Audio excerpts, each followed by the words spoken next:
That's if I've done it right.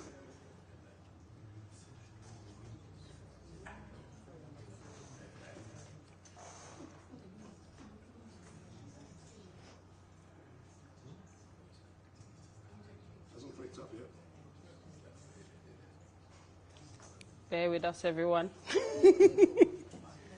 It's just buzz, so we're now live on YouTube.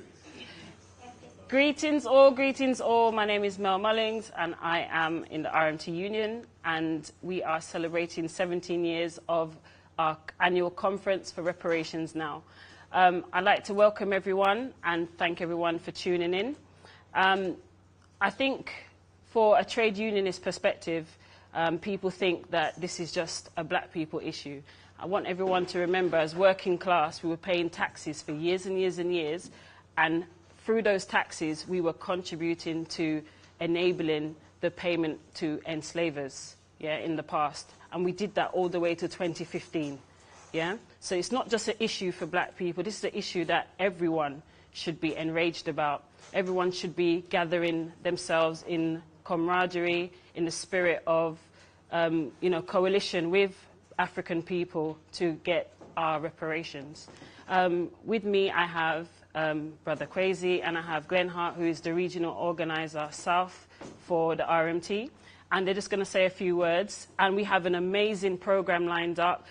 You can't see yet, but you'll see in a minute. The room is full. Our Zoom is full. More people are coming. We have amazing speakers. We've got amazing people coming around. And we want you to keep sharing the link, keep getting more education on reparation, and help us to get our reparations now. Thank you. Much respect. Yeah. Big up. Go ahead, say something quick. All right, okay, yeah. It's a great honour to be here representing RMT Union. We're still one of the only trade unions that put on this event and support this event. I think it's quite important for the trade union movement to really take stock of what we're trying to achieve here today.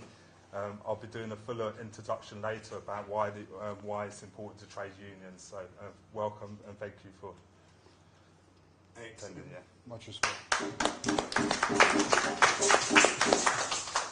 Could I actually add on, as not as StreetMic as Wendell Daniel, that how proud I am to be here today. And anyone who knows me or knows my background, I've only recently disclosed it, that I was employed by London Underground for 40 years, and I took early retirement earlier on this year, and I was always in the other union. I was always TSSA, so for me it is a pleasure to be here today. Pleasure is ours. To be working in partnership with the other great union, RMT. Thank you. Say something. Greetings everybody, much respect. My name is Kwesi Ochosi. I'm a reparations organizer and activist, and I'm very pleased to be here, the 17th Annual Reparations Conference, organized by Global African Congress and supported by RMT. Very important, first of all, for us to be receiving this support from members of the trade union that are prepared to actually deal with the issue of reparations, so we give thanks for that. But more importantly, for all of the member organizations of Global African Congress and all of the people, all of the Africans, the people of African descent across the UK who are passionate about this issue. Much respect to everybody that's able to join us today, and yeah, I'll say some more later. Much respect. Brilliant. Okay, what's the time? Yeah, we're going to have 4 drummers to open up our drum call. Please, if you're moved to move with the beat, please move with the beat, but allow our sisters to entertain you. Let them introduce themselves, and then the drum call will proceed. You can stand if you want as well. And you can clap.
the sound was fine before, so can you guys hear us? Testing, 1, 2, 3. Yeah. So I have no idea what's going on. Was it only some people not hearing the drums? I do apologize. You can catch it back on StreetMic's live stream. I'll post his link. No, there was no mic on the drums. There's no mic on the drums. All right. Sister Judy, 1 second. Is it Elder Nzinga doing the libation? Where's Judy gone? She's sitting down on the left. Greetings, Elder. Which one of our elders is doing our libations, please?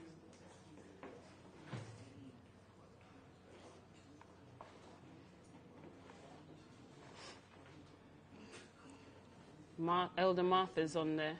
Is she? Yeah. I don't know if she's going to do it, though. Give me a second. Mm-hmm. No, Sister Marcy's not doing it.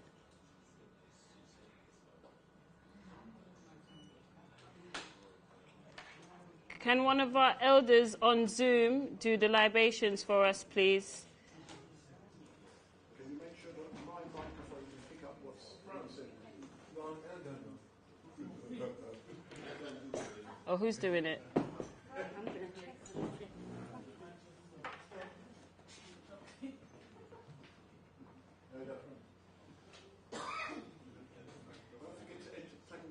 Sister Elsie, are you going to do it?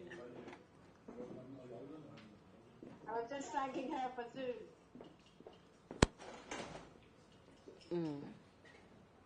I'll do it, Sister Mel. Thank you, Elder Nzinga.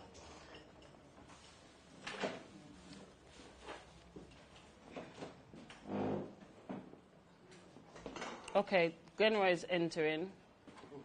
I'm not sure if he was going to do it, but I'm going to make an executive decision and... Okay, Glenroy is in. But we don't have time to waste. Elder Nzinga says she would do it. I think we would be honored if Elder Nzinga would do it and leave it as that. Elder Nzinga, please take it away.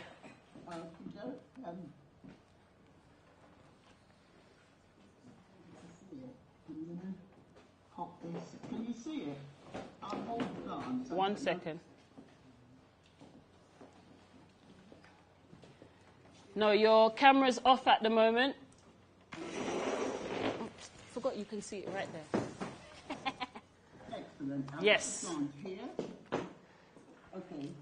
So as we're about to embark on this important discussion and deliberation regarding reparations and justice for our people, we'd like to call upon the Divine Creator and our beloved ancestors to come and join us, to come and be with us, and ensure that deliberations today will have productive and useful outcomes. We'll call our ancestors. I'm going to pour the libation, and if you would say Ashe when I pour the water, that would be very wonderful. Thank you. We call our ancestors from the north. Ashe. We call them from the east. Ashe. We call them from the south. Ashe. We call them from the west. Ashe.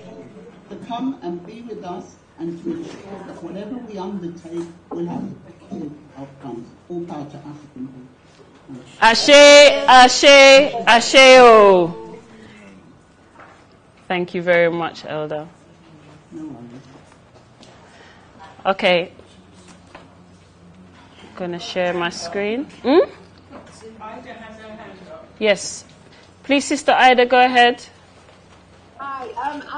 There are quite a few people who'd like to come in on Zoom, but we couldn't get the number. And then when you try and put it in by registering, it says don't have to register. So, all right, sis. That's fine. I'll send the link in the GAC chat. You can post it on from there, yeah? Oh, I've got it in the GAC chat. Shall I post it on to other people then? Yes, please. Okay. Yeah. Okay. We're meant to be all technologically savvy and have our QR codes available for you guys for our agenda. Can you sit But down, please, because of the light? Thank you. But some of us work full-time. Some of us have children with school holidays who are very full-on. So I printed what I could, and then if anything, I can share it with you. If you really need to have it on your phone, I'm happy to share it with you. And we've got a conference booklet that some of you here have contributed to, so thank you very much for that. It will be myself and Kwasi who will be your chairs for tonight. Also, Ebony will be taking over a session to chair. This part of the conference is about solidarity messages. Right, so we're hoping that there are people here from organizations that would like to, show their solidarity by the fact that they've come here either in person or on Zoom, and just to share what they do.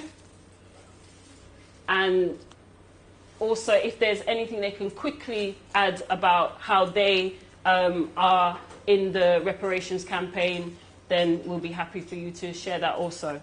So I'm just going to call on people randomly to speak. And please just go ahead, speak loudly so that everyone can hear you. I've got the conference program here. So if you take a note of this, at some point Sister Judy will have the text and share it in the chat. But I want to turn the laptop round so you can see everyone's lovely faces who are inside the building at the moment. Okay. So, yes, Frank, I'd like to call on, I was going to call you first. As a retired member, I'd like to call on you first. Can you come up, please? Give him a round of applause while he's coming.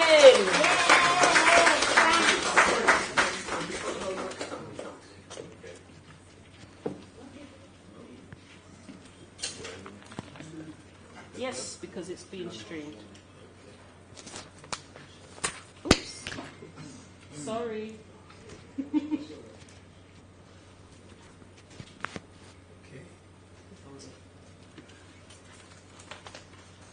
Tell him where to move if he needs to move to the left or to the right on Zoom. Okay?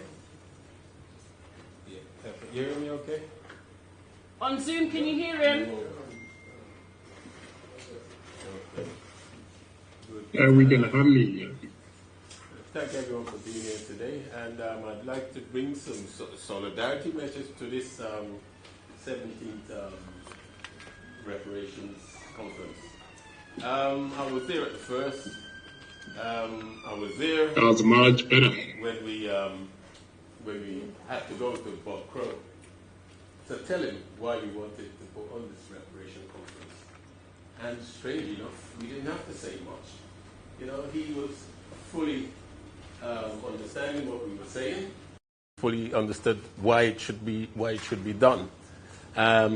It's a pity he's gone, because we've had to explain it to everyone else after. And as you can see, it appears like a lot of them ain't listening. They're a bit hard of ears, because we usually have a massive conference center, but this is all we've got now. But anyway, I don't know if I think it's good that we're still here 17 years after, and I think we've got. Well, I hope we don't have another 17 years, because all this should be solved. Especially the way things are going. I think we are at a good stage at present, where things are happening, people are seeing why we need reparations, and more people are talking about reparations, and more people are understanding what reparations are all about. So I think the 17 years we've had so far has been quite well worth it, and I hope that the good tradition is continued by the youngsters that are taking over. All right. So thank you, and wish you all the best, and hope we have another as long as it takes. Thank you very much.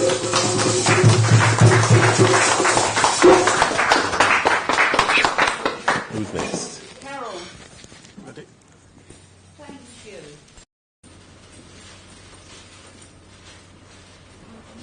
Okay, thank you very much. As it happens, I'm even older than Frank.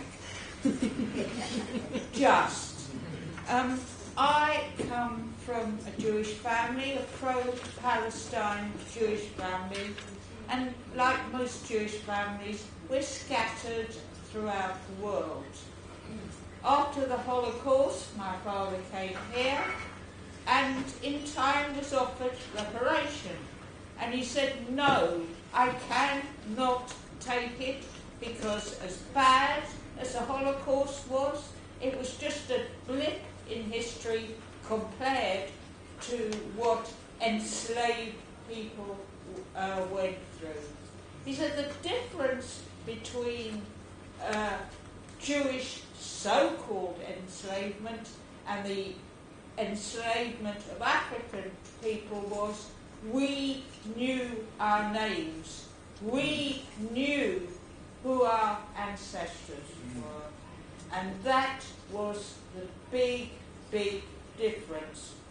Now, as I say, my dad turned down the reparations, and in turn my brother and I did the same thing. Because what is the point of favouring one person over another when atrocities have happened? There should be no hierarchy of suffering, even though we know the longest and the hardest suffering of all was to African people. I'm so proud on behalf of Football Against Apartheid, and you know that I was one of these people who used to walk around with a big banner say, hoping to end apartheid. But we managed that, but we did not manage our even more important goal, reparations. My mother used to say reparations in my lifetime. I have said reparations in my lifetime. I don't have children, but my brother's children have said reparations in our lifetime. I wonder if my grandniece and nephew will still be saying reparations in our lifetimes. I hope not. In my lifetime, please. Thank you.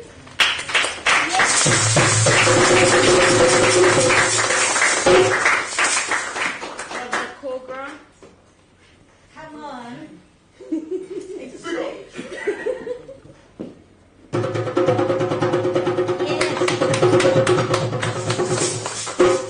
Well, it's my first time I've been here, and I'm very honoured and privileged to be here, and I'm ashamed that it's my first time, but obviously I fully support the call for reparations. What a lovely speech from our sister who's just spoken, and yeah, that was great attitude of your parents and your whole family to have in terms of reparations, because I always reflect, so I should have said, yeah, my name's Cole Grant from Campaign for Truth and Justice.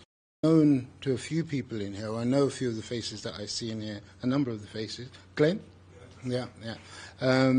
Yeah, so I've always said, you know, we don't want to compare necessarily, but I've always said, in fact, I was listening to something on LBC earlier on today, and it was James O'Brien, when someone said about the enslavement of our people, and he said something like, but that was in 18, and why should there be reparations? But the caller pointed out that it's only in 2015 when all of us in here, including those of us that are families of generations, were also paying reparations to the slavers, to those who were responsible for African enslavement. So you know, I think the point was clearly illustrated. But it's an honour to be here, and I stand in absolute solidarity with the call. Reparation is an absolute must, and yeah, we just got to keep pushing for it. Thank you. I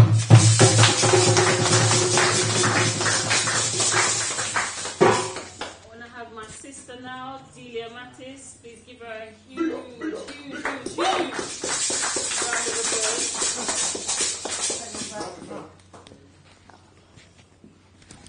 I'm used to this. He's always bullying me about this. Yeah, that sounds more like it.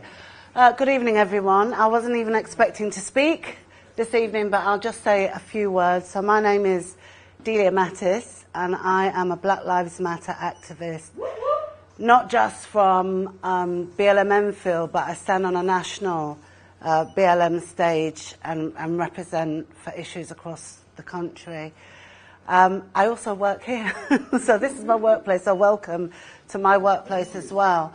Reparations and why the importance. Well, I'll say this, it's that it's really good, isn't it, to hear lots of different senior representatives from lots of different countries now talking about reparations and taking the issue seriously. I do think about CARICOM and some of their leaders. Mia Motley, I think, is absolutely fantastic on the issue of reparations, and her voice is being heard. So it's good that they're speaking out about it and taking it seriously. If you look at how the Caribbean has responded, I mean, I don't want to get too political, but it's a very political issue.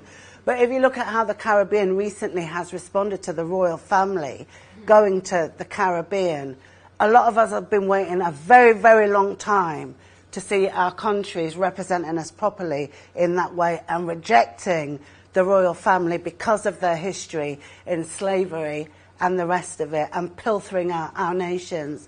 And until we get reparations, people talk about justice against racism, but until we get reparations, it's very hard to get justice. Reparations means an acknowledgement for what has been done to our people over many centuries. And not only over many centuries ago, what's still happening now. When we finally do get reparations, that will go a long way to address the issue of the lack of justice and the inequality that we face in this country. So we must, and beyond, so we must continue to campaign. We must call for international solidarity on the issue. It's amazing that you guys have been keeping this movement going for so long. And as others have said, long may it continue, or until we do finally achieve justice and get reparations.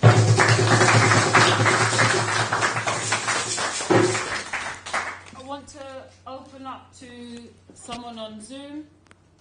If you're from an organization, if you unmute and introduce yourself for us, please. Excuse me, are other people that here going to have the opportunity to speak? Sorry? Other people here gathered? Yes, I'm just allowing a couple of people on Zoom. There's people on the Zoom as well. Is there anyone on the Zoom that wants to? Yes. Yes, go ahead, please. If I can come in. Yep, go ahead and introduce yourself. Thank you. Right. Okay, as you see there, my name is Luke Daniels. I'm the president of Labour Solidarity. So we stand in solidarity with RMT and with the successful reparations meetings you'll be having over the years. I think that's really important. As I speak, I did that, sorry.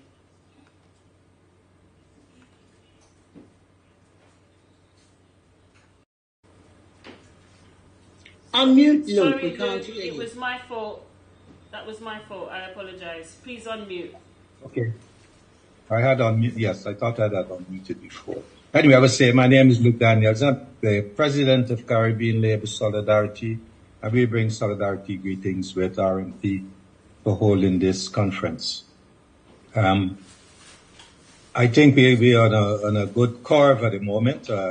As people have mentioned earlier, there's lots of news in the papers almost every day. Something's happening, some part of the world around reparations. It's really in the face now. I don't know how much longer the British can keep holding out that they're not going to apologize and pay reparations. But our task is to force them to do that. As I speak, the Gladstone's family are those slave owners that some people would remember that we had a prime minister, 4 times prime minister, I think they said, for Britain. Their family were really wrapped up in the enslavement of our people. They're in Guyana to make apologies. I think they're doing that on Friday at the University of Guyana, and paying making some payment to some bits of research or something, nowhere near enough the kind of money that they should. Well, they all got to make reparations paying without consulting with us about what we think is a reasonable sum that they should be paid. And we see the calculations in the press recently about some 18 trillion is what is owed. So these pocket change that they're putting in the pot is nothing near to what's required. We still have a huge problem of migration from the Caribbean because of the poverty and the inequalities that people are suffering, the violence, and a lot of the legacies of slavery that are rooted in the Caribbean. And despite the church making a big noise recently about paying some money into supporting black projects, they're not calling it reparations. It's nowhere near what should be paid, and plus the money needs to be spent in the Caribbean and not only in Britain. This is money that's just going right back to Britain and right back to the institution of the church. We need to call that out at some point. Yeah, I could go on forever, but I stopped there. Thank you very much.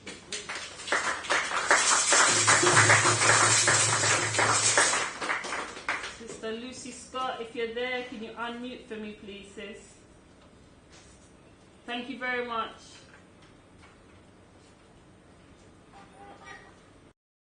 Hi Mel, thanks. I am hoping to pass through, but I'm on Zoom for now. So first of all, yeah, solidarity, and thank you so much for putting this on and keeping at it for the last 17 years.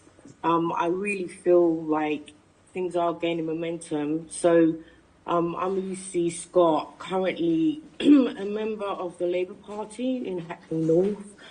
Like obviously you're in Dalston, so that's one of the wards of Hackney North, and that is the CLP of Diane Abbott.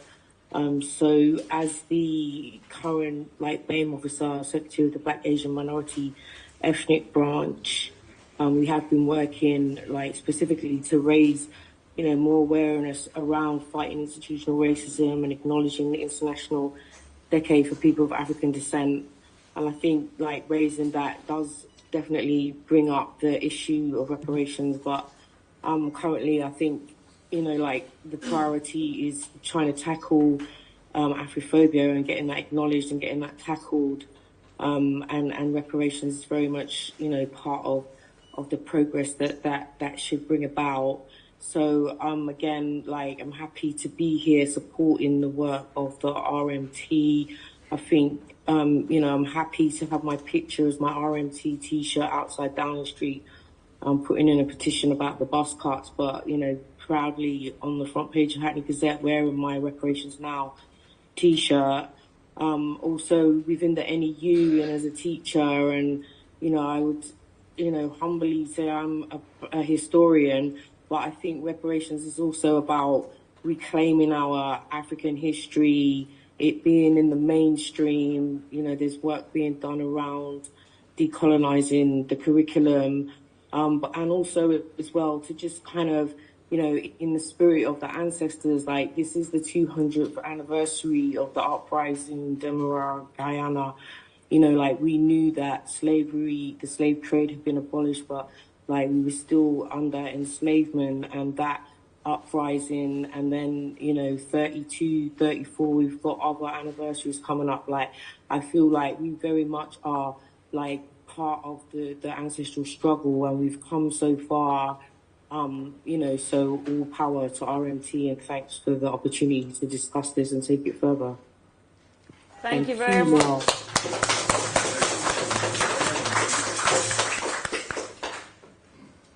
Yes, I can go? Yes, you can. Okay. Solidarity greetings to everyone. My name is Sipiwe Baleka. I'm a member of the NCOBRA International Affairs Commission and Health Commission, and I am also the founder of the Balanta Society in America that has been leading the ethnocide campaign, as well as the campaign to get the permanent form of people of African descent to request an advisory opinion on the fundamental legal questions of the global African reparatory justice movement. As a result of that, I was in Geneva at the launch of the forum, where I met many of the UK reparations activists, some that are in the room, and was able to make a connection.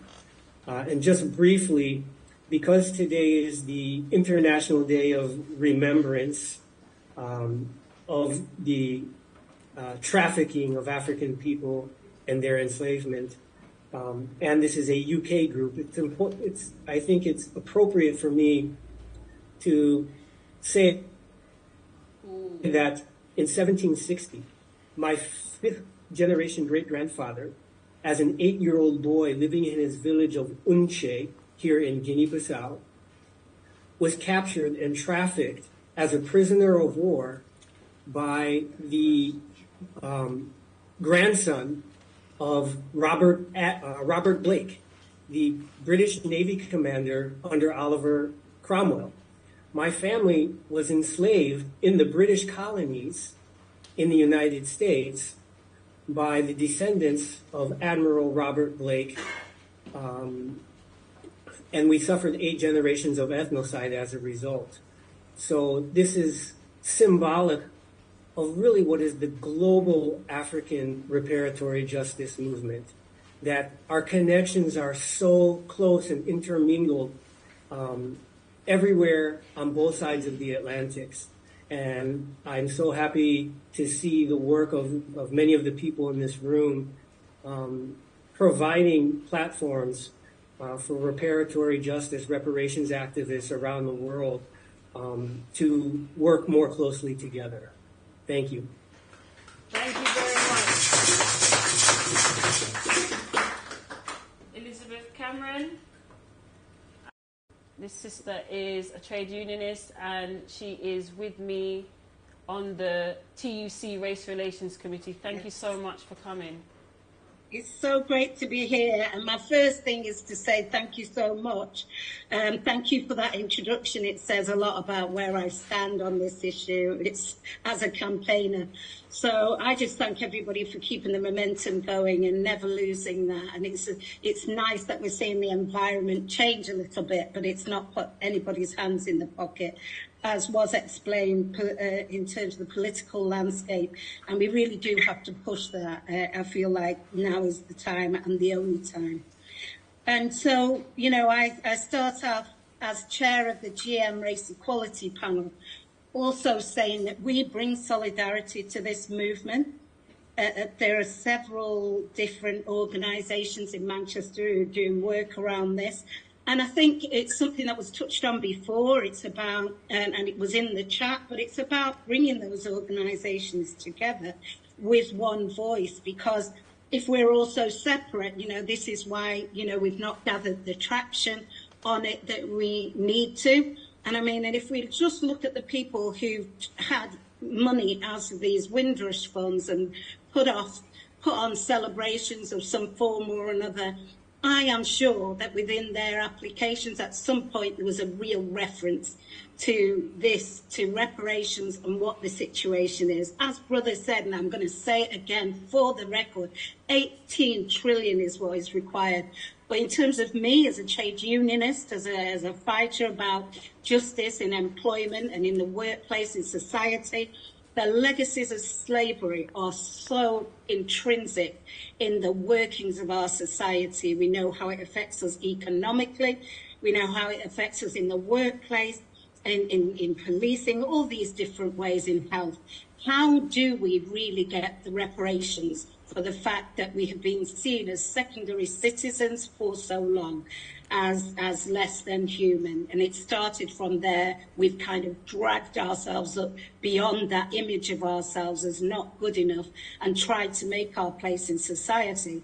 But there's some of us in this room for sure that are carrying the bruises and the lashes that, you know, it may not be a whip that they tie us to a tree anymore, but believe me, I could count those lashes on my own back, on the back of several, and some people have dropped with the pain of what they've suffered at the real cost of slavery and the legacies of it. So for me, it's about, let's bring us together. We have lists of people that we can bring together, and the need for coordination around this. I think what we need is to push for the money that we need to actually bring the groups of people together that can help look at the reality of this situation at a bigger level.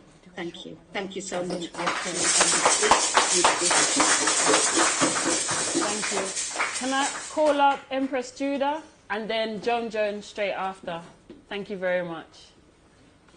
Yeah.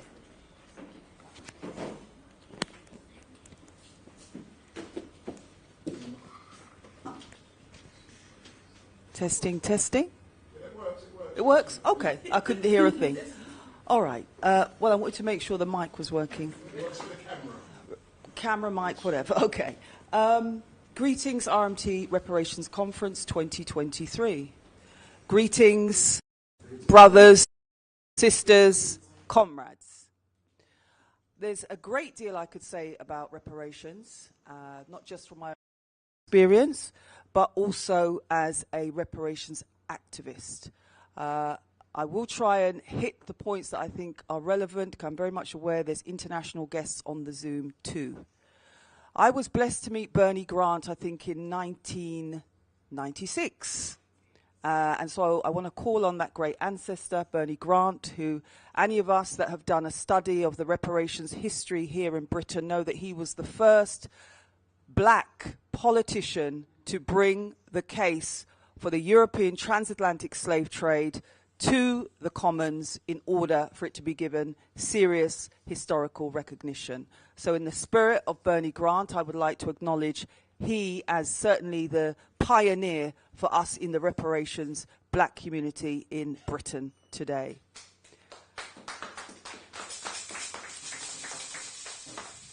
I also want to add to that, following on from the great work of Bernie Grant, there have been, as well as the RMT Union, there have been many independent black organizations. I have to, of course, acknowledge the Rastafari movement, who even before Bernie Grant were demanding reparations in Jamaica, again, due to the oppression from the European transatlantic slave trade. So my contribution here today is to say that I am thankful to RMT for consistently keeping the work going around the demand. Frederick Douglass says power concedes nothing without a demand, and the demand is, as I understand it from what I've been taught, reparations now. I think I've missed one of the conferences, so I'm a bit of a veteran when it comes to the RMT. And whilst I don't agree with all of their strategies, as I said, I acknowledge and I'm thankful, which is why I don't recognize everyone in this room. But I remember, as I said, some of the early RMT conferences. And as I said, I'm grateful for all of the efforts that were put in from the first conference to where we are today. And I think really the other thing I want to say is, as someone who has written a bit about reparations, I think the most important thing for me, of course, the economics is important. We want to see the end of third world debt. We want to see it cancelled and so on and so forth. But the really important thing for me personally, because I've heard this repeatedly from other black organizations, reparations is about self-repair. What are we doing as individuals to fix ourselves, our families, and our communities? And it starts first with self. And one of the most important things I found was that I needed to relearn my history. I recognized that what I'd been taught from the racist education system, i.e. leaving school, believing, or not believing, questioning why all I was taught was that Africans were slaves. Of course, we now have the campaign for decolonizing the racist British education system. So my final point I will land is this, because I'm conscious of time and other people wanting to make contributions. We have Robin Walker here today with us. Robin Walker is a formidable black historian, and I have been fortunate to be on one of his courses, and I'd recommend to anyone, especially in the black community, of course, if you haven't made that first step in self-repair, please support Robin Walker and what he does. And I also will say there's so many other black organizations out there that are doing the necessary work, not just of healing, but education. Because our young people, if your parents haven't taught you yet and told you the truth about who you are because they themselves were miseducated, you need to take that first step. And one of the first steps I took was to read the philosophies and opinions of Marcus Messiah Garvey. And we are in the month of Garvey. We are in the month of what we have reclaimed in the black community as Messiah Month. This is the month that he was born. And he said, and I will definitely conclude on this point, any leadership that teaches you to depend on another leadership other than yourself is a leadership that will enslave you. All power to the people. Give thanks.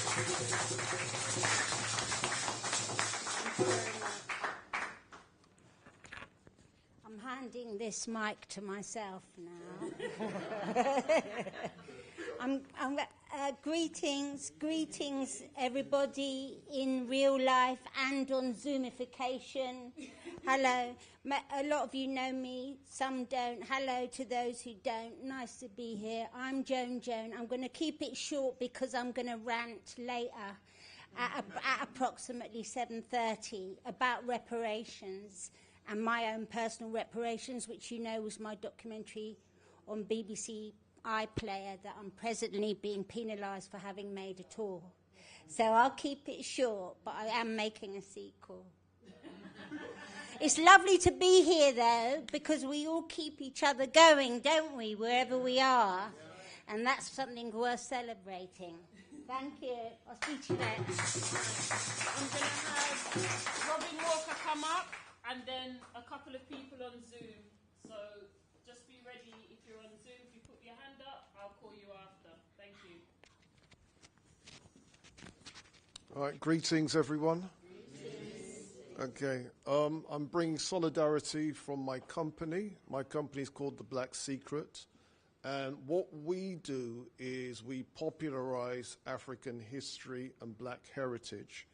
And one of the reasons we do this is we want to teach our people the value of what they have brought to the world in terms of content, in terms of culture, and so on. And the most recent area of research that we've been doing has been the amount of value created by our enslaved ancestors, and specifically the contributions that they have made to world civilization. So to give just two examples straight off the dome, we now know, for example, that Jack Daniel's whiskey wasn't the creation of Jasper Newton Daniel. It was actually the creation of an enslaved African called Nearest Nathan Green. And then when even something like, people watch Strictly Come Dancing, and, the various ballroom dances. Okay, the ones that come from Europe are the waltz, the paso doble, and the polka. The ones that come from enslaved Africans are all the others, including the foxtrot, the samba, the tango. Yes, you heard me say tango. And so what it then means is that all of this heritage which has made money, when we talk about what value enslaved Africans brought, we need to include that. Our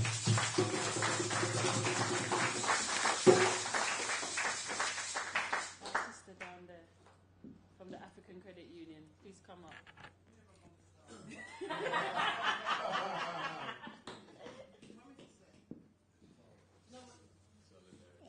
Any solidarity?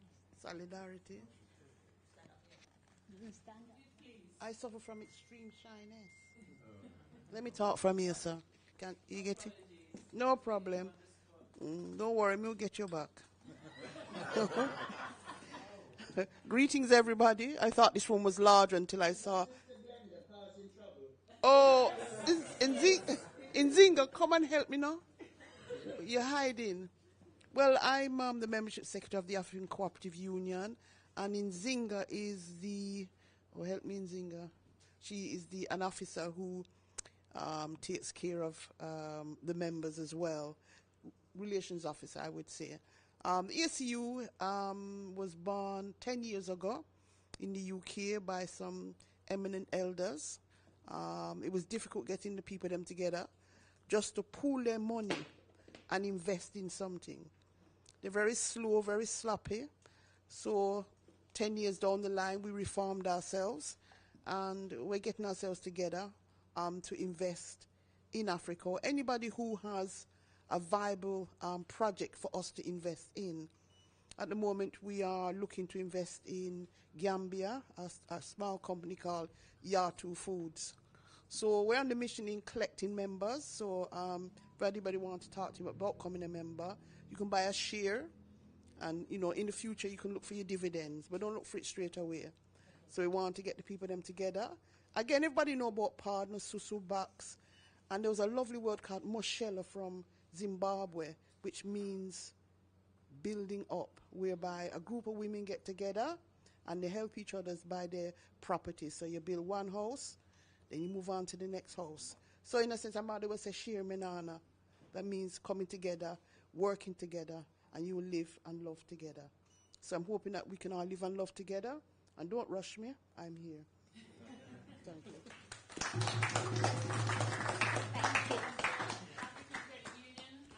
I'm sure that she will pass the details now, pass the details in the chat for you guys to join. I joined last week, after procrastinating for ages, and I'm sure Elder Nzinga will tell everybody.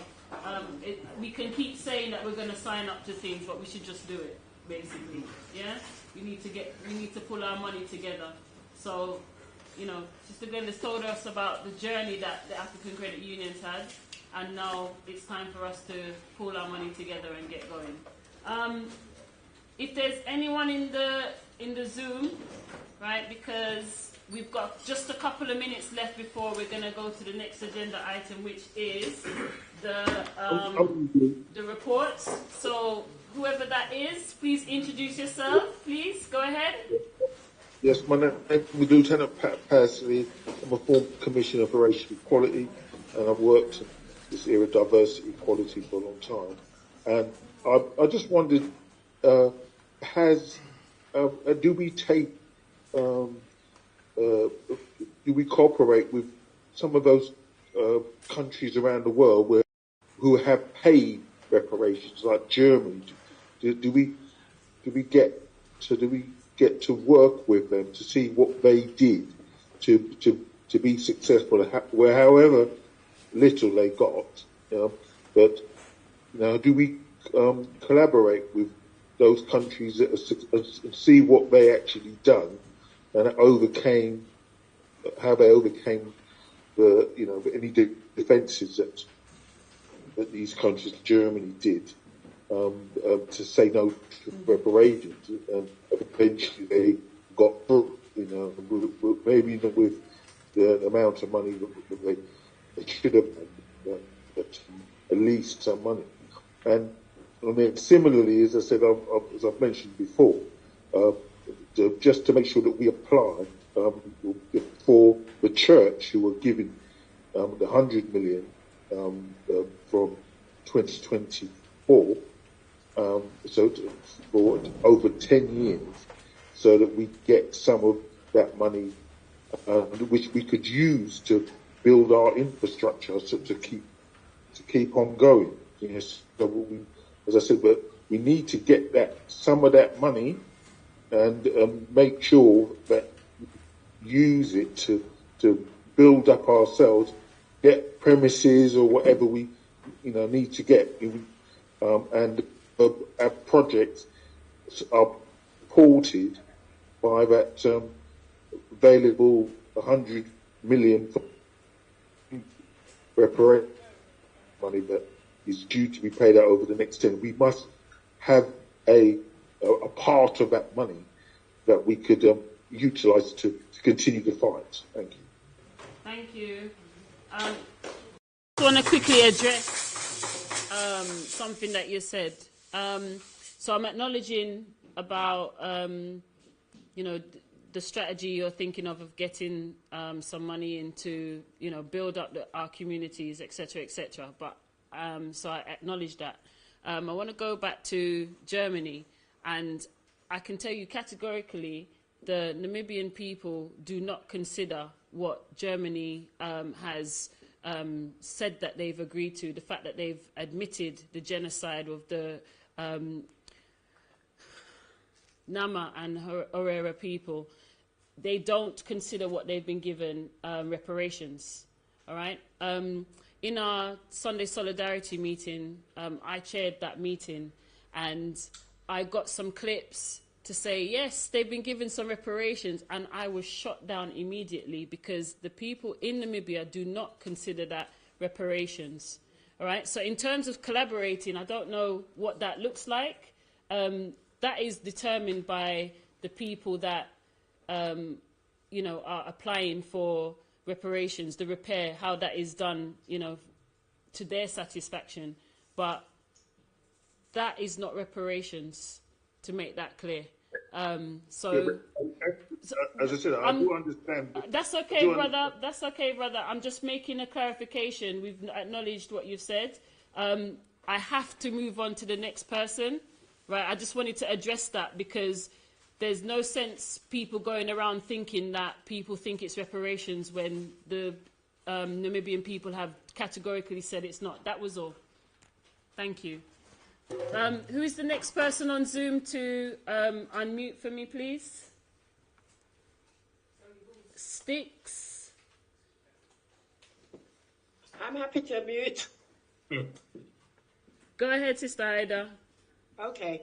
I put it in the chat, but I don't think that 18 trillion is enough for 400 years. And I think that, you know, we say, yeah, thank you, it's a start, but we should be pushing for higher, and we should also be pushing for the people on the continent who are now risking their lives every day just to try and get a decent living, or in some way to be helped, and we shouldn't ignore it, you know. So that would be what I say. I say that we need to be fighting harder for even more.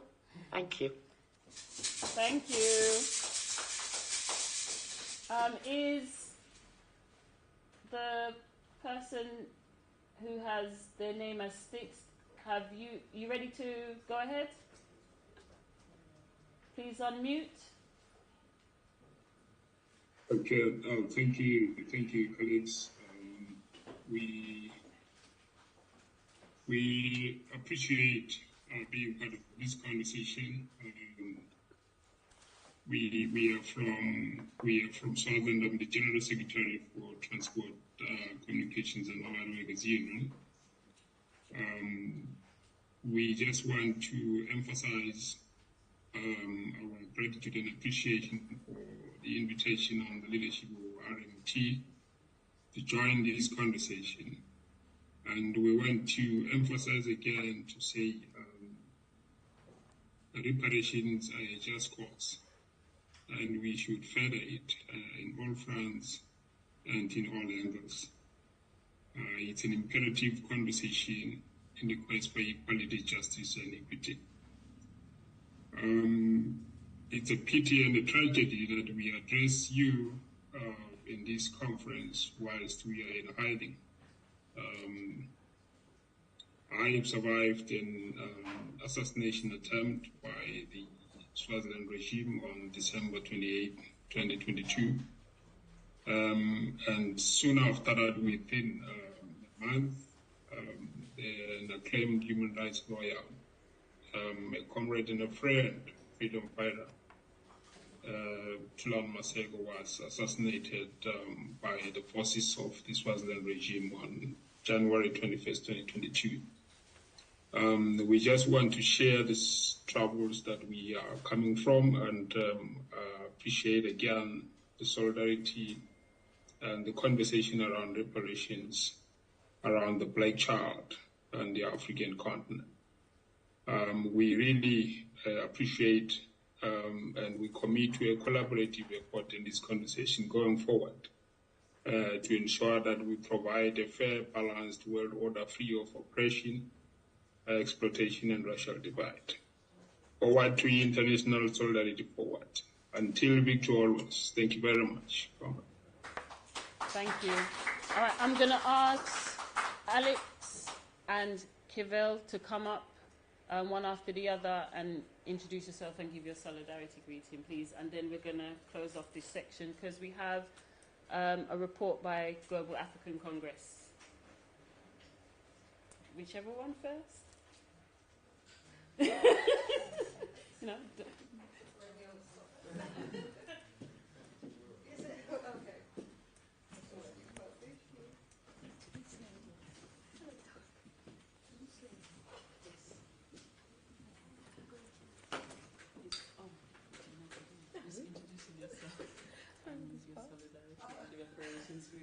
Yeah, she looks different, isn't it? I just walked in to say hello, that's all. I thought I was coming hanging out with my friends, just hanging out, and then I get given a microphone. You two always do this to me. Yes. Hi, I'm Alex C. I'm part of Extinction Rebellion, but I represent Extinction Rebellion London, and one of our fourth demands in Extinction Rebellion is reparations. So we are really pushing that on our agenda for climate reparations, and that's why I'm here today, to show solidarity and support for everything you guys are doing, everything we need to do together, and how we need to build community and solidarity with each other, where we're fighting social justice, injustice, racial justice, and now for our brothers and sisters, climate justice. And we need to pull this all together. The amount of money that is being proposed on the table is ridiculous amounts of money. People will probably never see half of it, but the fact is they're actually talking about it is a start. That's the start. Who knows how far it will go? I know certain governments are saying they're not going to do anything, but other governments will do. And if we can keep pushing this to the forefront and keep it on the agenda, then it won't go away. Yeah? That's all I'm here to say today. So solidarity with all of you here, and yeah, we've got your back here at Extinction Rebellion. Thank you. Oh, and she'll be back on the panel later. Thank you, Alex.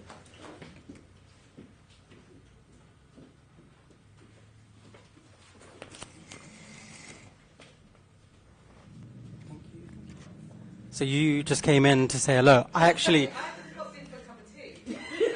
actually just looking here to look for the toilet. Sorry. But thank you, Mel, for agreeing for my attendance here. It's an honor to speak to you and address you, brothers and sisters. My name is Kaval Bradia. I belong to various groups, including South Asia Solidarity Group and INASAR, the International Network of Scholars and Activists for African Reparations. Some of the work that I do tries to really follow in the footsteps of anti-imperialists and anti-capitalists.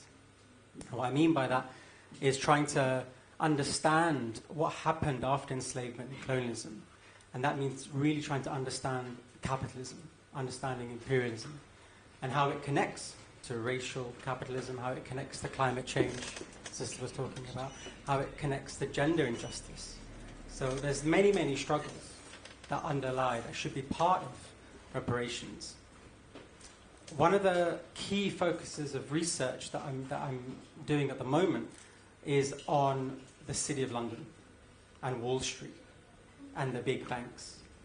And what I'm trying to do is really unravel the system that keeps imperialism in place, the value that colonizers have, the value that imperialists have to go to war, have bases in the global south, NATO bases in the global south, the value of racial capitalism, the value that keeps this system, this oppressive, exploitative system where we're all subjugated in various ways, what keeps it alive. And what we look at and what we've realized is that the amounts that people are talking about with reparations are either one-off amounts or systemic reparations. But actually none of that goes towards dismantling capitalism, which is the key legacy of enslavement and colonialism. So what would?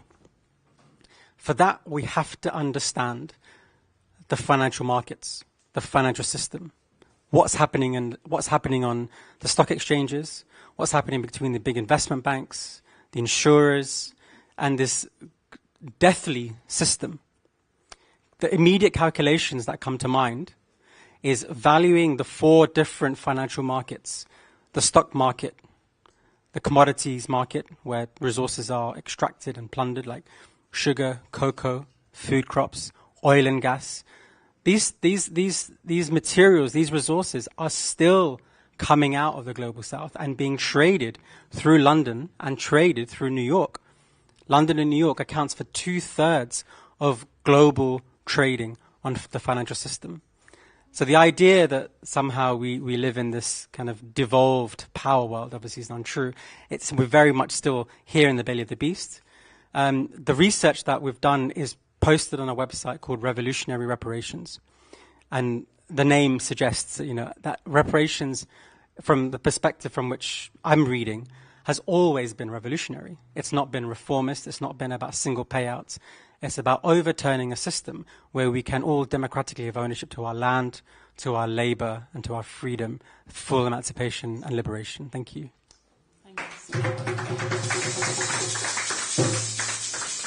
Okay. Thank you so much to everyone. Look, if we have time later on, if people are joining, we can try and fit other people in. We're moving to the next item on the agenda. And just to prepare our members our speakers for the panel, you will be up next at just about past. So we're going to call Sister Judy to come and give the report for Global African Congress. Please give her a hand as she comes up.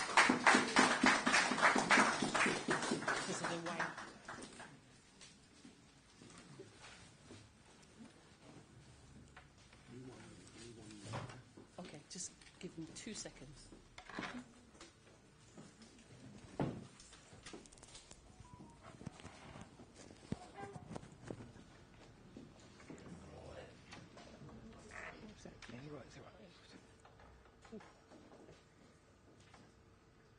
That light is incredibly bright and I can't see you behind it if you're waving at me.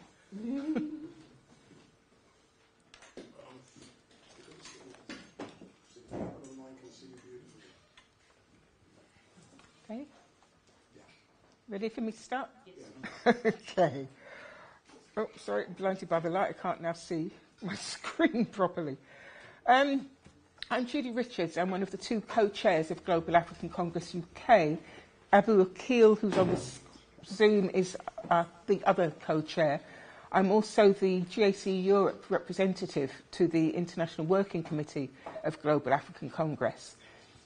What I'm going to read to you is basically an extract of our annual report that didn't make the cut because there wasn't enough space for it, so you'll get the benefit of some of the things that we've been doing this year.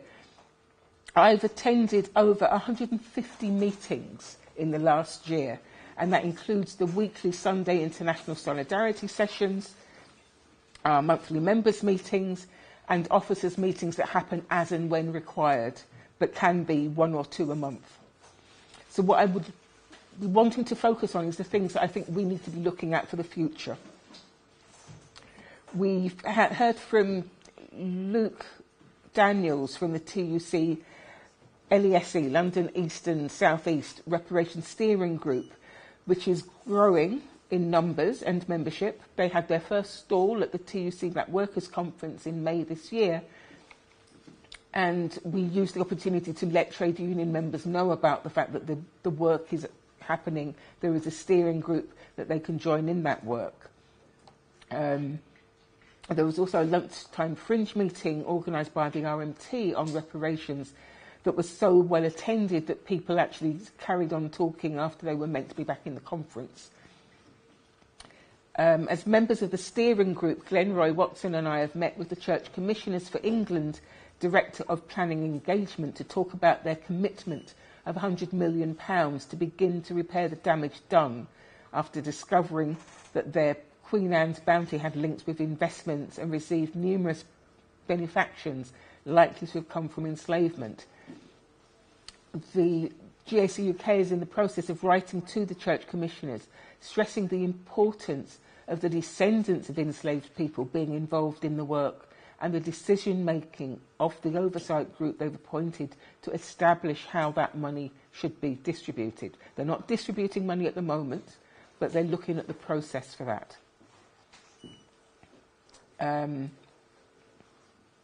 In Hackney, We've got an African Community Task Force, which was established after Child Q was strip-searched at school. So we're involved in the committee for that. We've met with the Independent Safeguarding Children Commissioner to learn who he's been talking to in the community and how they are engaged to ensure such incidents do not happen again. The next step will be to talk to the police who lead on safeguarding, but they seem to be a constant flow of police so that they move. By the time you've worked out who's the person you need to talk to, they've moved on and you've got to work out who the next person is. But that kind of work could be repeated across the UK because it's not just London, it's not just Hackney where this is happening. And I know when I asked at my police force in Sussex, they had a very different position. They would have treated the child as a potential victim of crime and she would never have been strip-searched. So we hear a lot in the news about what the Met Police are doing, but we have to remember there's another 30-something, I think it is, police forces around the country who may be acting the same or may be acting differently, and we need to be talking with them to work out what they're doing and make sure they're behaving themselves in a way that we find acceptable. We've had the UN Permanent Forum on People of African Descent has met in Geneva in December, and it's just met again in May in New York. Some of the people taking part in this event today have been involved in that, such as Yvonne and Sipiwe, who spoke earlier. We've been able to speak in some of those sessions, but they're very much about giving 2-minute statements. It's a very UN nation-state process. And what we would really like to see is a more open discussion forum, so we can actually talk to each other and not just look at the back of people's heads and hear a 2-minute statement when you can't even work out where the people are in the hall, to go and catch them later and have a proper conversation about what it is they raised in that statement. So it may be that for a future permanent forum, GAC will look at joining in with others and putting on a specific side event on reparations as a way of getting to meet and talk to other people. But reparations very much is on the Permanent Forum's agenda. It was one of the 5 themes for that 3-day conference, and it's something that will be coming up for them again in the future, so it's definitely something to watch out for. You can go on the UN website and UN TV and see the debates from December and this May and see who was speaking on what in the different sessions. In this year, we've had an explosion of interest in reparations. You've got King Charles has granted researchers full access to the Royal Archives and the Royal Collection. You've got the Quakers who've agreed they will make practical reparations for the so-called transatlantic slave trade, colonialism and economic exploitation. Heirs of slavery who wish to support today's movement seeking apology, dialogue, reconciliation and reparative justice. Lead solicitors who are assisting them to meet with reparations organisations and activists. Lead Day and the All-Party Parliamentary Group on Reparations have held public meetings on reparations.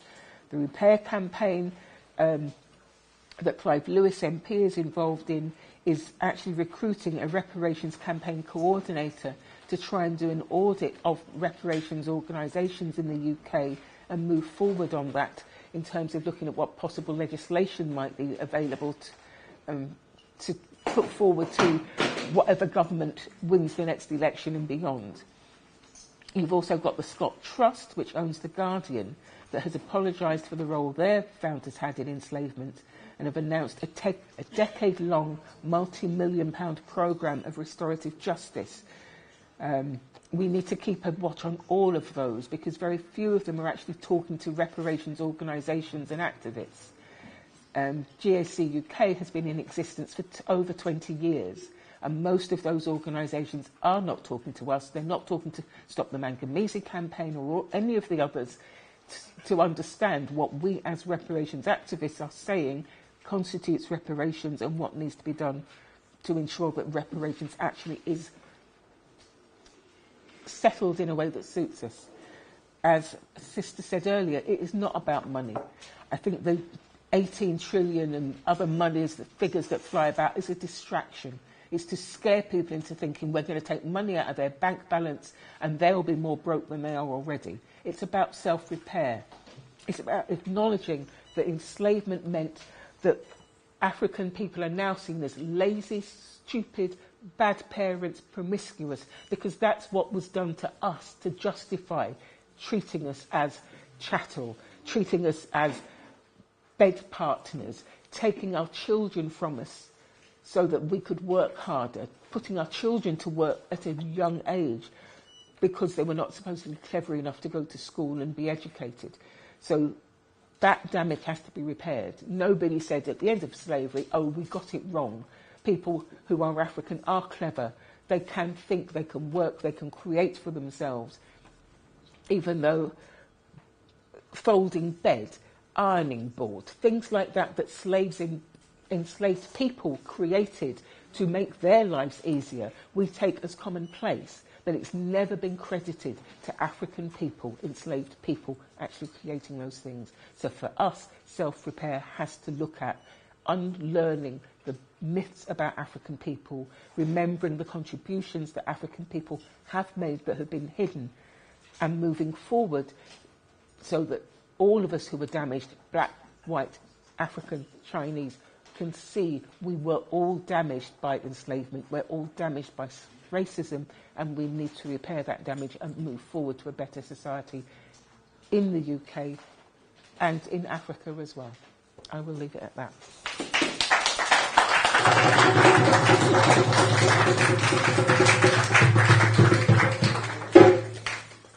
Will our panel speakers take your places at the front? I think you need to bring your chairs up. Yeah, bring your chairs up. And I will hand over the chair to Kwesi. Come on, young man. Yeah.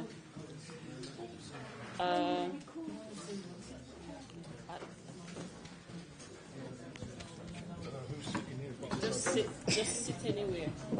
Sit down. Alex, yeah, you as well.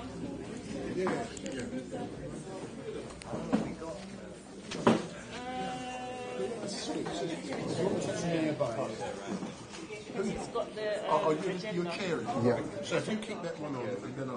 Okay. So everyone No else worries. just pass that to the others, yeah? No. Have you got a paper copy of the... Yeah. Thanks.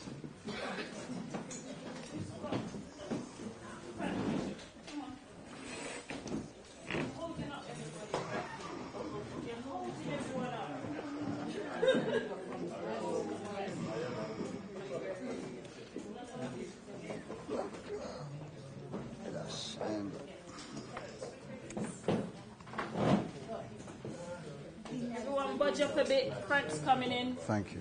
Okay, the question.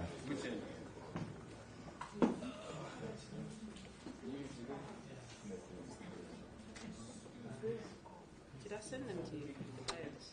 These questions? Yeah. No, did I send you the bios? Oh, previously, yeah. But I'm not really to I know, Alex. I think, yeah, at the beginning, but better than no beginning at all. We'll talk about it. Yeah, I have a massive thought about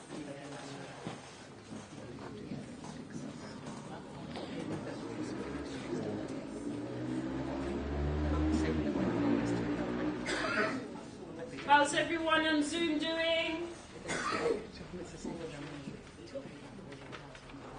Mute, don't be scared. Okay, so everyone around the table, please speak louder.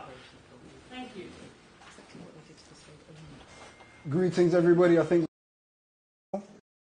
much respect. My name is Kwesi Ochosi. I'm chairing this panel discussion. I'm very pleased to be chairing this discussion. It's a very important discussion. And we'll jump straight into it. So we'll start with introductions. I'll be brief. My name is Kwesi. I've been a member of Global African Congress for about 10 years now, involved in all kinds of work to empower our community, and very pleased to be here. Brother to my right, in my mind, doesn't need much introduction at all, but I will ask him to kindly introduce himself for everybody, and then we'll go down the line. Thank you. Okay, my name is Robin Walker. I'm also known as the Black History Man, and I'm representing the company The Black Secret. Thank you.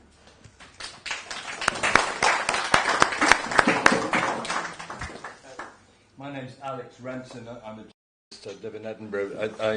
But I'm here very proud and ashamed to be here today because today's as everyone knows, the International Day for the Remembrance of the Slave Trade and its abolition, and I am descended from Scottish men who did trade in African people to the Caribbean.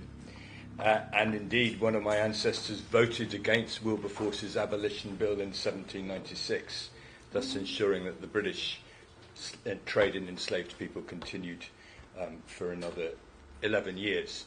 And I'm, not to go on any longer, but I'm a member of a group called Heirs of Slavery, which we formed in April, and which I'm very happy to discuss more about later. And that's the heirs of the wealth of slavery, I should say. Thank you. My name is John Dower. I'm a member of the Trevelyan family. Similarly to Alex, I discovered in 2016, reading in the UCL Legacies of Slavery database, that our family had very shamefully owned 1,004 people of African descent on the island of Grenada, and received so-called compensation for that in 1833 when the slave trade was abolished. We have spent the last 7 years as a family formulating a way of apologising for what our ancestors did, and that culminated in flying to Grenada, 7 of us flying to Grenada in February, and presenting our apology to a Reparations Commission meeting in St George's. And like Alex, I'm also a founder member of Heirs of Slavery, so I'm here in solidarity because I think this is an incredibly important conference, and I'm very grateful to be here. Thank you. Thank you.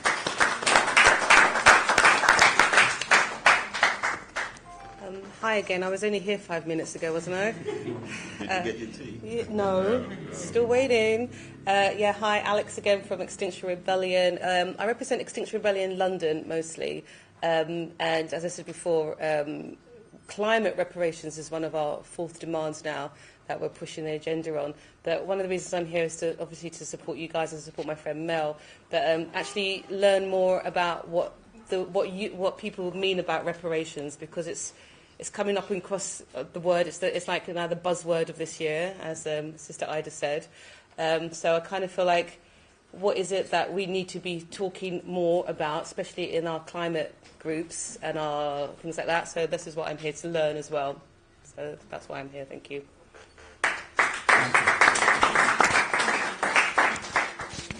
And I'm Frank Murray, retired member of the RMT, and one of the originators of this reparation conference 17 years ago. And that's it.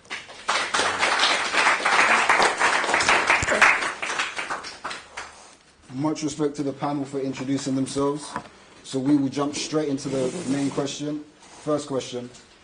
There will be a UK general election before 2025. What should our demands for reparations be to the political parties, and why? Who would like to start us off? Rush all at once. I'll share my thoughts for the end, but yeah.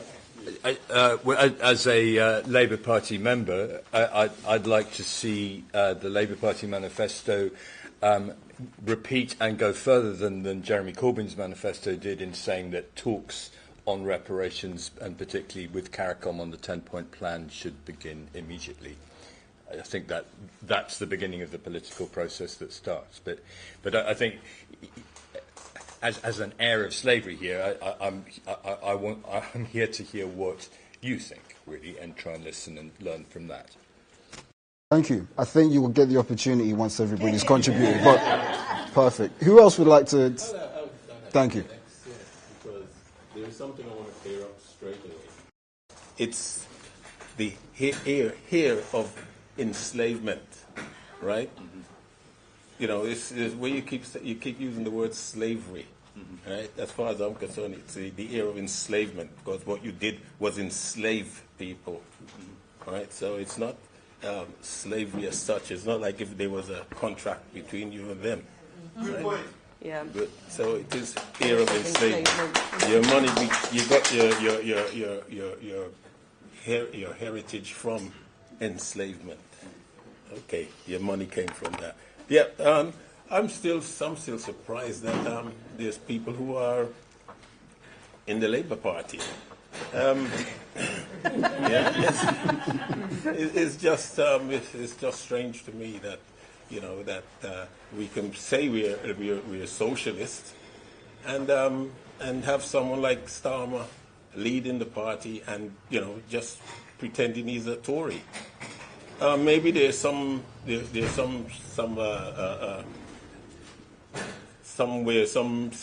will make him change his mind. But I don't think we can he has to say what he's doing, what he's going to do for us. He's going to, he cannot just hide behind everything that try to counter everything the Tories do. And he's not saying that he's going to fully turn the things back. He's just saying you'll see when he gets power. It's the same like the other time they had a meeting of the Labour Party, all parties working group on reparations, and we all turned up at Parliament, and the feeling I got from that meeting is that vote for Labour, and when they get in, then we'll start looking to do something about reparations. I think Jeremy Corbyn had the right thing, the right method. He said straight away that reparation will be on his manifesto, which it was. Whoever Stormer should improve on what he's done, he should have it on the manifesto anyway. And as far as I'm concerned, Stormer is just trying to get power at any cost, and I think people will see through him, and we'll have a hung parliament, I hope. Much respect. Thank you. Anybody else, please? Yeah, I'll quickly jump in. I don't even know if the Labour Party, if it actually still exists as we thought it existed, it's hung, drawn and quartered. Who knows that they're going to get in? We never know. Yeah, so they think they're running on a wave of success right now. We've got like 18 months for it to all go horribly wrong. And I think the way Keir Starmer is handling things is going to go horribly wrong. The man does more U-turns than I do changing my outfits in the morning. So, you never know what he's going to do. But what I would like to see is more of your local politicians engaging with this subject. Your grassroots councillors, people that you're talking to in your local governments, like engaging with this conversation more. At a higher level, I don't even know who would be willing to take up that mantle, but I just don't think it's going to be Kid Starver. Sorry, did I get his name wrong? Sorry. Please. Thank you. I'm good. Yeah, my thing is the community does have an opportunity to punish Keir Starmer if he doesn't step with anything. Remember, we are concentrated in a lot of the cities, and it is not a foregone conclusion that the Labour Party is going to win. And we need to spread an information campaign to the community to tell them not to vote for anybody unless the Labour Party makes this a thing. And we need to be very, very serious about this, because the Labour Party, if they want power, because let's be clear, right now they are getting away with taking the P. If we just look at what they've done to Jeremy Corbyn, and more recently what they've done with Diane Abbott, and we have not punished them, and we need to punish them.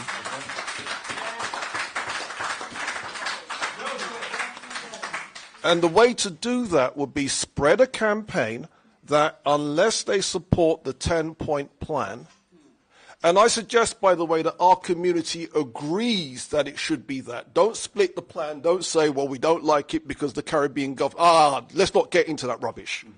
Support the 10-point plan, or else we're not voting for the Labour Party, full stop.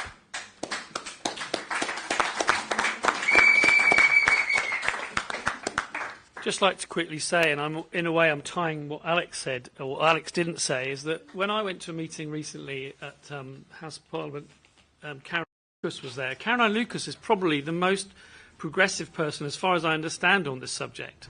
And in fact, maybe given XR's need for presumably the Green Party to have some kind of support of what they're doing, it seems to me there might be some kind of link there. But certainly, I think...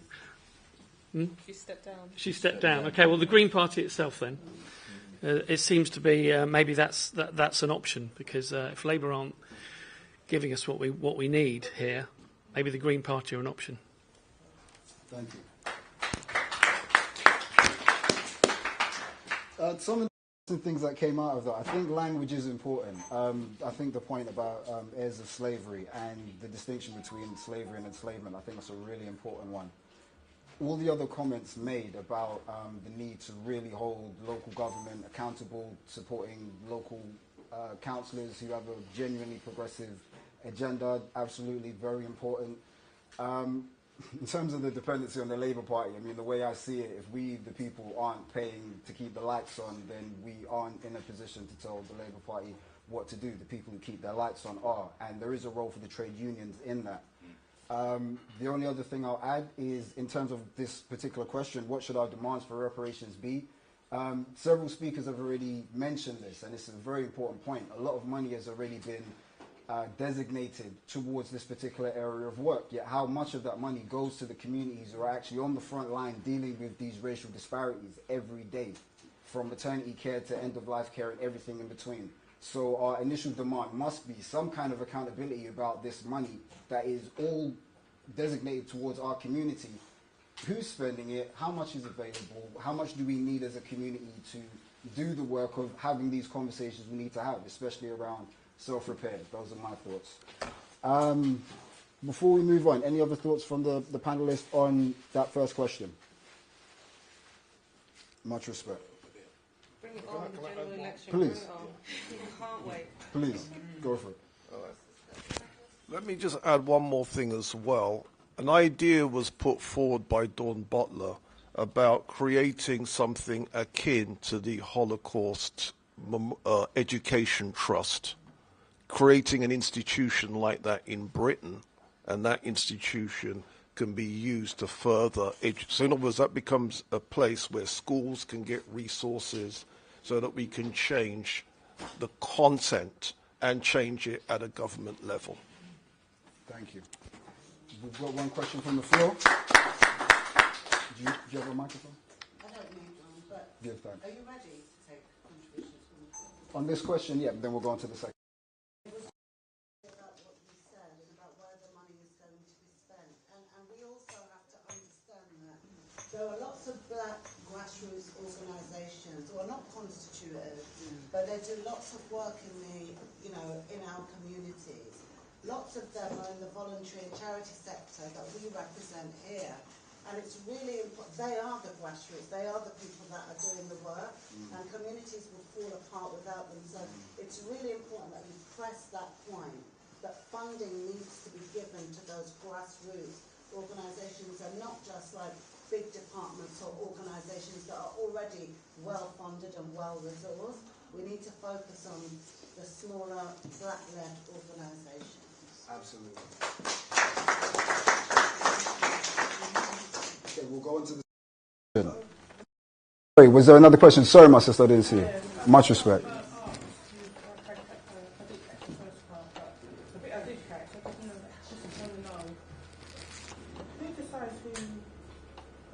Who decides where?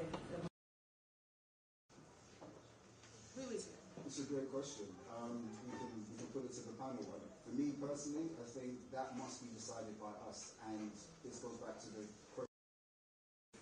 Whoever makes that demand needs a mandate. They need genuine support from the community, from all of the organizations we've just heard mentioned. For us to be able to do that, we ourselves need to be able to come together in a way that isn't dependent on government resources. We have to be able to come together like we have done in the past. We've got a long track record on history of doing this, and it's time to do that again. That would be my response. Does anybody else have anything to contribute to the sister's proposition? Much respect. When we started out on this, whole exercises, we had to think about some of those questions. And as far as we're concerned, this question of money and repayment is a multifaceted thing. It's got so many angles. There are some people who want reparations or repatriations, right? That should be taken into consideration. Absolutely. You know, if you look at the infrastructure of some of the countries, right, that has to be taken into considerations. There are some people who want money in their pockets, you know, that has to be taken into consideration. As far as I'm concerned, that's the least of it. But, you know, it depends again. You know, it can then move to the fore in some situations. There is so many things. I mean, just sitting down when I recently went home to Guyana, I call it home. I lived here most of my life, but when I went to Guyana, I was just sitting on the veranda looking at the roads, and I realized they did one half of the road and they left the other half. So I said, well, why didn't they do the other? They would say they've got to wait until they've got enough money to do the other half of the road. You know, and this is how they have to plan their engineering, their works, and according to their budget, because of the population size and how much tax they've got to tax the population, you know. And Britain just sailed off into the sunset and say goodbye, people, and you look after yourself. Now, to me, that was, you know, you dump people on a country and you're off, sailed off to the sunset. I've often said, why wasn't reparations discussed at independence? But then again, I wasn't looking at the class situation, and you know, for us to say that, you know, our local bourgeoisie, our local, you know, they wanted something to some way of getting their money as well. So they weren't interested in reparation; they were interested in getting their hands on control of the countries, you know. But as far as it's this many things to be looked at. It depends on the country as well. What do they want, you know? And the 10-point plan is a good start. First of all, a lot of people say the apology. I'm not worried about the apology, but I am worried about the apology, because the apology says straight away that our history books are wrong. We lied, right? And that can be cleared up. Once you see that everything that they've done is a lie, and you know, we can start working from there. Thank you. We have 2 questions from Zoom. We'll take those and then we'll go straight into the second question. I believe Pat is our next speaker, and then followed by Teresa. Much respect. Yeah. I'd like to answer the 2 gentlemen who are from the ears of slavery. Heirs of enslavement. We've just changed it. It's now called the heirs of enslavement. Yeah. And I'd just like to ask, what plans have you got for, in the sense that you're now hearing that you're saying you want a repair approach in relation of how we go forward? What have you done since you apologised, and what plans have you got in the future to make amends for the sins of your fathers? Sure. I think I'll go first. I think, as you said, I mean, right at the top of the CARICOM plan is I think the phrase is a full formal apology. And I think ever since I and my family went public about our heritage in this abominable crime against humanity, we focused on that, and suddenly a lot of what we've tried to do have come from conversations in Jamaica and Tobago, just saying to people, what if you were in our place, what would you do? And the first thing people say, pretty much always, is apology. So what I realised after two years ago when starting to talk about this publicly was that there are a lot more people like me, and I mean privileged white people, some more privileged, some less privileged, who also wanted to know, were ashamed and appalled by this history, felt it was wrong to be hiding it, and we're hearing from the descendants of the enslaved, if you like, that talking about it, acknowledging it, saying it's still significant in the wrongs that beset our country and the Caribbean today was the primary thing to do.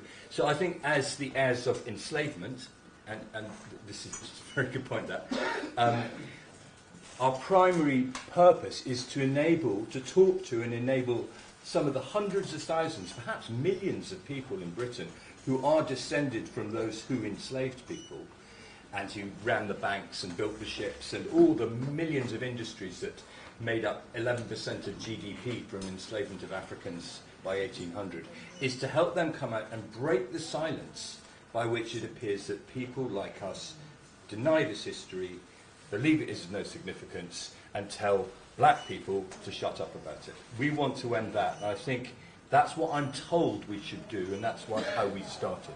Yeah. Thank you.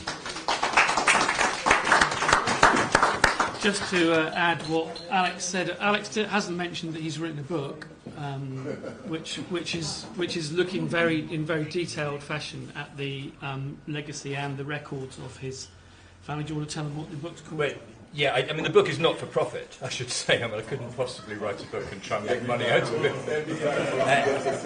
Yeah, well, I'm very. I do give copies out. I don't have any with me, but I'd love to send you one. But yeah, no, I mean the book is about this history of people I was brought up to admire. My mother's family in Scotland,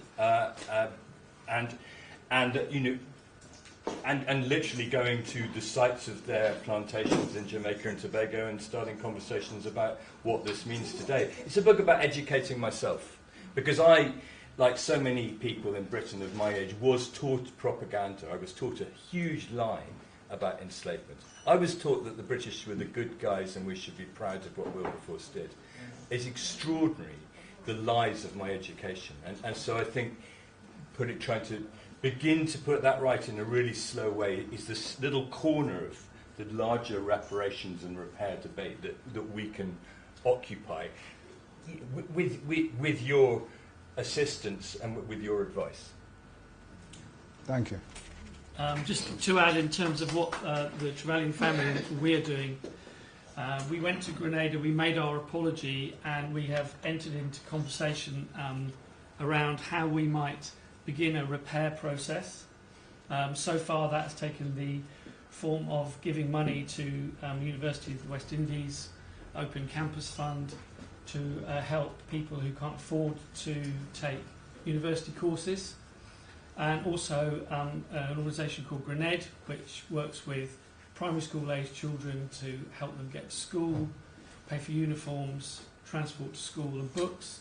And that's just the beginning of our process. We're just in the middle of trying to form a charity, which is still taking quite a few months because forming a charity is pretty complicated, I've learnt. But as that charity starts to form, the money that we will be giving as reparations will start to pour into that fund. Thank you. Can I say one thing? I think repair, because we have to separate reparations, which is the repayment of the great debt to African people, from activities of repair like the 100 million Church of England funds.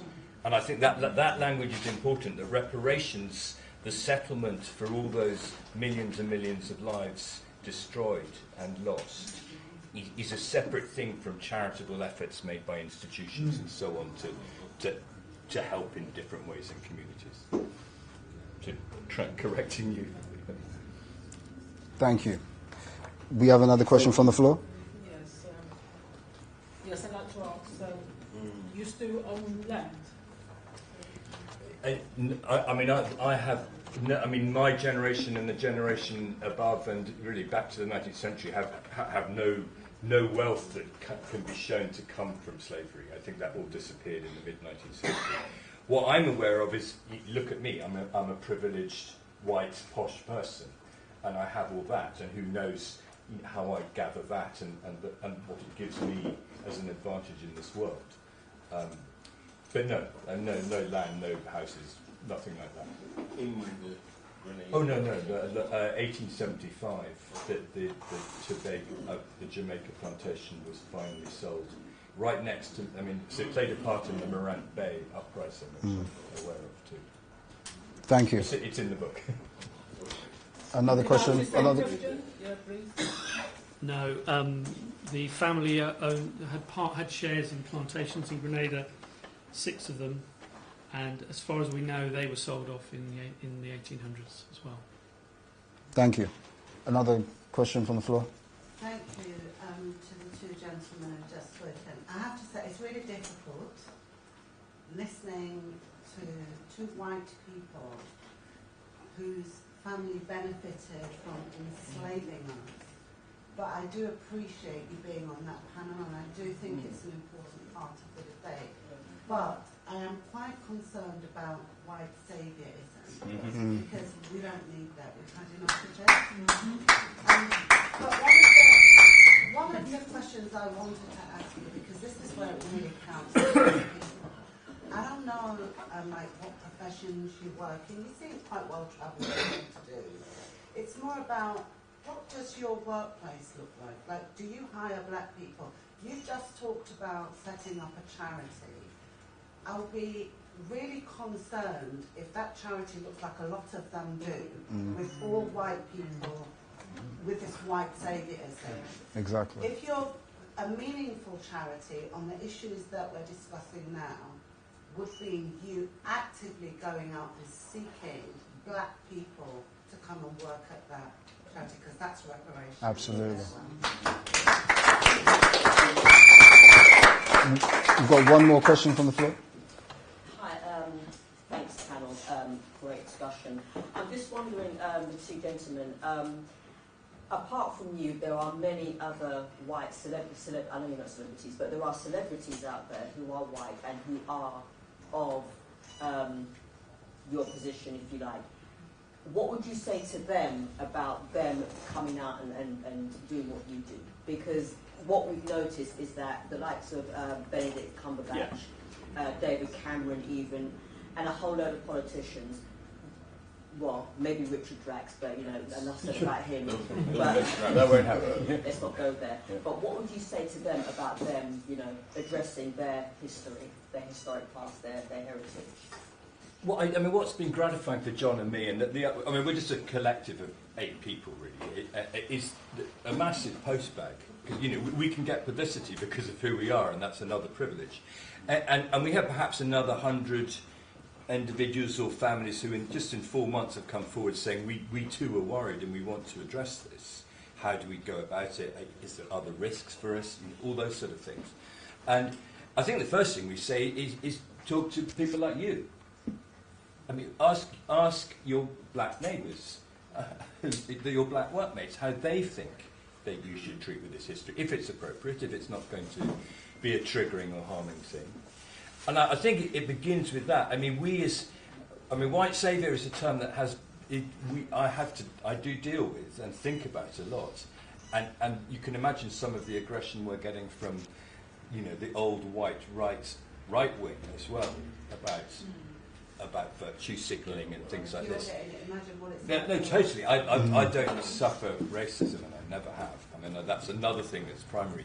But I think there are a lot of people who are interested in coming out. I think that there will be celebrities.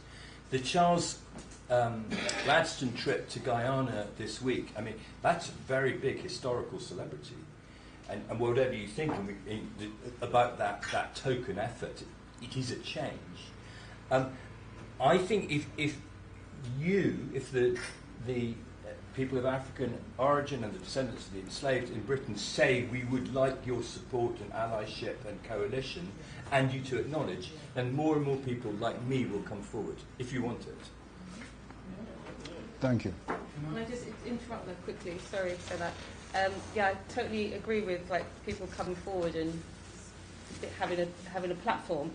But for 25 years, there's been the UN debates on climate reparations, and not one single country that's under attack has been allowed to be in those debates. So you've got 190 odd countries talking about reparations, but with not one country, so not a representative from Jamaica, not a representative of Tuvalu, not a representative of the Seychelles, has ever been allowed to sit in those spaces. So how do you then have a dialogue when you're not even allowed to get through the front doors? So what I quite like about now, this quite little conversation we've just had here, they've now changed the name of their group. Instead of heirs of slavery, they're now going to be called heirs of enslavement. That's so right. that's a dialogue that can be changed so quickly, when you do something like that. If we're not allowed actually in the door, how do we get the conversations going? Give thanks. Now, okay. There are other questions from the floor, but I know, ingenious people that we are, you'll be able to fit them into the next question. So we're going to move on to the second question. Much respect to everybody here. Second question, how important is it for former colonizers to really relinquish all forms of sovereignty and financial controls over African people? And we will look at the examples in Niger, in Haiti, all around the world. There's one thing I'd definitely like to add to this, and it's just that question of what does relinquishing that power actually mean? And one example is, it's already been shared by one of the panelists around the money that's been gifted to universities in the Caribbean. So Mona, for example, being one example. It's important funding, and it's important that it's done. At the same time, there needs to be a conscious effort to ensure that institutions, as we've already heard from the floor, from other speakers, institutions that already have the resources shouldn't be the priority in this next step of the reparative process. It must be ground-led by people who, due to structural racism, have no resources, as are represented by people here. I just wanted to add that. So the second question for everybody, how important is it for former colonizers to really relinquish all forms of sovereignty and financial controls over African people? Who would like to start us off? I'll go first. Thank you. You can't relinquish it, because until you tear down capitalism and really dismantle that, then nobody's going to relinquish anything. So it's people who are the bankers, the funders, the corporations, the CEOs. It's their investment. They're invested in keeping people of colour down and those countries down, because they don't want to invest in Africa. They want to take out. It's a resource, and that's not going to change. So how can you ask them to give back and relinquish power when the power still stays in the banks and the corporations and the governments? Yeah. So it's not like, okay, here's my land, I'm going to give it back. They can just go and buy land somewhere else.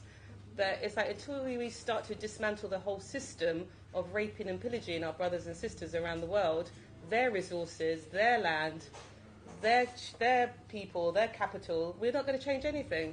So it's kind of a mute question for me, because nobody's going to give back their power until we dismantle and change the whole system.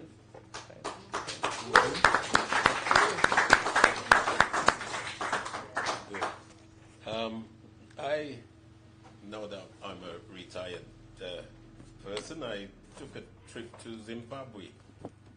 Whilst there, I saw some of the factories that was formerly owned by the British, who left after Mugabe took over, etc. The signposts and everything are still up there. The names of the companies are still up there. And what happened is, you go into the factories and the conveyor belts and things are still there, but they're not moving. So I was saying, well, why don't you utilize this stuff? And they were saying the basic thing that the machinery, the central processing stuff have all been smashed, right?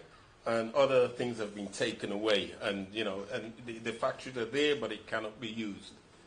Now, when they find out what panels, etc., has been busted, and they send off to the country to get a new panel, they're then told about the sanction that's been applied against Zimbabwe, so therefore they cannot supply them with the stuff they need, right? So how can you relinquish control? when they've got this type of control over you. You know, we've all WhatsApp, we've seen the Dr. Arikana Chimbora quotes. She explained the controls that the French have over their French colonies. You know, that they've got the first refusal has to go to the French. Right? How can they relinquish that control? They're dependent on the French for their jobs, right? If they take that away from them, then you know it's the whole thing. The banking system is all tied into the French banking system, right? How can they get that money back? You see? So it's systemic. You know, it's the whole system, and as we say, it comes right back to the same thing again. Capitalism, and how do we get rid of that system that keeps these things going? Keeps it in place. Yeah. Now, if there's some way we could say, well, if what's his name, Macron wakes up in the morning and says, okay, just make a claim and we'll give you all your money back, right? I mean, if that could happen, yeah, let's continue the way we're going. But until then, we've got to find a way of bringing the whole system down. And I think we're on that road right now. Let's see what happens. Yeah. Thank you. Anybody else on the panel?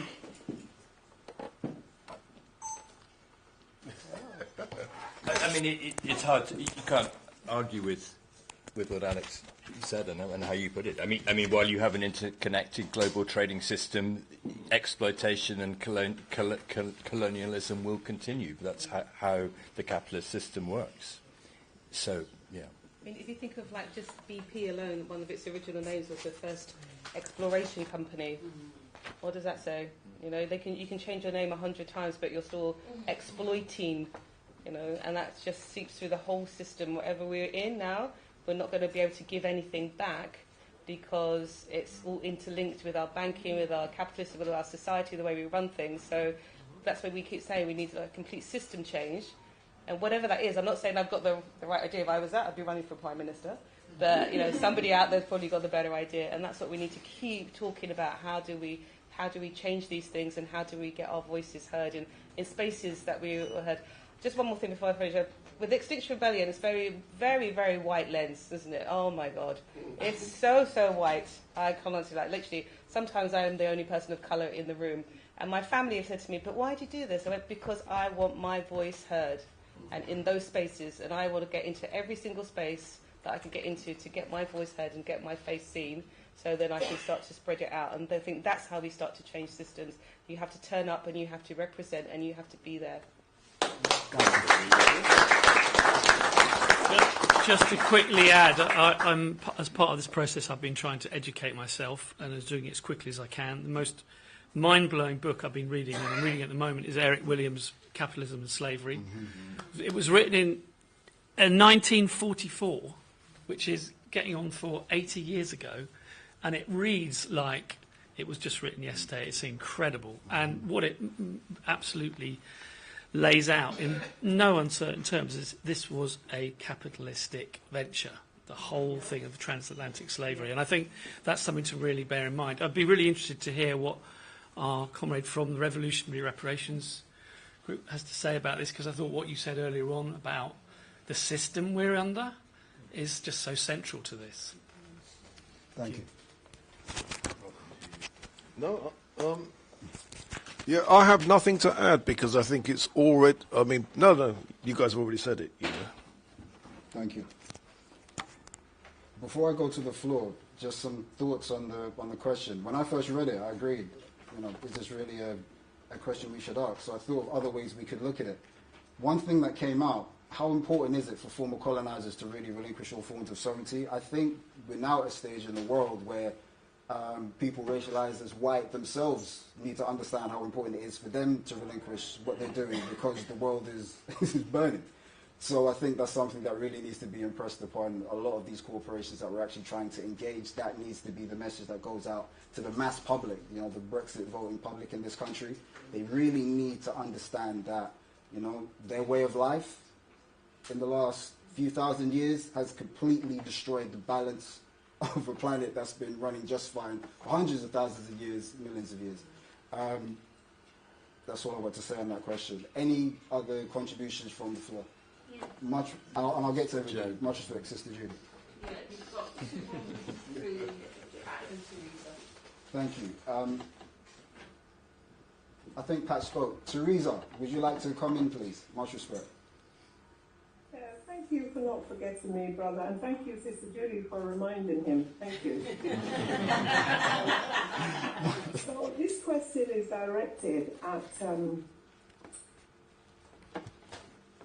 the heirs of the heritage of people who've done harm to the global other people. That would be the title that I would think would be a very descriptive title when you are heading towards the public and explain it. So my question is this, and it is for the heirs only. Demonstrating a true commitment to lasting change requires humility and willingness to relinquish control. Can you share instances where you stepped aside from decision-making processes and truly empowered local leaders and community to drive initiative addressing racial capitalism impact? And how do you ensure that your involvement, far from being performative, genuinely serves the best interests of the affected communities, untainted by personal agenda or reputation enhancement?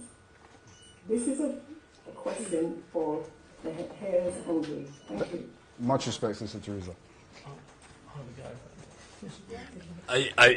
Well, firstly, I mean, we're 4 months old. I myself only started on this journey 5 years ago. The very token repair activities that some members of my family, because not all of them agree, have undertaken in Britain and in the Caribbean so far, which are listed on the book's website, are entirely about literally the passing of money to black-run organisations.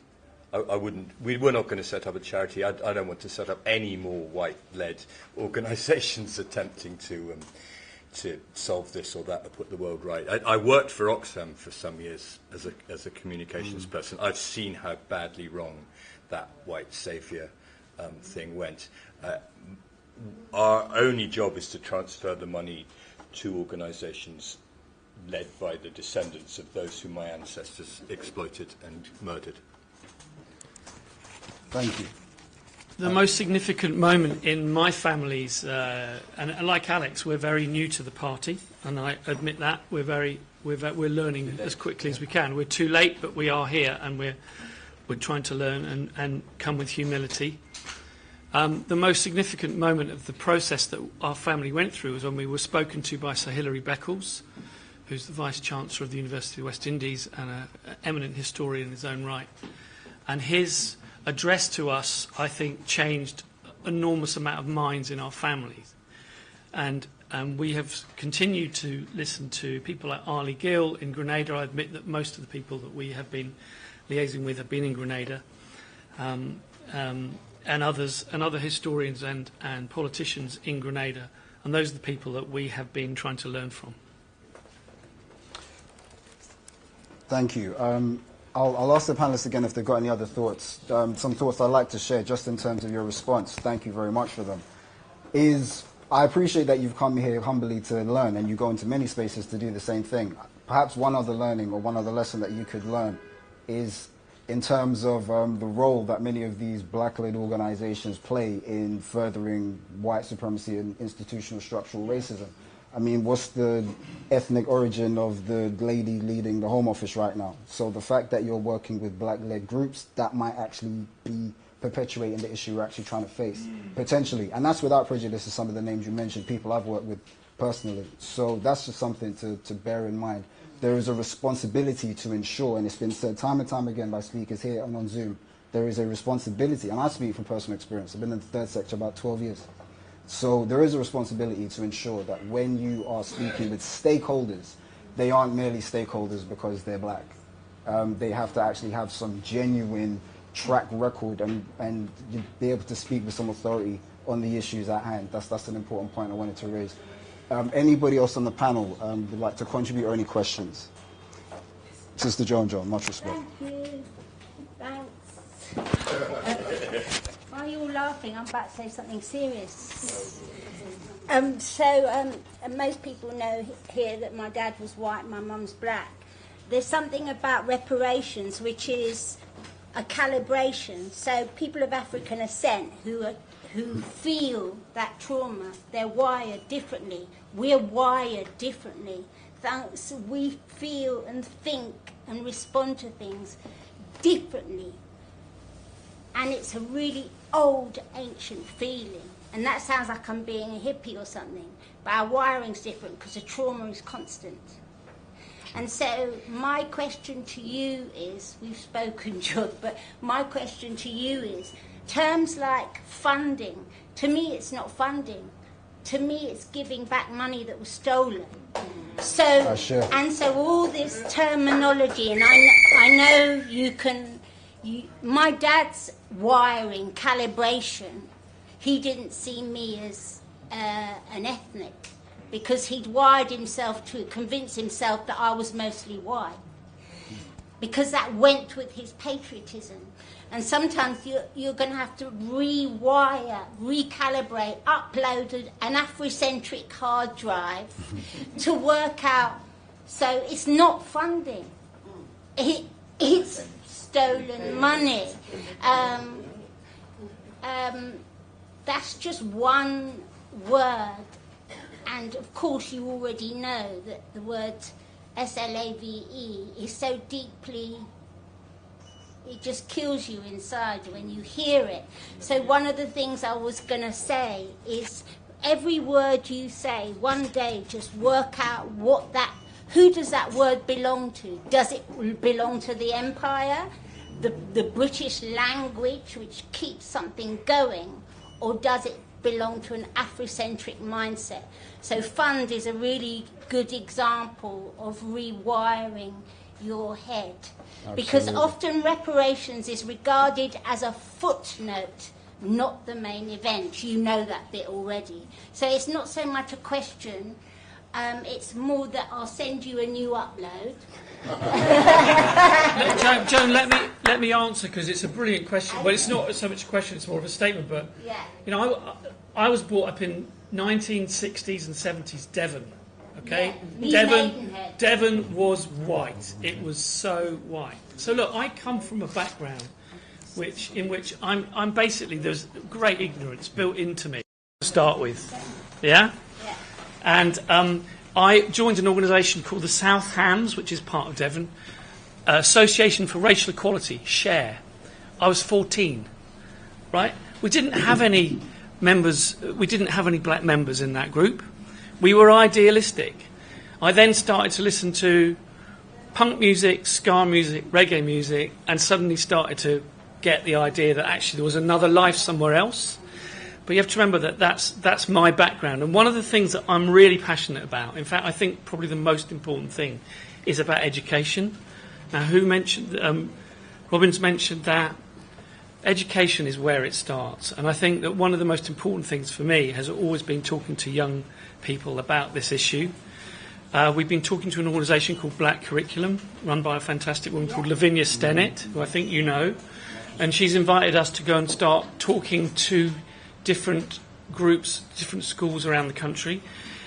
I have a real thing about public, private education. I was state educated myself, and I feel very strongly that that's, you know, private education is kind of the enemy, or at least it's something that's essentially the reason why we've got a system as we have is because it's mostly run by people who are privately educated. But for once, I'm actually quite interested in going and talking to people in private schools and saying to them, you guys don't understand. So that's something I'm hoping we can do. Take some Africans with you. Yeah, exactly. Exactly. Bring it on, man. Yeah, exactly. I should. We do have a policy because of the media requests we get, and this was happening twice today actually. If any radio station or TV station gets in touch with us, we say, why aren't you talking to someone of African and Caribbean origin? Or if you want me on, then you've got to have someone of African and Caribbean origin to do it as well. We absolutely see that one. And thanks for the upload. I'm 62 years old. My brain is, re-educating myself from the bottom up is kind of hard, and I'm working on it. It's not re-educating, it's feeling. Yeah. But thank you. Much respect. So we've got a question from the floor from Sister Mel. I didn't get a chance. Question 2, I did question 1. Sorry, say again? I didn't get a chance to have a question to question 2. Okay, this is Brother Patrick speaking, yeah? I've got 3 hands on Zoom. Okay, we'll get to you. 1 second, much respect. Sister Mel, if you could leave with the question. So I'm bringing it back to the question, which is, the point is, we do need systemic change. What do we do in the meantime? We can't just leave things as they are. So I understand that the question is formed in a way to say, how do we get them to relinquish it, basically? Yeah. It's obviously for us to self-determine and demand, but at the same time, when you see the atrocities, when you see the stuff in Niger, what's going on there, in Haiti, the list goes on. Once you are seeing these things, surely then a plan has to come about as to how we bring that back in-house, because the moment you see it, we have to have a response. It would be nice if we always had a proactive response. It's not so easy as African people because we're under so much terrorism daily. So we do have to have a response. And how we get those countries, those colonizers, to relinquish what they have. What do we do in the meantime until we get a whole systemic change? What do we do? Yeah. Good, thanks.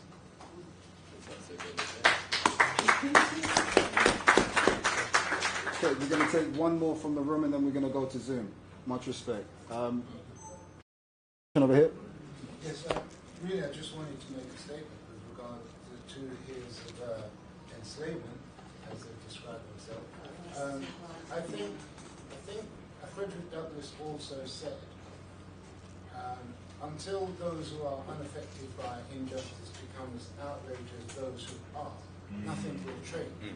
So it's great to have them having acknowledged the benefit or the fact that their families were engaged in enslavement and have decided to speak out about it and do what they can in order to make that change. So I think that should be acknowledged. Yes, they've been bold or brave enough to come in and say that, yes, their families. I think you said that it was 1,000 Africans that your family had. 1,004. 1,004. So to come up here and be prepared to come in front of us, who are family members of those who were enslaved, I think that's probably the first step towards change. There was something else I wanted to add, but it's just gone. Much respect for your contribution. Hopefully we'll have another chat. Elder, much respect, please. Okay. Thank you. It's not much a question, but a statement. My name is Elda, and I am a Black indigenous Brazilian. Brazil, it has the largest Black population in the diaspora, and all that to do with slavery. And you may say, but who brought the enslaved people to Brazil was the Portuguese. But who sponsored the Portuguese was the British, was the English. So there is also in Brazil this large population up to today suffering the consequence of that process of the enslavement. I'm a descendant of Black people and also indigenous, and we know, we still feel up to today what that it did to us.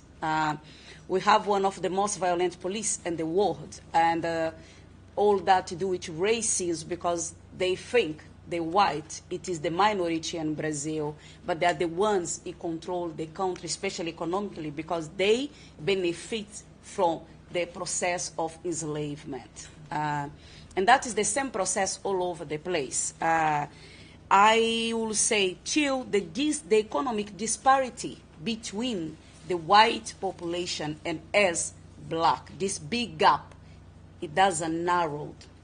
There is no talk of reparation. There is no real reparation. Because you guys benefit for our ancestors' hard work, blood and sweat.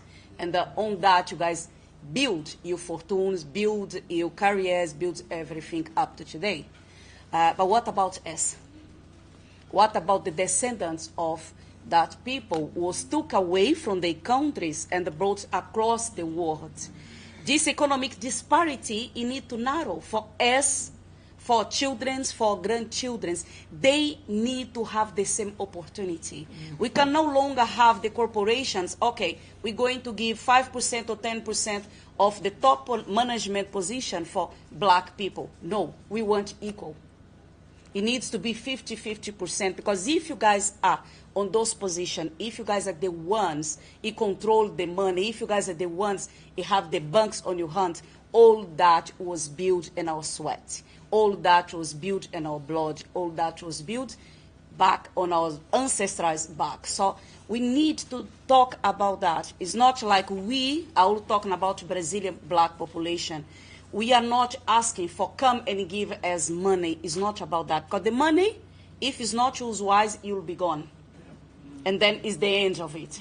We don't want also apologies, because apologies it feels like so empty to come and say, oh, I'm sorry, but you know what, I'm traveling first class, while you will probably get the cheapest ticket from Ryanair. I don't want that. We don't want that. We want to have the same opportunities. That is why we request for ourselves. That's why we request for children. That's why we request for the next generation. And I think that's why you guys should be talking about and doing, and also reinforce and say, come on, you have the opportunity to go to the corporations and say, we need to change. Because they'll listen to you being a white person. They'll not listen to us. And say, we need to improve that. We need to give more opportunity. Real opportunity. Our people are full qualified. Extremely qualified. We work hard, and most of the time much harder than you guys do in corporations. But why we don't have the same opportunities? So this is my main question. And I think what I say about setup and charity, we don't want charities. We don't need that. You say you work for Oxfam. You look for the top ones in the Oxfam, the management. They get like $500,000 annual salary, while the ones down there is the one who make that money come asking for donation. I get what? £10 being volunteer. No, we don't want that. No charities need to be done anymore. There is thousands in the world. We don't need charity. Africa don't need charity. Africa needs to have their freedom. They need to be able to make their own money, control their own economy, be owned by their own selves. Because today is the continent it have the richest resource in the world. That's why the entire world it got their eyes and their hands on Africa. Hands out of Africa. Yeah. That's why it needs to happen. Our people are qualified, and we can walk and not only 2 feet.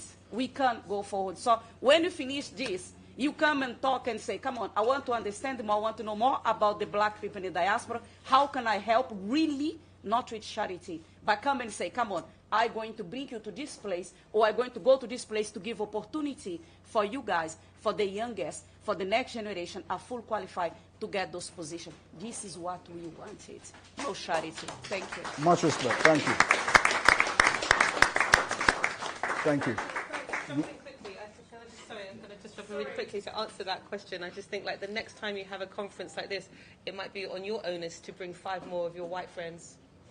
We have another like you know, so there's more so there's more and there's more willing to come and talk, you know. Otherwise that's we have another one there if you'd like. There's Richard. Okay, just on that point, we've got another 2 questions. Sorry, we've got 3 hands up, 4 hands up now on this. I'll be going to Zoom shortly. We've got 2 in the room. Sister, thank you.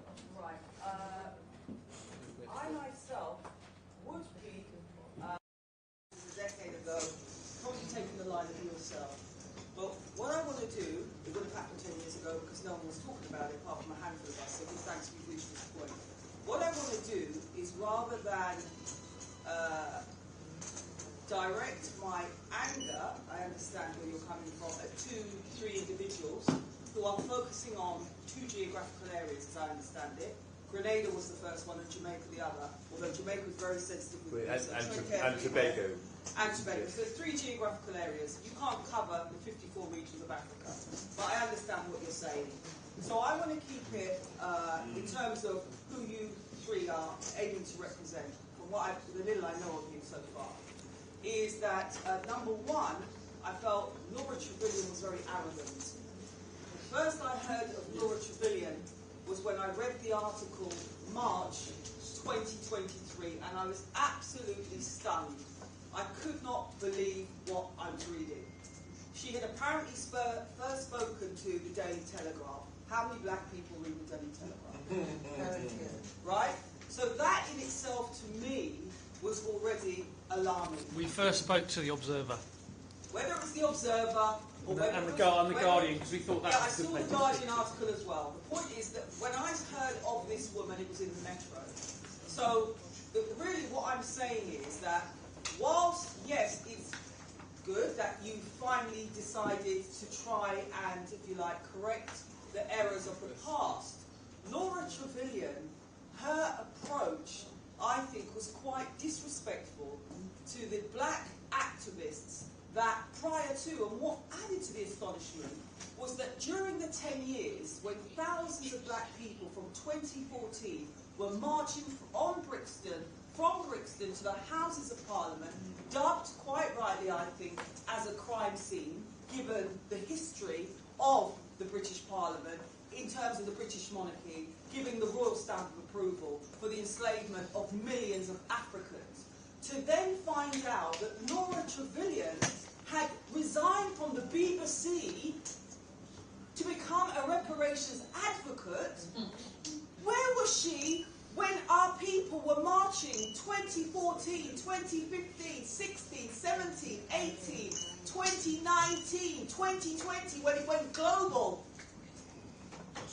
And then 8 months later, Sasha Johnson got a bullet in the head. Where was Laura Trevelyan for us then? Nowhere. Nowhere. And I put it to you that Laura Trevelyan decided to come in, as many well-to-do Europeans are now, because of the hard work of reparations activists. I told you I met Bernie Grant. I've got the photo to prove it. He sparked my imagination and my determination to get reparations for my people in 1996. I've written a book. She just needed to Google the black community in Britain and reparations. Right? It is the likes of Glenroy Watson. We may not agree on everything. Who supported me, first of all, in my community with respect to my book. She could buy millions of that book and thereby allow me to give reparations to my people in the spirit of the Ngozi Saba, which is cognitive economics. Right? So this isn't an attack on Laura Trevelyan, the person. It's the strategic moves that she has made, totally disregarding the work of RMT, completely disregarding the work of the March for 10 years, completely disregarding writers like myself who didn't get no lottery funding, didn't get any funds, was writing what was perceived to be risque or accusatory in terms of the British monarch. So when we're talking about this now, please be prepared to recognise that we will not accept, as the sister rightly identified, this notion, perhaps you don't even realise how you're coming across. You say you want to hear from this guy isn't African. You can talk to him another time. You have to speak to African people first, who are experiencing this every day. And it's going to be uncomfortable. It's not going to be an easy ride. You can't just speak to those self-appointed Tony Sewells. If you really want to get through and this is Britain. So be prepared, gentlemen. This is no easy ride. It's no easy task. This is just Britain. You wait until you get to the hardcore in Jamaica. Because I've seen some of the clips. Oh yes, I've seen some of the clips. Wait till you get to our brothers and sisters in America. be prepared to face the truth and listen to those of us that will diplomatically say to you, this isn't funding, this is reparatory justice so that we can build the roads that Frank's talked about, we can provide. We don't need white people coming into front what our black youth need. We need your funds so we can build our nations, our communities, educate our people.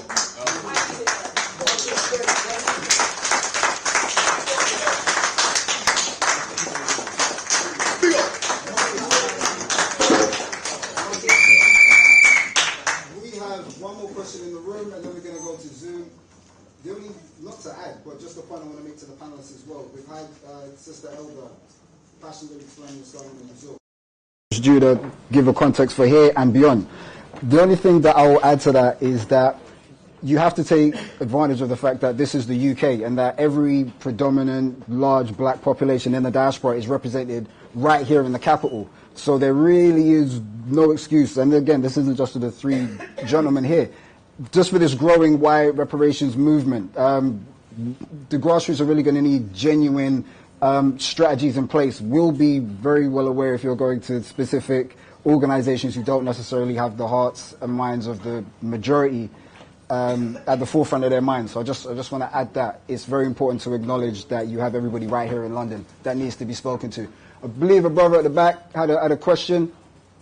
And then, I do apologize, my brother, just before you come in, our very special guest at the back has been patiently waiting to address the panel. Please, introduce yourself and raise your question. Much respect. Please do. Come forward.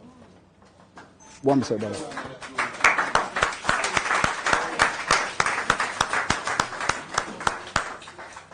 Can we see the speakers, please? Yes, sir. Un momento. Yeah, Just watching the tape.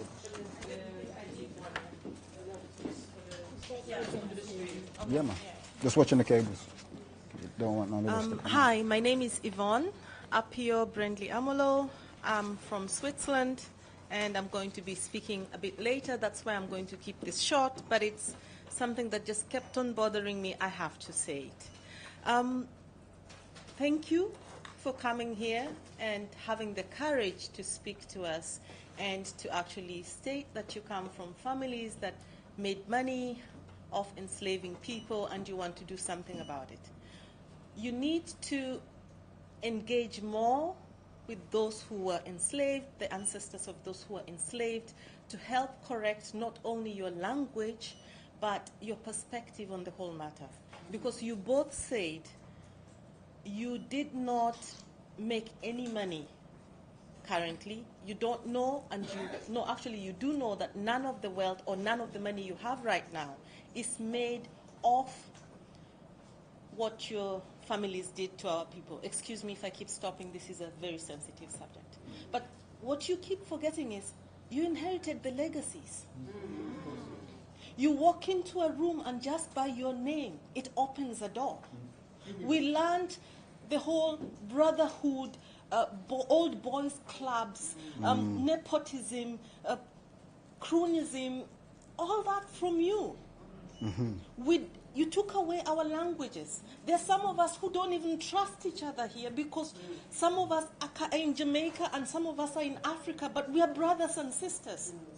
You divided and conquered us. You don't have that among yourselves. You walk into a room and you're white. You connect immediately. You walk into a room and your name says something to the person who looks at you and they give you that respect. We don't have that.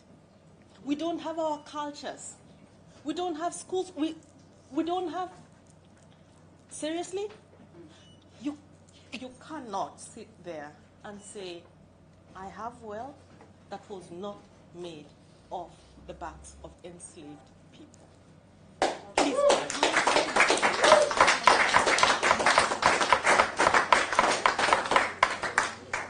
Thank you for making such a powerful point so tactfully. Much respect to you. Thank you. Brother at the back, sorry, if you're ready with your question, much respect. We've got another question at the back, and I promise I'll be going straight to Zoom. Hold tight. Family locked online. We'll be getting to you. Don't worry. Okay, brother at the back with your question, please. Much respect. Yeah. Give thanks. And can people say their name and if they're from an organisation, please? Good evening, everybody. I'm Nathan Wallace, and I'm from the RMT. And I've gone to a few of these reparations events before, and this one is a bit different. And I like to congratulate Mel and everyone else that organised this. It has a difference. Yeah, big up. There she's arguing over there. So well done. Now, the reason I'm finding this particular reparations event very interesting because I was a bit fearful of coming here and being surrounded by like-minded people like myself who all want reparations, and we all navel gaze. And I'm always thinking we can do. I don't like the term black or white, but you know, for these purposes, we'll use those terminology. And just black people like myself, and there's no white people in the room. I'm thinking, it's all navel gazing, and we then preach to each other, all right? You know, we preach to the converted, then we all go away and we're thinking, well, what happened next? So now, I mean, personally, I've listened to what people said about having politically white people in the room and in the panel, but I'd like to apologise for coming slightly late. I may have missed this bit, but what I'm really interested in going forward is, I mean, politically, have the descendants from the, sorry to say, the slave masters, what are their plan in convincing other people from their background and going into their rooms on the way forward? And on the way forward, I'll have to, highlight really, I mean, transatlantic slave trade actually, this is an aside, started before Marx wrote his book. So I don't necessarily think the answer to it, all our problems is actually Marxism and whatnot. But, the real issue is how can these people, our guests here, who I'd like to say great courage in turning up. It must be very, very difficult. Not as difficult from the descendants of the enslaved, mind you, but I'm not having a dig. Yeah, well done in coming down. But what's your plan going forward and getting our message into the rooms that you venture into? Thank you. Thank you. Much respect. No worries. One sec. No, it's fine. So, anybody on the panel need this? I'll put it here for now. No, just to take the point. So, Alex has said that the point has already been answered, so I'll just add a little something to it. It may have been the Trevelyan family, but I was at the second session of the Permanent Forum for People of African Descent. I was in New York. Can't remember if it was the gentleman here or somebody else related to the family, but they were there too. And it was ironic because they were able to get into the side event and I wasn't, which is quite interesting. So just that question, because it is an important one, and I know you may feel you've already answered it, but it's important. Just your outlook. I mean, you've got this country's majority white. So what is the plan? How do you plan to get? I mean, you're on board. You've woken up. You've seen the light. Just come from the road to Damascus. You're there. So who else now? What is the plan in terms of how you intend to speak with your community in this country? The Brexit voters. Thank you.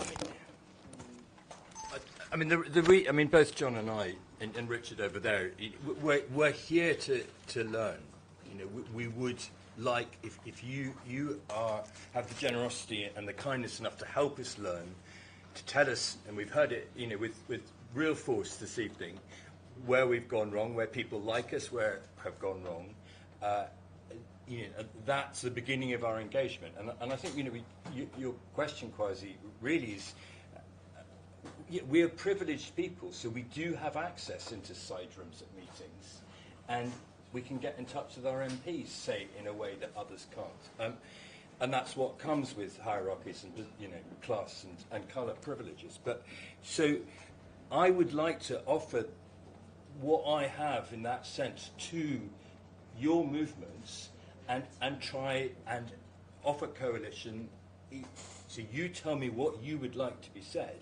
And we're a growing band. We have more white privileged people like us are getting in touch saying we are ashamed and horrified by what we're beginning to learn our ancestors did, and we want to know what to do. So we'd like to be a conduit. If you see any role for us at all, in passing on what you tell us here today and in other fora, and that's we're doing that.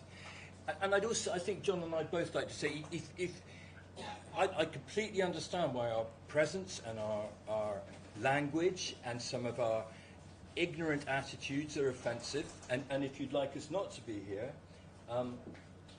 we will very happily leave too. I think that's a fair thing. I should offer that. No, that's fine. But that's fine. for me, already, I've learned so much. I've found so much more I want to listen to and discuss and look up. And I already, it's been a really useful, humbling, and I need humbling, evening for me. Can I just quickly jump in?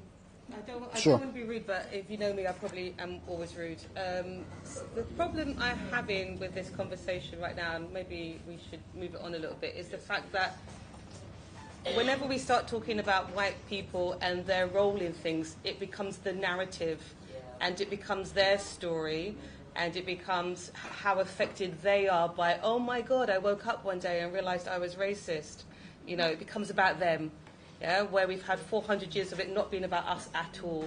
So this is why I think, thank you so much for coming and talking and keeping the dialogue open, but it's not your story, and it's not any white person's story to have and to own and to keep, so even if we thought about how do we get more people who are, enslaved families from the enslaved talking about it, it just becomes about them over and over and over again. And the fact that you've written a book about you belong to a slave family negates all the other books that have been written by people who actually were affected by it. And that's why I think that the white lens always takes over, and the narrative always comes about poor little white me, whereas opposed to it's not about that, it's about listening to what everybody's in the room is going to say.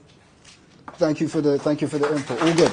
So just to respond to what Alex was saying. Go on.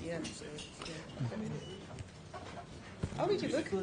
Through the chair. Alex, I was just about to respond to what you were saying. So we're going to return to Zoom because I know we've got people waiting. So, be ready with your questions.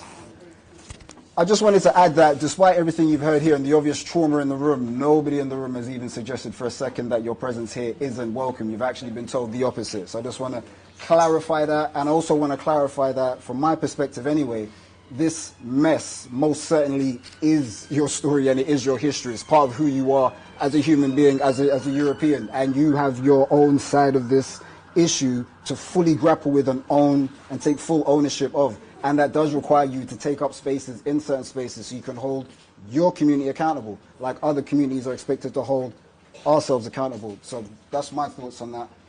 In terms of who's online, do we have a list of who's available online? Because we are going to have to wrap this up soon. I know there are 3 waiting online, so with much respect, I'm going to try and get to you. Who's online? Much respect. Okay, Pat, you got your second question because I know you've already spoken. Much respect. Everybody. Okay, thank you for all 5 minutes. Want to write it down? Thank you. Okay. Pat? Can I talk? Yeah, man, please. Wait. Yeah, 1 second. and then they know the order as well. Okay, one second, Pat. Hold on. We're just going to get the order right for Zoom. Hold tight. Yeah. Evelyn? Yeah. Mark W. And Finder. Give thanks. Can we put this in the chat? So people online can see their order. I will return to who's in the room, but I'm going to just focus on Zoom. We haven't heard from anyone in Zoom for a while. Much respect for your understanding. So, Patrick, you want to go ahead? Yeah, thank you very much. Much respect. Yeah. I'd just like to say about maybe taking an approach as well, in addition to seeking money, is to get allies like some like the ears and a few others in industry, etc., to contribute to build up the maybe in say the Caribbean or countries, to build up the infrastructure, either in terms of by donating funds or by being sort of in kind in kind. Brother Patrick, I get the point you're making. Much respect. And I'm going to have to move on because I know you've already had a chance to speak. But the panelists have heard what you've said. Everyone here has heard what you've said. Who's next on the list, please? Because we need to get on with the program for the conference. Much respect. Who's next on the list online? Can I speak up? Please. All right, I'll take my time. Thank you. Greetings to everyone. I'm very impressed about the numbers we have here today. I've never witnessed a big crowd before, talking about Africa. And Africa is our passion. So we have seen so many people here, and I'm thinking the thing that has happened to Africa most is that our disunity. We are divided so much, we have become fragmented. So all of us here belong to some organizations. Can we all come together and unite and have a common front and have leadership among us, one voice among us? Can we all come together? Now, for all of us to come together, we need education. And to get education, we must get material, educational material, books, especially for people in Africa. Hard copy books are what people need to know who they are and to align to this unity of Africa. Africa must unite. That is the policy that we have. With fragmentation, we can't go anywhere. Much respect, my brother. Much respect, my brother. Thank you for your message. We need to unite. We need food. As Kwame and Tori talk, absolutely. Much respect. My brother, thank you for your contribution. We've heard you said loud and clear, Africa must unite. Yep, that's been the case for a good 100 years now. Much respect. Next speaker online, please, so we can wrap up this panel. Much respect. Who's next? Just conscious of time. Who online is waiting to speak? Please speak. Come through. Lady before me, or I'll speak now. I think it's Evelyn. Sister Evelyn, are you ready to speak? Otherwise, we can come back to you. Much respect. Okay, brother, if you want to go. I have respect for the chair. I cannot speak without being called on by the chair. Empress, I appreciate that. That's how the thing's supposed to run. Please speak. Through the chair. Much respect. Bless to you. Thank you for the opportunity. I want to salute gentlemen that for their courage to get up and speak out and to do what they are doing. My question is, how do you deal, because I know some condescending white people like those in the media might be aware of what you are doing, and they would probably think what you are doing should be enough for Africans, and therefore they should not demand for reparation. So that's my question. And so I want to salute you indeed because of it. What you have been taught is what you know, because it's the parent that is supposed to teach the child right. But we thank you for your bravery to unlearn the attitude and unite with us to do better. Much respect, Empress. Thank you for your point. It's an important one, and you kept it brief. Much respect to you. There certainly does need to be coordination between reparative movements on the continent and the conversation we're having here. Much respect. Who's next on the list online, please? Yeah, it's Mark. I'd just like to make a quick comment. Bless, go through. About this conference, which is very powerful. Two people have said it already. This particular conference is very powerful. I wish I could have been there, but I couldn't make it, so I tuned in. What I'd quickly like to say first is just do a quick shout out to Glenroy and Frank Murray, because I was there with them. I was part of the organising committee of the very first one that was kept 17 years ago. And I'd just like to say respect and salute to Glenn and Frank for keeping the team going. Yeah?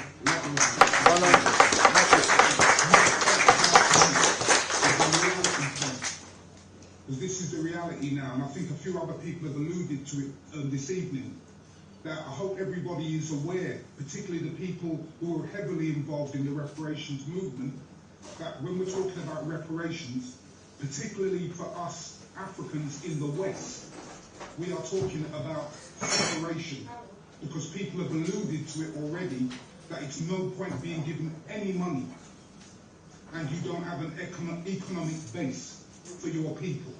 So we're really talking about separation. I hope we all understand that.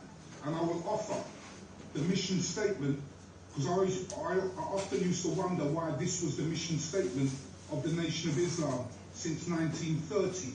And their mission statement was a separate, and I believe it is still to this day, a separate land or territory for our people within the United States.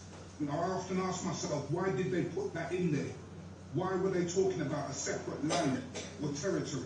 And the reason was, you have to have, if you want true freedom, and you want it economically, and you're going to provide goods and services and all of the things that you need to sustain yourself, and you're going to truly be independent when you do that, then you are going to have to do that independently.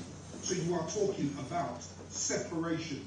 I hope my people in that room will understand what I am saying when I say that. This is the reality of what we are asking for. Because to be given trillions of English pounds or American dollars and remain in the economic structure of somebody else, we all know where that money will eventually end up. True. That's what I have to say. I'm a wonderful evening, everybody. Much respect, Brother Mark. Much respect. Absolutely. Point taken fully. Who's next on line, please? I'm next on line. Bless up. Go to you, please. Ida. Thank you. And I wanted to say that though I thank the brothers who've come from the heirs, I think that this conference needs to move on now, and we need to actually grapple with things to do with reparations. I would like to hear about reparations, just like Brother Mark just said, reparations in Africa, in the Caribbean. I'd like to hear about reparations everywhere, and I'd like us to start talking about what we want. And I know there's a 10 points, but I think that we shouldn't forget. I really think we shouldn't forget Africa, because if we want a homeland, we should be fighting hard for a homeland in Africa and in the Caribbean. If you want America, if you want Britain, fine. But we should be fighting for people to be able to go and live there without it being a burden or too much. You know, it's our homeland. We should be trying to get back there in some way and trying to help the people who are struggling. So my thing is, you know what? I came to hear a reparations conference. I'm pleased that people want to come on board with it, but I want to hear about reparations. Thank you. I share. Much respect, my sister. Very powerful point. The only thing I add is absolutely self-determination is key to the separation that Brother Mark alluded to earlier. So absolutely, we have to take responsibility for our own lives. That's how human rights work. Much respect for your contribution. Who else is online to make a contribution? Then we can begin to wrap up this panel. We've got one. We've got. Okay, Sister Teresa, please, and then we'll return to the room. Okay, I've got another question, and given that the heirs have said they're wealthy, I am looking at them now as conglomerates, maybe mini conglomerates, but conglomerates. So I want to ask a question to them. As a global conglomerate in a position of power, how do you plan to proactively reshape the unequal landscape by shifting resources and power dynamics? Can you provide examples that we've been thinking about to take and make this a priority, or prioritize justice and repair, given that you are on the train and you say you are wanting to help in the reparation? Now, I'm giving you a mandate to not come and talk to us, but to go and talk to the ones who are holding the power and hold them accountable. Thank you. Much respect, Sister Teresa. What I'll add to that question is, when similar questions have been asked of Alex, and I've forgotten Mr. Trevelyan's first name, John, their response has been, you know, they'll listen to the suggestions that we make. So I know that the organisers and GAC and other organisations will definitely be holding them accountable to that offer. Much respect. Brother, can I just interrupt you? Please.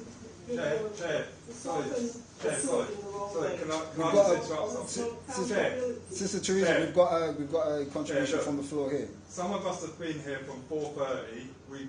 we deserve a break at least. Come on, we talk about self-care and all this stuff, right? It's all right for people at home. Then you know, they can relax and do everything, right? But some of us have worked long days a day, right? And you know, we need to call this to a close down. We need to have a break. It's been over 3.5 hours now. Much respect. Point taken. So, much respect. So, as you can hear, we've had a contribution from the floor, which has been backed by several people. We're over schedule. We need to obviously keep the conference going.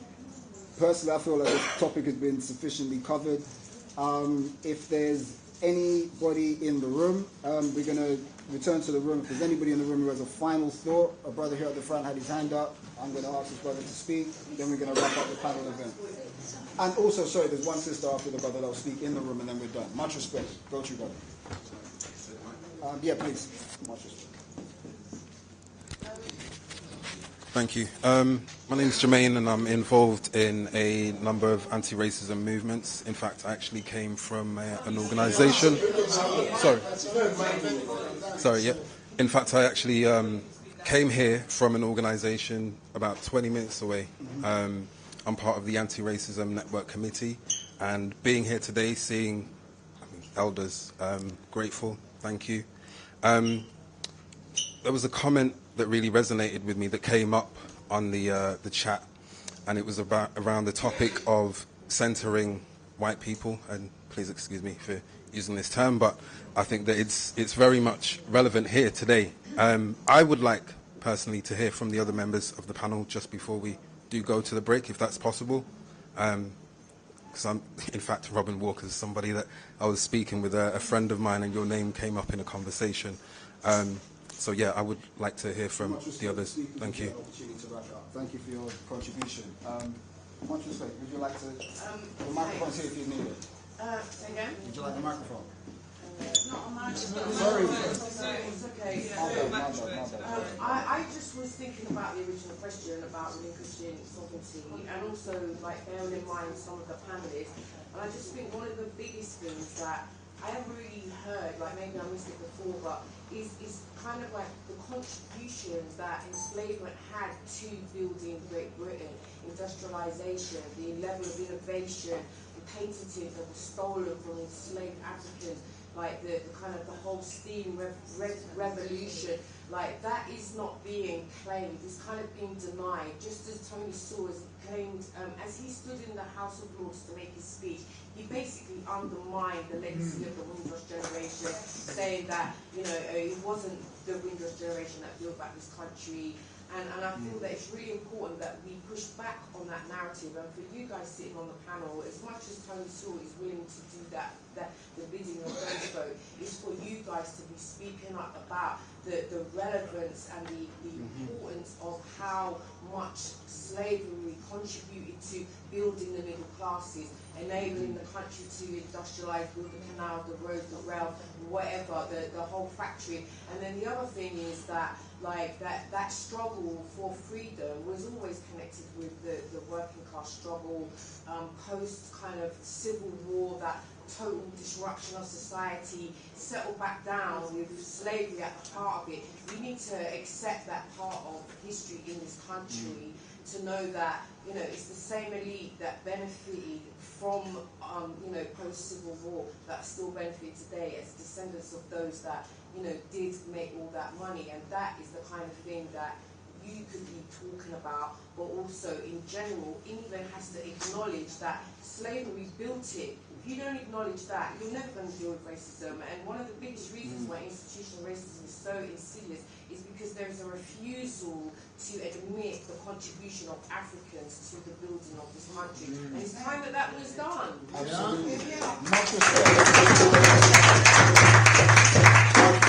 That was the perfect contribution to end all of the contributions from the floor, so much respect to you. We're wrapping this up now. Any final words from the speakers, and then we'll move.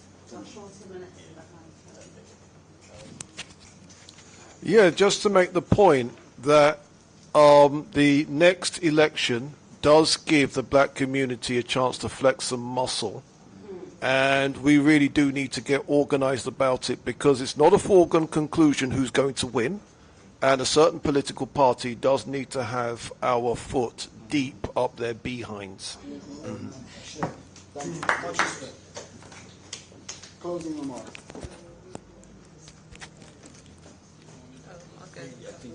The point was not my closing remark is just like thank you for allowing me to sit here and learn from you guys and listen and and enjoy your conversation and much respect to our new friends here as well with your bravery for sitting here. And it's just like it's conversations like this, no matter how deep and how hard they are, that will help us to move forward. And that's what we need to keep doing.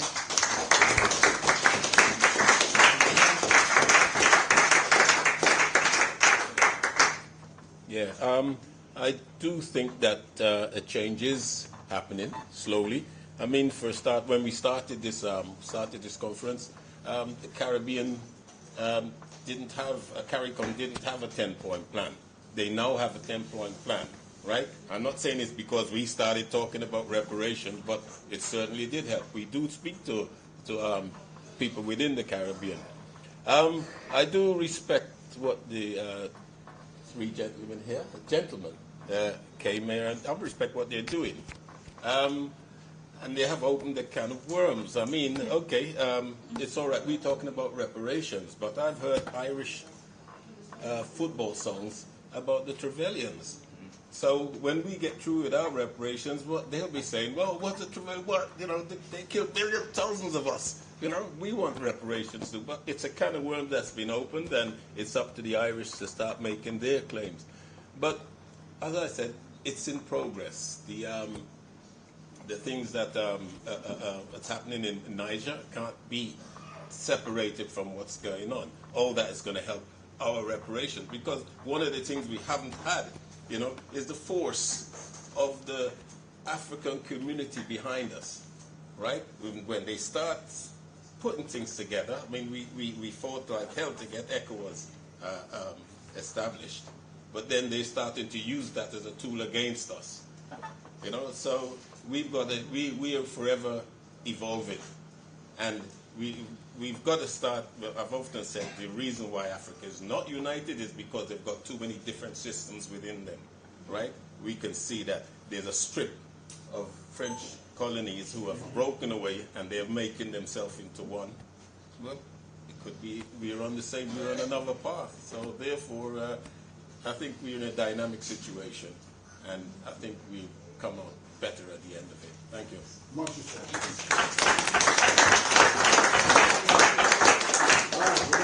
Bless up. We're done.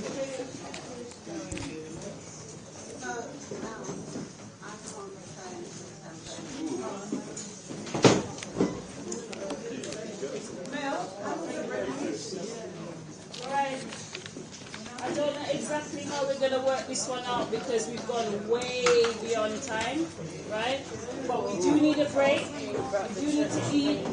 I've got a splitting headache because I started work at 5:55 this morning, yeah, and I appreciate some of you have traveled from a great distance, yeah. So I'm just going to ask, you can please have your food and talk amongst yourselves. That's fine. I'll evolve the time, but we're probably going to have to cut out some of the program, right? Which is a shame because, you know.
I'm here all night.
Just to say to everyone, really sorry things don't overrun as much. We're just having some food. Please come away from the screen if you've been here from the beginning, or even if you've not. Go for a walk, stretch yourself, close the screen down, whatever it is. I've already got a headache. I'm sorry I can't say exactly what time we'll be back. I'm having to look at the program and see if I can recalibrate it a little bit. Yeah, I'm going to mute. So thanks for that, Wale. Alright, so I'm going to mute because obviously there's quite a lot of chatter in the background. We were meant to watch the documentary now by Jojo, but I don't think that's going to happen now. Alright, so I do apologise. I'll get back to you guys as soon as I can. I hope you've enjoyed it so far.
Hi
everyone! Also there's drinks down at the bottom, please open. Where's the thingy? I'm better than Little box at the back.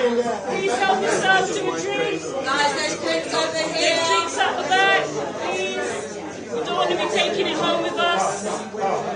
Please help yourself.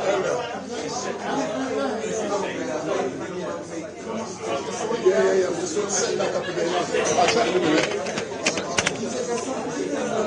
What did you do? Yeah. Glenroy. Yes, I. When you finish, it will be 12 hours, really. I remember. It's all right. The moment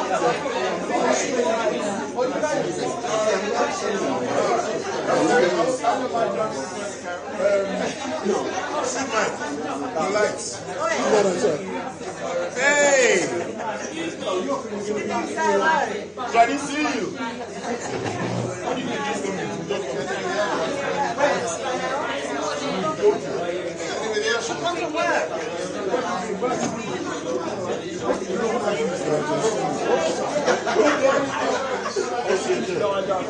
I like flying. Call me up and meet up.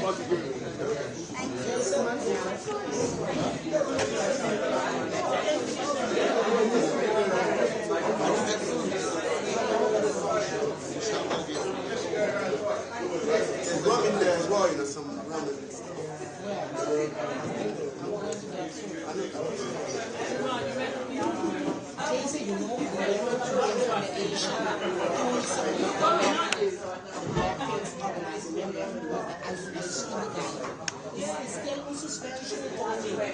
Oh, yeah. But they're going to get sorted out. It's a lot of it's coming up with stories the manager was blessed.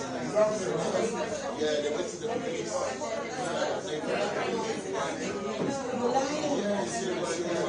Can't say too much. What am I going to do? Yeah, the manager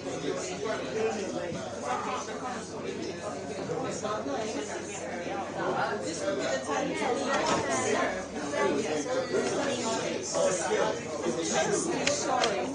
So when I left, I changed a few things that we can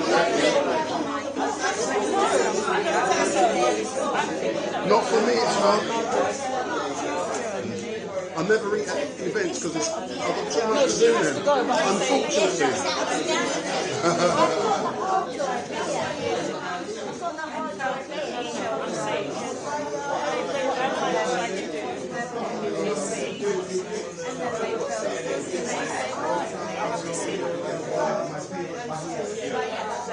Because he's all the way in South Africa.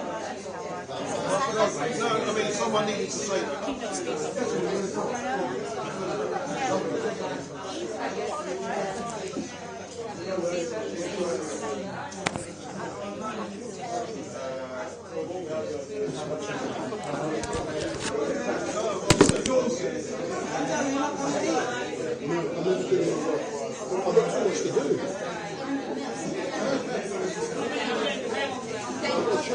everything. Why did somebody do this?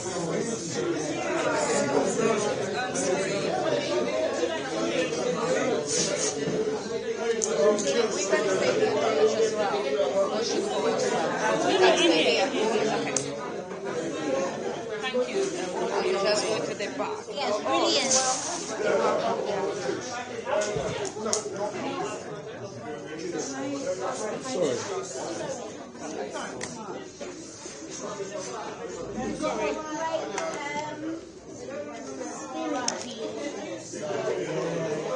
Do you know what I mean? I got great with somebody sometimes here. I don't think not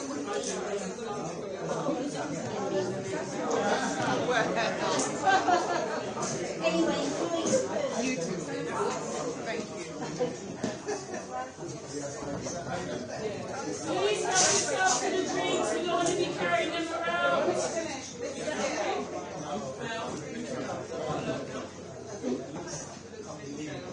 Somebody must have one.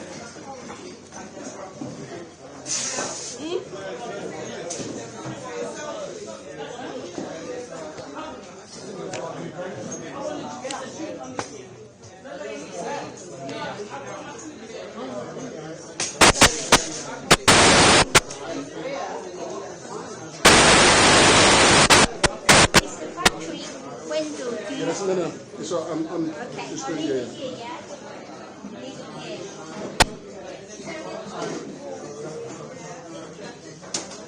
I'm just changing everything.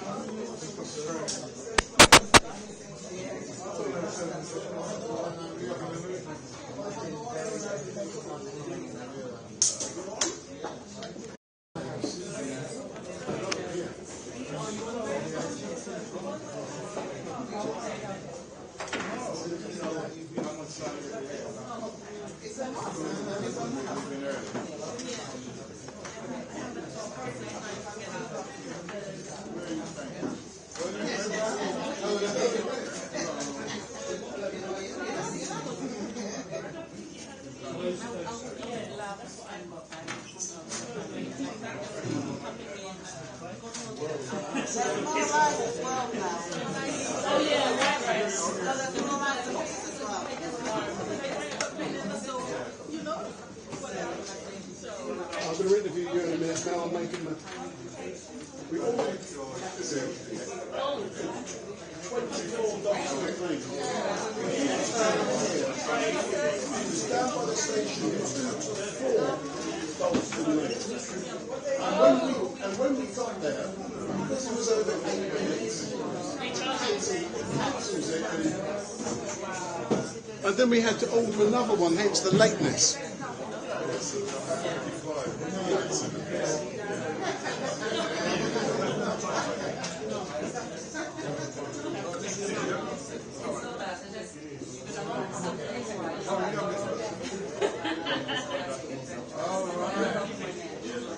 Hello, it's got to be quick.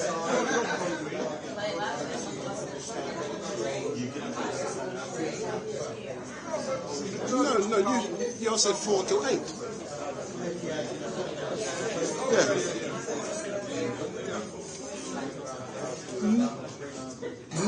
Hold on. No, I said 4 till 8 because 4 o'clock is when it finishes. Roughly when it finishes, and 8 o'clock. Remember I said the thing in the reception, it starts at 12 o'clock. That's what time it starts.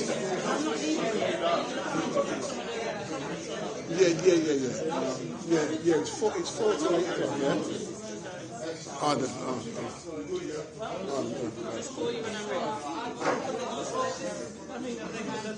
I'll send you.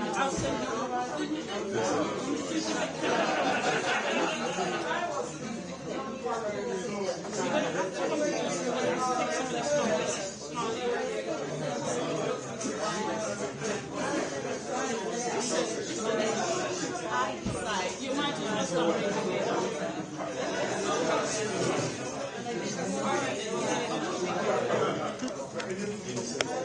I'll send you the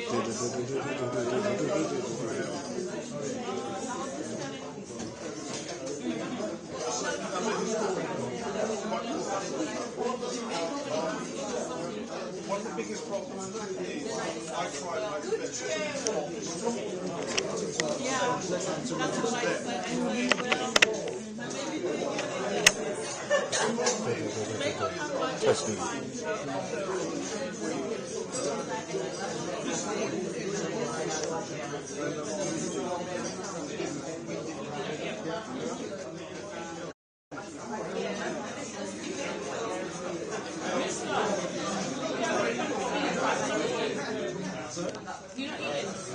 Good evening, and we finally get the opportunity to see me, and I apologise for the delay in me chatting with you, but good evening, my name is Daniel, and welcome to StreetMic, and we're coming to you live and direct from Dalston, where RMT conference is currently taking place, and it's a conference about reparations. In a few moments I'm actually going to be engaging with a few of those participants down here, but this is the first time I've had the opportunity to say this. But don't forget, if you like StreetMic, give it a thumbs up, make your comments down below, share and follow. And for those of you who are fans of Afro Rose, very soon Afro Rose will be speaking, and the first person I want to speak now, the first person I want to speak to is Mel.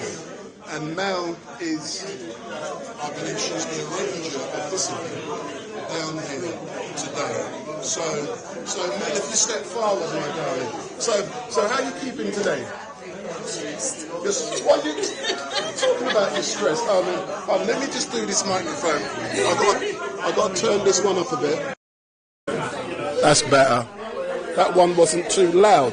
So let's start again. So Mel, yes. I'm saying to you, if you move back a bit, I'm saying to you, how are you today? You say you're stressed.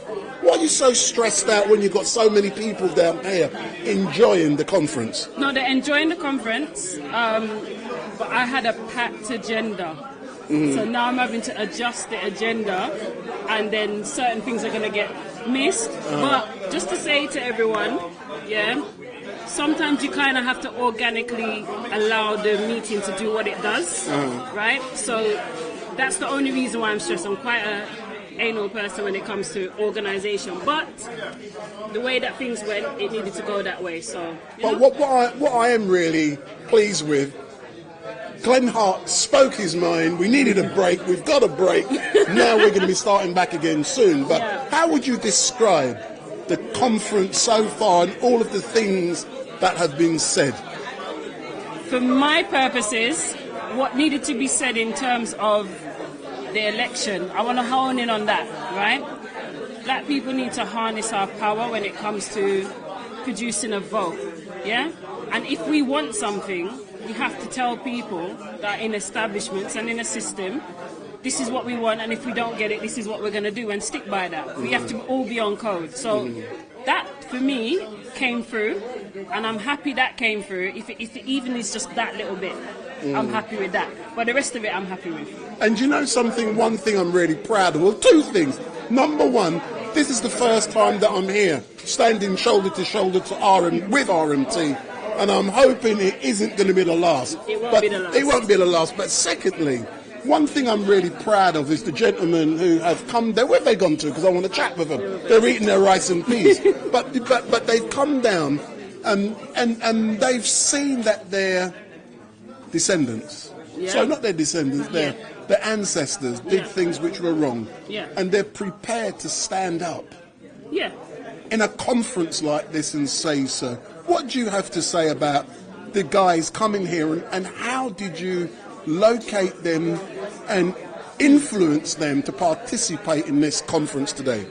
All right, so luckily for me, Jacqueline McKenzie from Lee Day Solicitors, she's part of the legal part of the APPG. So big up to Bel Rabira Addy, who's part of that through Parliament.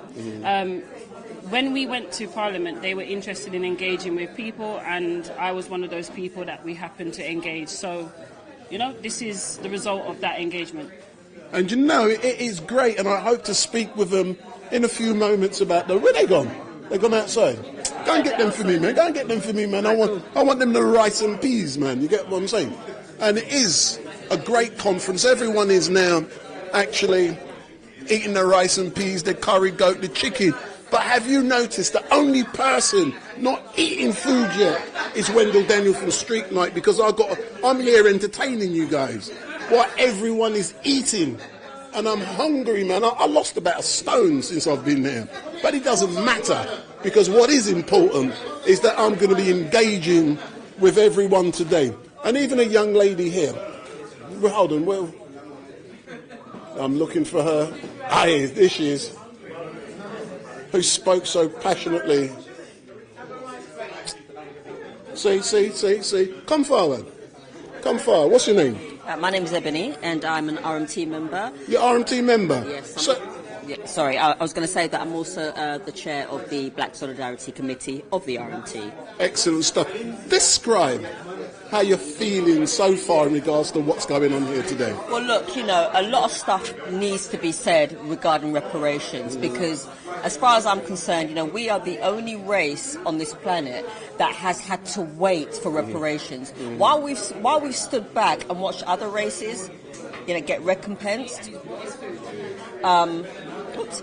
While we've watched other races get recompensed for their reparations, for the fact that they've been exploited and beaten in the same way that we have. We have had, we're here and we're like, well, where's our reparations? And it's not about money. This isn't about money. It's about a multitude of things. Money is a small cog in the wheel. An apology, you can make an apology, but how truthful is that apology? You can say sorry about something and not really mean it. You can apologise and not really have any background behind it apart from, oh, sorry. Yeah, you're sorry. Sorry for what? Sorry for the fact that we are still facing a lot of the treatment that was faced by our ancestors during the time of slavery. Now a lot of it is mental slavery. A lot of it is being arrested for being black. A whole load of stuff that happened way back then is happening now. What do you have to say to those people who keep saying, forget about the past, let's move forward together? What do you have to say? Here's my question. Would you tell a Jewish person to forget about the Holocaust? Are you interviewing us or can we eat? Both. I'll be coming to you in a second. I've just dribble in my beard. Yeah, that's John Renton. No, you wouldn't. Yeah. Exactly. Would you tell the Japanese to forget about what's happened to them, etc., etc. So no, don't tell us to forget about slavery when it's still here, present, but in a different form. We may not be in shackles and chains, but taking into consideration that a lot of black people have been killed in the system. Thank you very much and enjoy your food. Next. It's interrupted. I'm sorry for interrupting you. No. Sir, come forward. Can I first begin by saying thank you very much for taking the... If you step back a bit, boss. If you step... You're probably the reflective light. I'm eating my dinner. I'm beginning by saying thank you very much for coming down here to address this conference. Can I be quite honest here? I have found today very useful, very educational. I take my hat off to yourself and the others for coming down here to educate us. But, how would you describe the experience so far? Exhausting. Listening is exhausting. Of course. We've heard some hard truths coming from people. Some people have told us things that I needed to hear, and I'm learning. There's an aspect. We are lightning rods. We're sitting here. We are white power wherever it is in the world, and while there's many things that I'm not responsible for, I have to take responsibility for. Someone called it white psychosis. The problems that people like you know so very well about white attitudes and white supremacy. And while I'm trying to learn, I have to also answer the many people I know who aren't trying to learn. Yeah. Well, what was the trigger point for you that started that learning process and you saying, yes, we need to do something here? Literally, I was in the cellar of my grandfather's house in Ayrshire, and looking through an old catalogue of family papers, and I kept seeing the word Tobago and Jamaica. And I'd been brought up to think of my ancestors, whose portraits hung around the house, a very old house, as good people who, brave soldiers and lawyers of the British Empire. And I said to my mum, what's this? What's all this Jamaica and Tobago in the 18th century? And she went, oh, that's a bit embarrassing. That's, she said she did know that we had been involved in slavery, as she put it, in enslavement. And I went, I was 55, I went, oh, my goodness, I had no idea. How come you've never told me? This is important. It's not a side thing in our history. This goes to the core of who I am. And so that was the start point.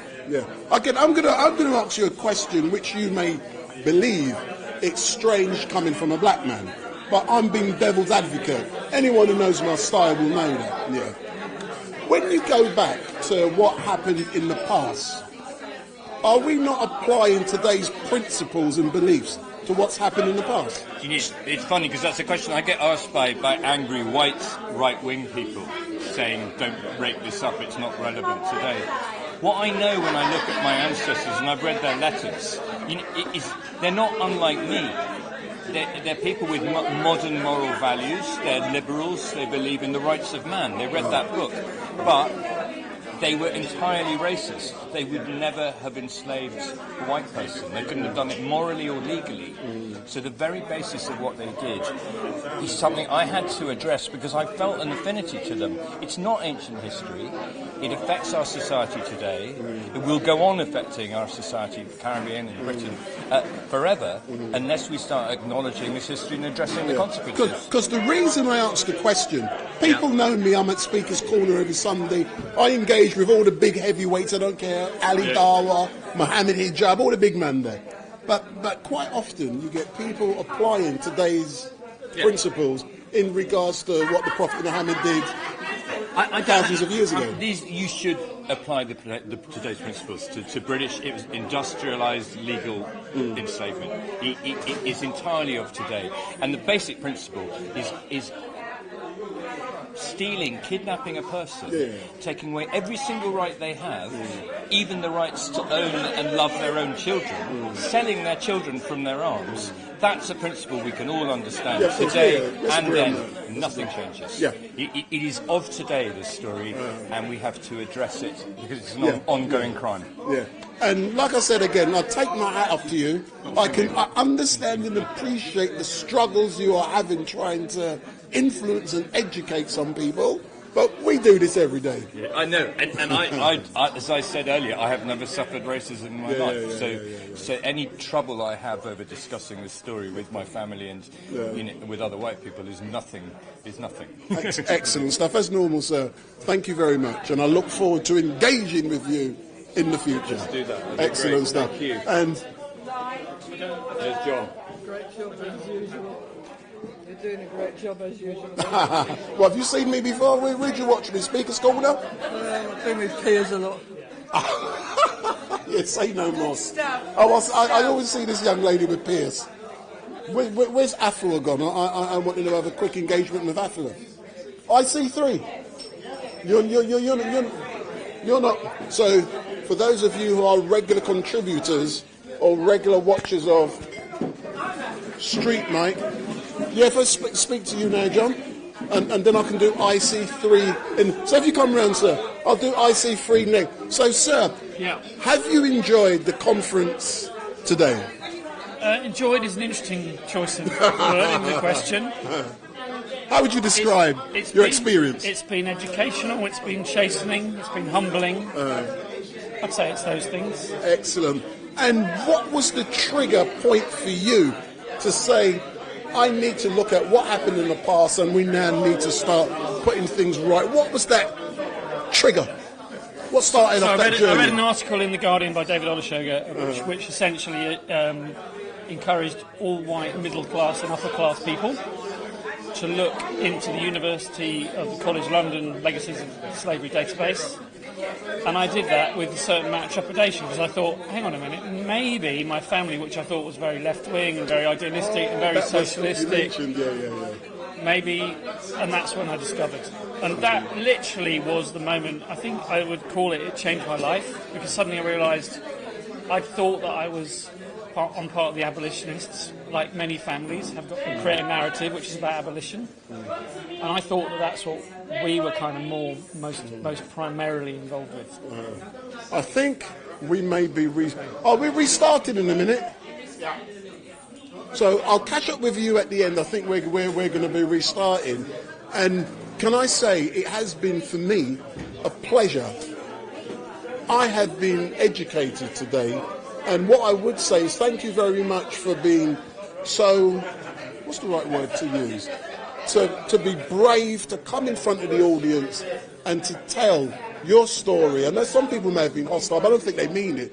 But I think I'm just being educated today. But I think I'm it's doing brilliant. it because it's the right thing to do. That's why I'm doing it. And I know that sounds glib, but that is the reason, because it's the right thing to do. And if you believe that's the right thing to do, you just got to do it. Just got to do it. Big up. Thank you very much, sir. We can engage again later on, but I think the conference is now going to be restarting. And Mel, people chatting. Come forward, man. Let the people on Zoom know we're restarting. I've got to make sure all of my microphones are all good. So we're going to be starting back in a moment.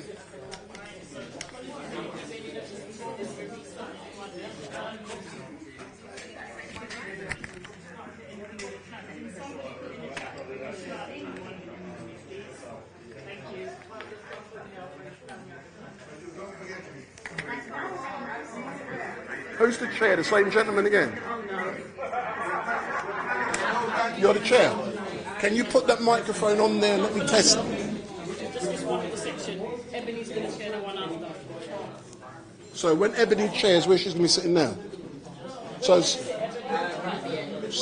if we use that microphone there as the main microphone, just for there.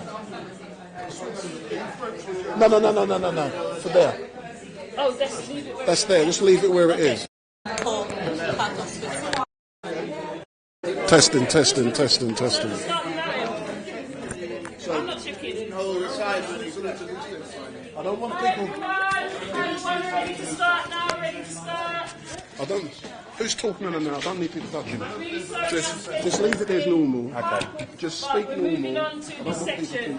This section we're hearing from three members of our RMA union. We're going to hear from Glenroy Watson.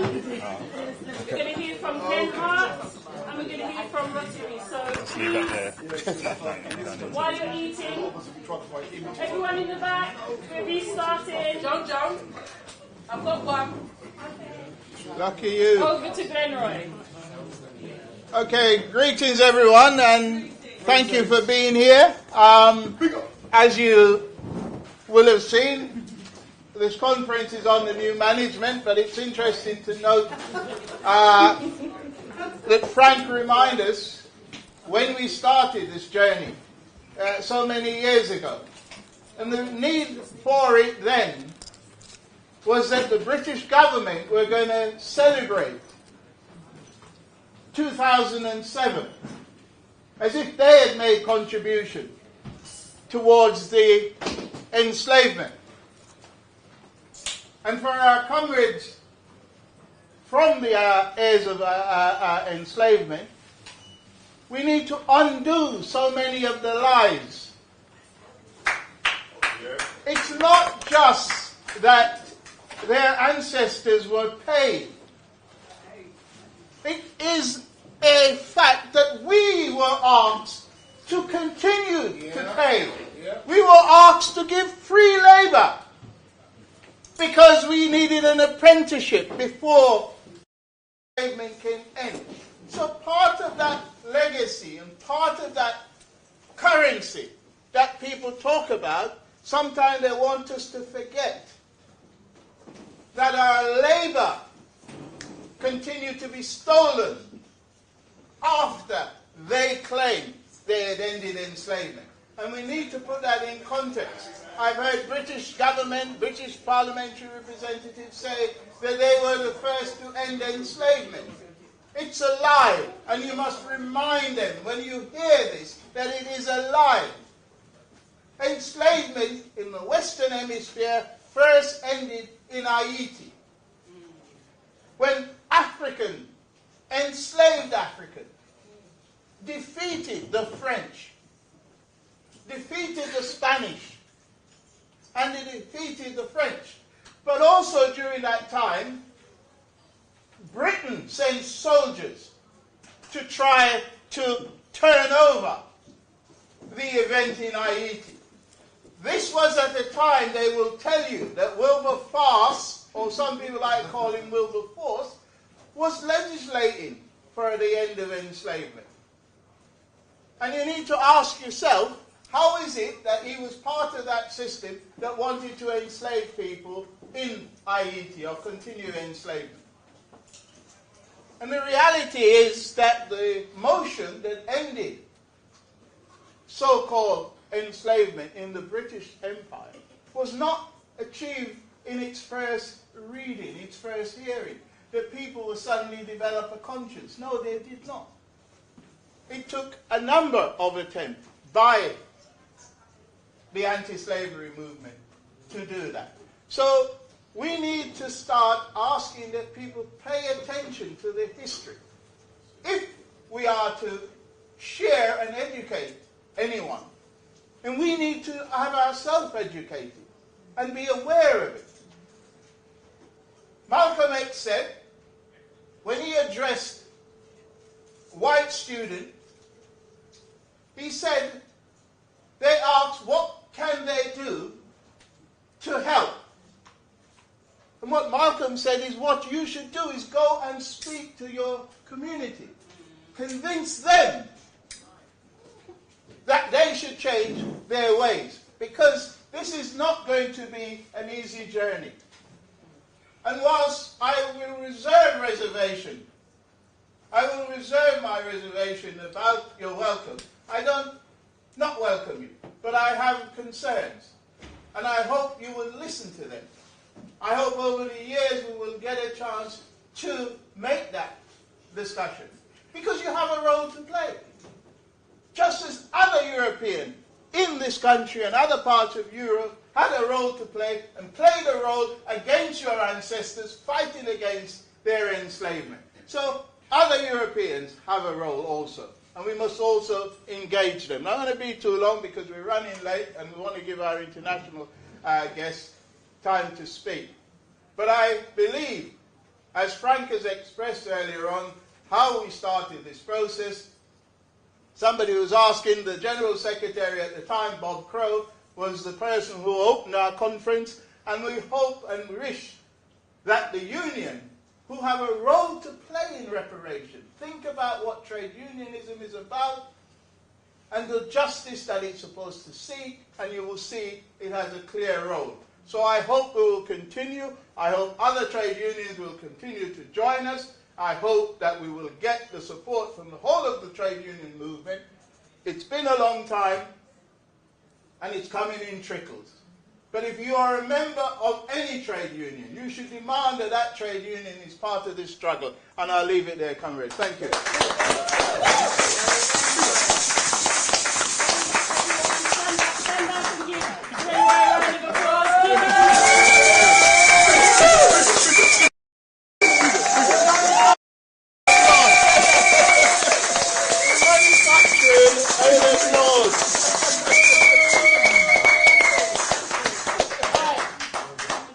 I wanted to quickly do this.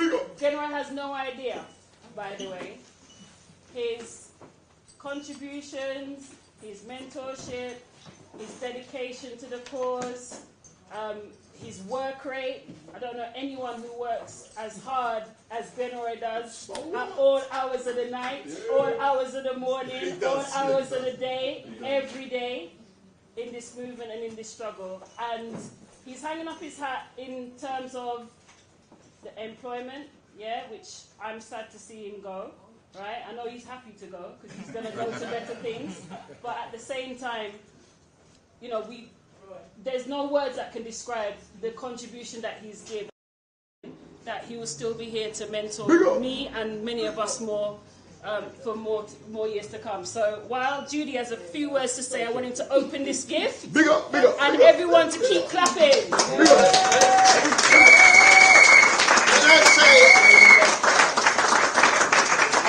I can tell by the shape it's not money. Or a lot of.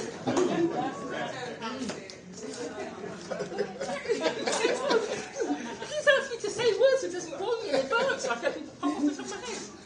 I mean, Glenn Roy's been General Secretary of GAC UK for most of our existence. He was in the chair before that. So he was there at the outset. At our founding conference in Barbados, I walked through the door and he's one of the first people that I saw. Great, he's found a book he hasn't read. Exactly. So it's Marlon James, A Brief History of 7 Killings. So obviously, if anyone knows about that, it's a brilliant book. So, yeah.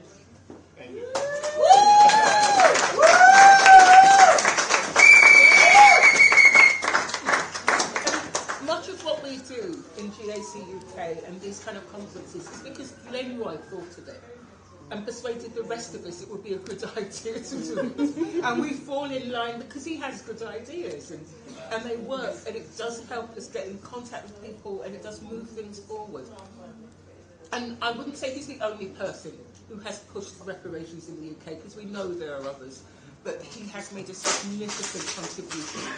He has been the one, when there have been disagreements, who has said, stop arguing. They're still African. You still have to work together to find a way. And I thank him for that. I don't thank him for leaving me a message at 9 o'clock this morning, wanting to meet when I had just sent him a paper at 7 o'clock. That was If he'd late. forgotten it meant that I was still on my way to bed, not that I had just got out of bed. But that is Glenn Roy. He is tireless. So I'm really hoping he will rest. But also still be around, still be on a Zoom wherever he ends up, so that we actually can continue the work, because he has brilliant ideas. And it would be a shame to lose that. Thank you.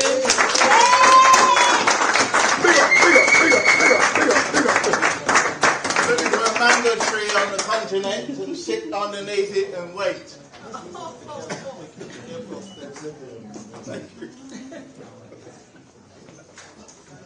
Yeah, so let me introduce myself, Glenn Hart, Relief Region for R&T Union. Words of advice to the organisers: 2 things you must never do: feed me before I make a speech, and secondly, make me follow Glenn Roy. One attribute of Glenn Roy's, above all the things that he's done within R&T Union and GAC UK, he's known as one of the best speakers we've got in the union, and that's across the movement. So congratulations. You've taken away most of my speeches. I was going to speak up Glenn all night, but I have got 1 or 2 other things to say. Firstly, again, we give R&T Union credit for putting on this event, but for hosting this event. But at the end of the day, it's not just about R&T Union, because what it is testament to the unwavering dedication and tenacity of African activists within the union that get the union to resource this event. The reason why, because we throw out numbers like 17 years, we've had a conference for 17 years. That 17 years hasn't been without a struggle. We've been fighting it every single year, and this year has been no different as well.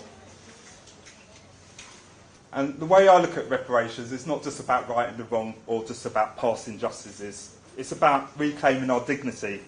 It's about protecting our collective rights and acknowledging that our labour built nations. That's right. Reparations means recognising the systematic oppression, exploitation and dispossession that our ancestors endured.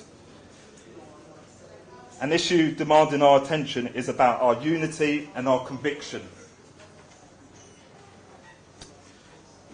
So the panel discussion earlier, that has made me really rethink what I was going to talk about. But one of the things I did want to add about that panel discussion was, I think it's very critical. I think it's very crucial to acknowledge the role of allies in supporting our demands.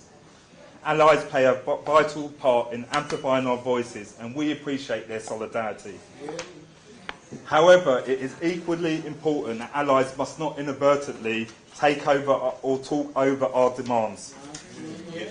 We as African activists have long been at the forefront of the fight for reparations for generations.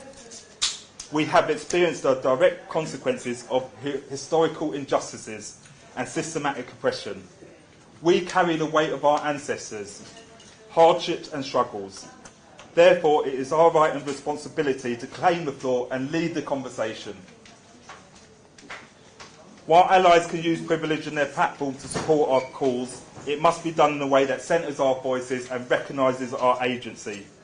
It is crucial to listen to our story and hear our stories and respect our leadership.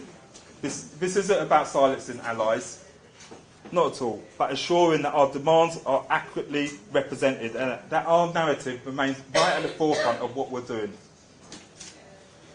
So a question to you is, why should trade unions support the demand for reparations?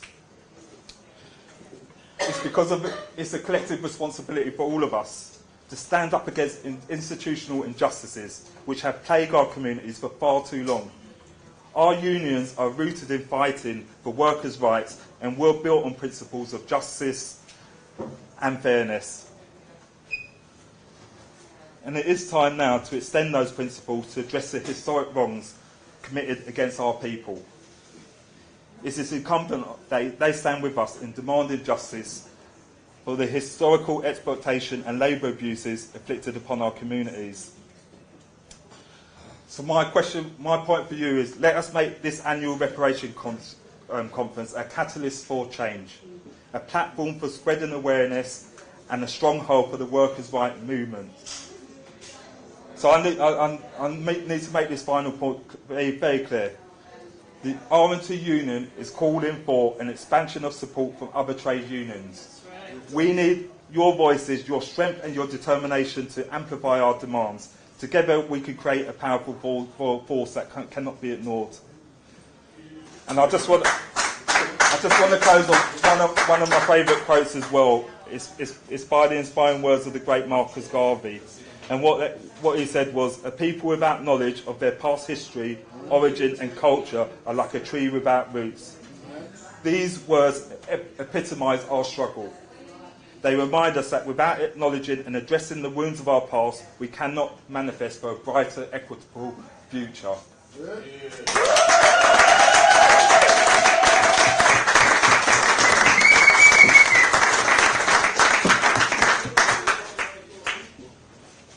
Yeah, good evening all. Greetings to everyone. My name is Oluwarotimi Ajayi. I am one of the 16 RMT National Executive Committee member. I'm not the only black man there. There are other, as in this present NEC or National Executive of the RMT is the most diverse NEC we've ever had in the history of the RMT, which is really, really impressive. That we've got women, we've got black, we've got someone from the South America among us, and it's the most ever diverse NEC we have ever had. And I'm not going to lie to you about this, huge part of it has got involvement of Glenroy in it. And I'm going to say, and I'm not going to take that away from him, because he has always pushing people, pushing members, and also providing information that this is available, you should go and look for it. If it is not given to you, ask it, demand it. Even if you do not even get it, do it yourself, and then fight for the answer later. And that is Glenroy. Glenroy is one of my mentors. It's somebody that I really respect a lot. It's somebody that if you have anything you want to do, and you even ask him or call him, everybody has said a lot about Glenroy being a pest, as in sending you messages at night, at morning, he doesn't sleep. That is it.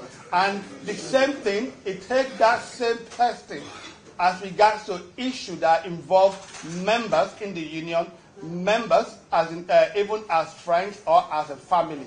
That is Glenroy. And I owe a lot to Glenroy. But I won't talk much about Glenroy, but I'll just go straight So a few little things as to as the reason why the trade union should be involved in reparation. Glenn Ladley said a lot about it in his speech, but it's also important that it is vital that trade union, community organization, social group get fully behind reparation, because collectively we can deliver. But individually we will just be like an headless, no direction, and not being able to achieve anything about it.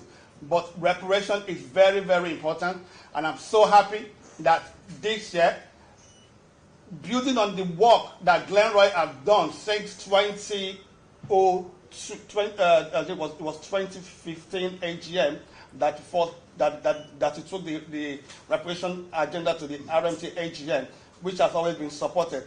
This year is now been probably reiterated, that saying that the RMT will continuously support the RMT Reparation Conference every year. And not just only that, they are even agreeing that they will send message, invite athletes of TUC to get involved into it, because we need to get everybody involved into it, and we need to get every union involved into it. And the message from this meeting today should be what Glenn was always pressed us about, is that we should all go to our trade union, go to our individual trade union branches, and take the issue of reparation. We have to start it. We have already started it. We have to deliver it. And how to deliver it is that we need to go and get involved, and get our trade unions to get involved, get our society to get involved, our community involved, and our church and our churches, or whatever we go to, our temples and everything. We get everybody involved, and let us get the reputation that we deserve. Thank you all.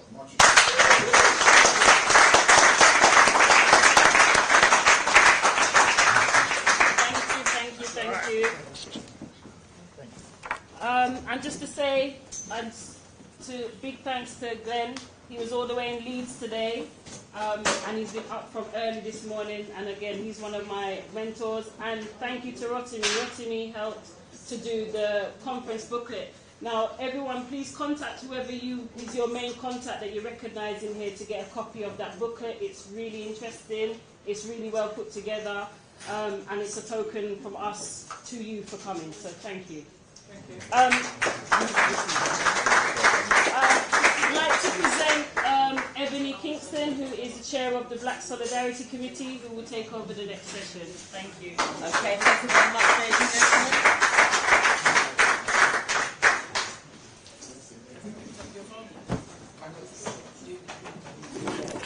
Okay, all right. The next guest, when you're ready. When you're ready?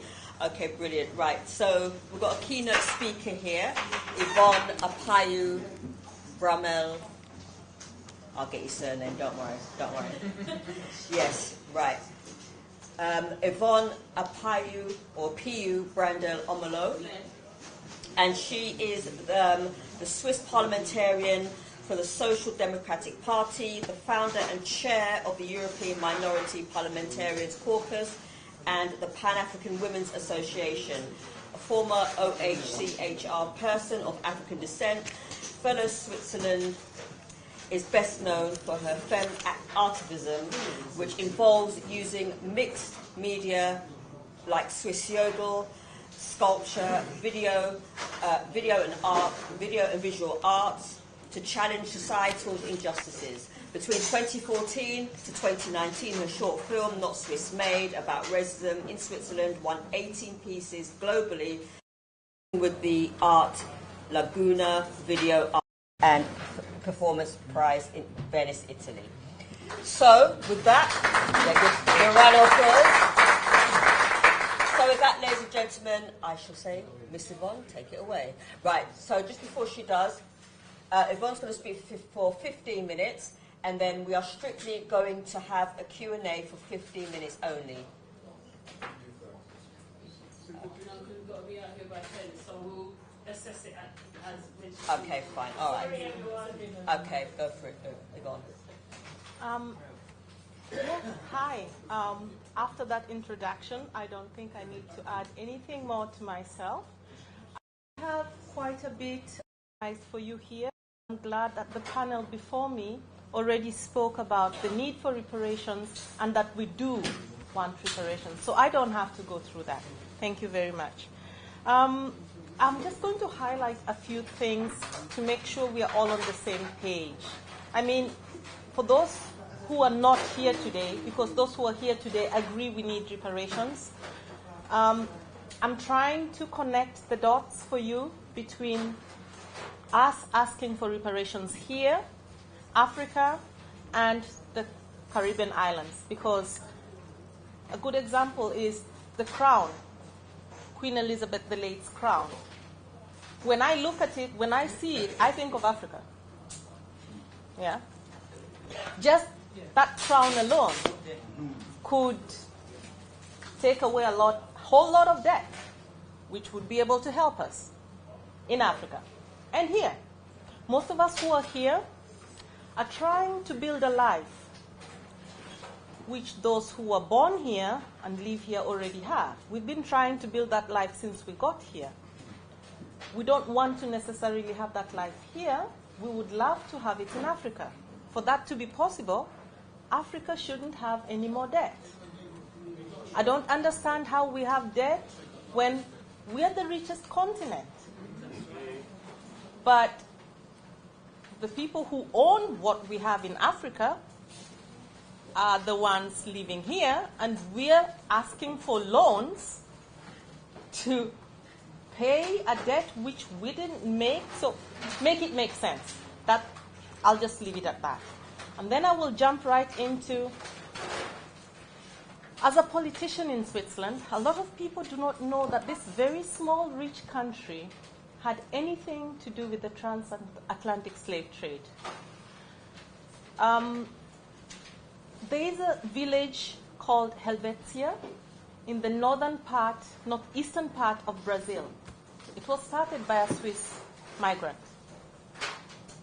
So what Switzerland did, and it did have a lot to do with the transatlantic slave trade, is it didn't get its hands dirty, didn't do most of the dirty work by itself. It got companies, merchants, and other people to do their work. That's why a lot of people do not know that Switzerland had anything to do with the transatlantic slave trade. So when we are asking for reparations, we are asking for our history to be told the right way, and asking for everybody who was involved to pay for it. This is why reparations are so important. Switzerland is a very small, very rich country. All of that richness is made on our backs. So this is why reparations really is that important. I'm not going to go into the situation in Niger, because you all know about it. I will skip through that. And I will try and talk from a more personal point of view. I did mention already, and Ebony mentioned too, that I'm a parliamentarian in Switzerland. There are very, very, very few people who look like me, people of African descent, who have such positions, not only in Switzerland, in a lot of countries.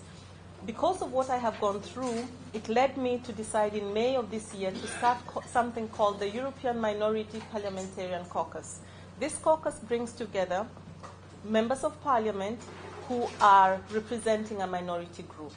This is why I'm sitting here. I would like to appeal to you that you should ask your members of parliament to make reparation one of their priorities. Actually, if not the only priority, because everything circumvates around reparations.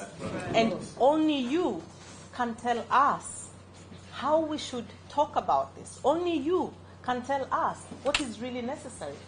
We sat together, and CARICOM has a 10-point plan which lists exactly what is needed. But it is the grassroots communities that can really tell us how this money, how these resources can be implemented. It is you people who know who is doing the real work. And if you don't approach people like me, people who look like me, and say, this is the organization that should be receiving the money, this is the organization that should be doing all of that, then we don't know what to do, and the result is our allies don't hear from us, and those who actually want to do the work, want to do something with reparations, they go and just pick the loudest of us. We all know the loudest of us are not necessarily the ones who do the grassroots works. Yeah? So, that is my point on consultation and dialogue. We need to hear from the grassroots so that the money goes to the right place. We need to hear from the grassroots so we avoid cases like Germany and Namibia where they give $1 billion and the grassroots are actually asking for something like 8 trillion, sorry. So we need to avoid some of that. We need to have the historic context. And that we can only get from most of you, because not every parliamentarian had the possibility or has the possibility of tapping into history or knowing it. So we need your help with that so that we can relate to find out how the colonialism, the slavery, the indigenous rights violations, and other forms of repression can actually be addressed. We need to know the scope for restitution. Yeah, because like I say, some of us have a lot to do, and usually we prefer, and we would really love it if you would just give us a list, a detailed list of this is what you should be asking for, so that we can represent you. And I sit here telling you, any parliamentarian who looks like you, who does not want to do this work, is there for the wrong reason. It hurts, it's brutal, but we chose this job, and that is what we should be doing. So,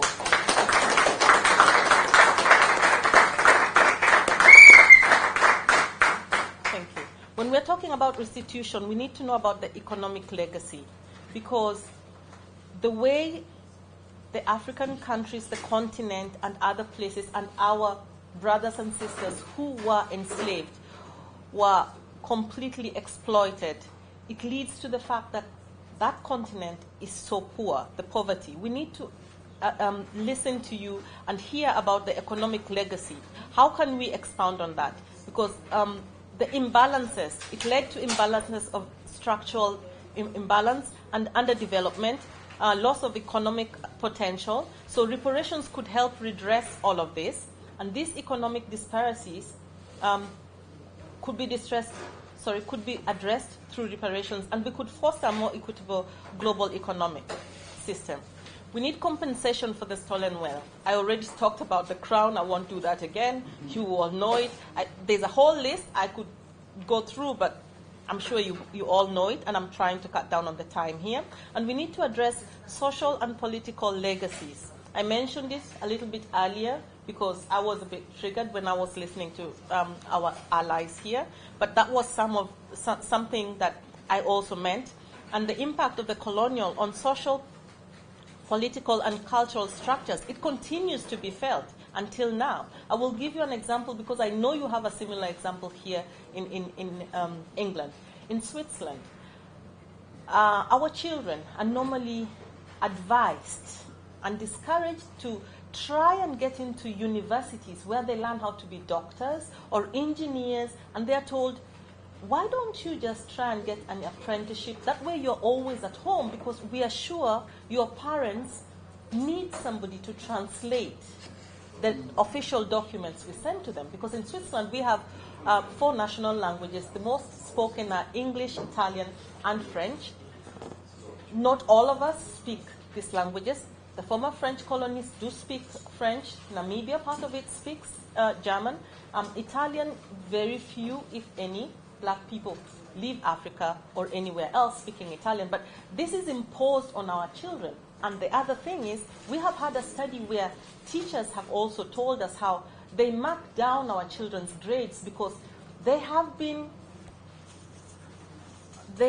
taught, let me put it that way, that it is not possible for children who have got African heritage to be that intelligent.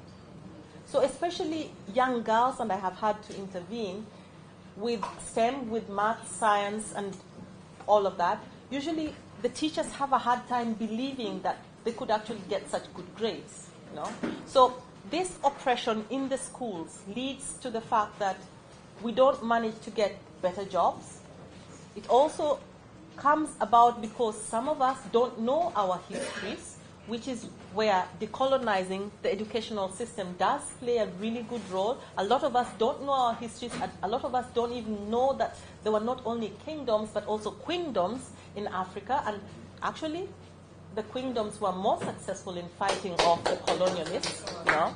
So some of that should be taught so that we are proud of our heritage, so that we know where we come from, so that when a teacher tells one of our children who knows how good they are, that you should stay at home and translate something for your parents, the child will say, no, I actually need to get a better job so I can employ somebody like you to send my parents a letter in a language they can understand.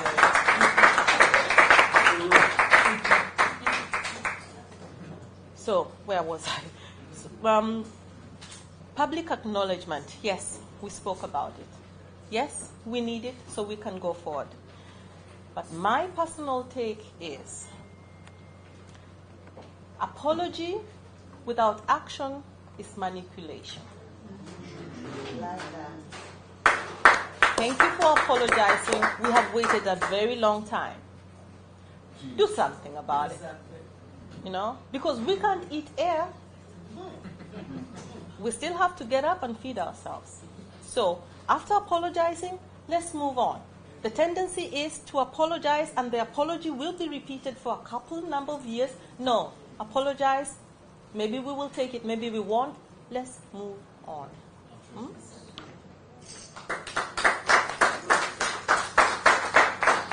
Policy changes is where your political leaders, your political members you actually vote for, and you can influence that. You can actually tell them, you sit them down and say, hey, listen, if reparation is not part of your deal, girl, boy, I'm not giving you my vote because I need somebody who can make sure I leave something to my children.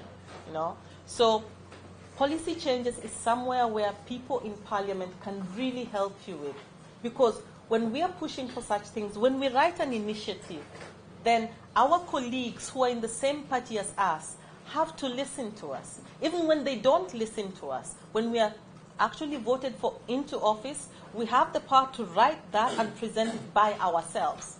Yeah. The thing about policies, and maybe a lot of you don't understand, you just mentioned Dan Abbott, Don Butler, and Jeremy. Exactly. When those things happen to them here, we all hear about it because we all Google each other. We want to know who we can turn to. So this is also another point to you. When they suffer the hammer here, take some action against it because everybody's watching. And if you let it go, then they become the political 80. You understand? But if you act, then it empowers those of us who are not in England to come together and try and do something to help those of us who are in England. Yeah? Got 2 more minutes. Got 2 more minutes? Yeah. Okay, I'll make it. So, pressuring a country to give reparations can be really difficult. We had a few points we put down you can look at, so I will just run through them. One, I already said, awareness and education. Educate each other, keep educating each other, because what you don't know you can't fight for. Try and make sure the Professor Akim doesn't lose his job. You all know who I'm talking about. Scholarships for black students, we need all of that. Advocacy and lobbying, you can ask your members of parliament to do that, but also here, such unions, you can do that a lot. It goes a really long way. Legal action, like what is happening with the Windrush, that is also a really good thing. Grassroots movements like this one here and others join together, try and find other grassroots movements in other communities and also in other continents, like the Umoja village in Kenya that is fighting the British military to pay them. It's a village for women only because the women were raped by the British military. Look it up. You will understand what I'm saying. When you join forces like that, you're a powerful force. That's international collaboration. Economic strategies. There was a brother who said it revolves around money, money, money, and the Wall Street, the Black Wall Street, which was taken down. But we need to understand how the currencies work, because how is it that the very same people who were our colonizers are the ones who give the countries they colonize the loans to get out of the debt? So try and understand that, and that is just another way of keeping the power that they already had, they still have, over us. Truth and Reconciliation Commissions, let's advocate for that. South Africa did a really good job of putting one up. Solidarity with movements, build coalitions that amplify the voices and the efforts of black people and strengthen the overall movement. With that, I will end what I intended. Thank you very much.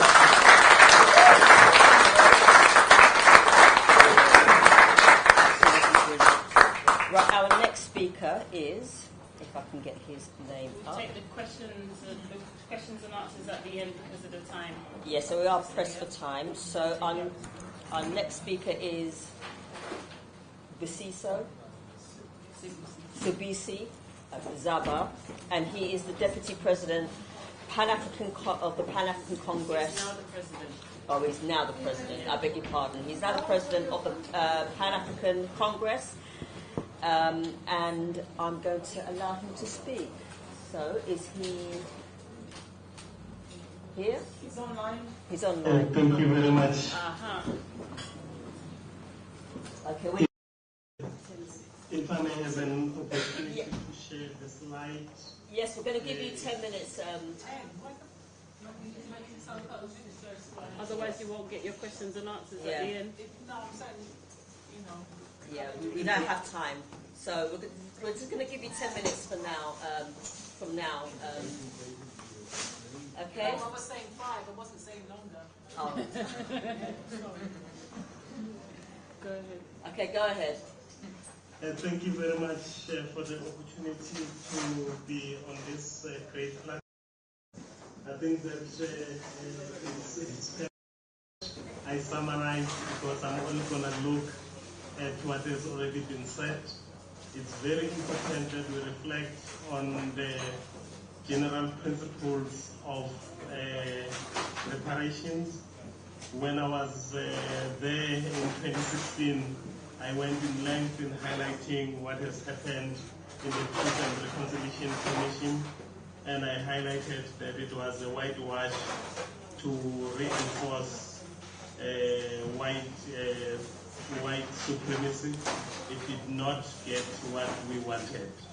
It was very critical for us to have the willingness of the offenders to get involved in the process if we're going to get the justice that we deserve from a reparatory point of view. However, in the processes that we normally go through, we end up having ourselves talking to ourselves about our own challenges. Looking at reparations, let's not forget that we still have a continuation. If you look at material, our land in diaspora is still being taken. If you look at the laws that are being passed by different states and different municipalities to take away whatever properties that Africans own, that's still going on as it went on a century ago. Our labor will remain the underpaid, the underemployed throughout. That's why it's so appreciated that the RMT as a union keep on taking this cause, because the cause of reparation is a cause of yesterday, but it's a cause of now as well. Our cultural dissemination has not stopped. We are continuously losing languages on the continent. We are continuously being sold that the culture of our oppressor is better than our own culture. So we're experiencing both spiritual and psychological dissemination as a people. Therefore, we must not look at reparation only from a historical point of view. We are still continuously not viewed or not acknowledged for our pain and suffering. And enslavement outside the continent and colonialism, which is enslavement in the continent, if you look at any dimension, it becomes exactly the same.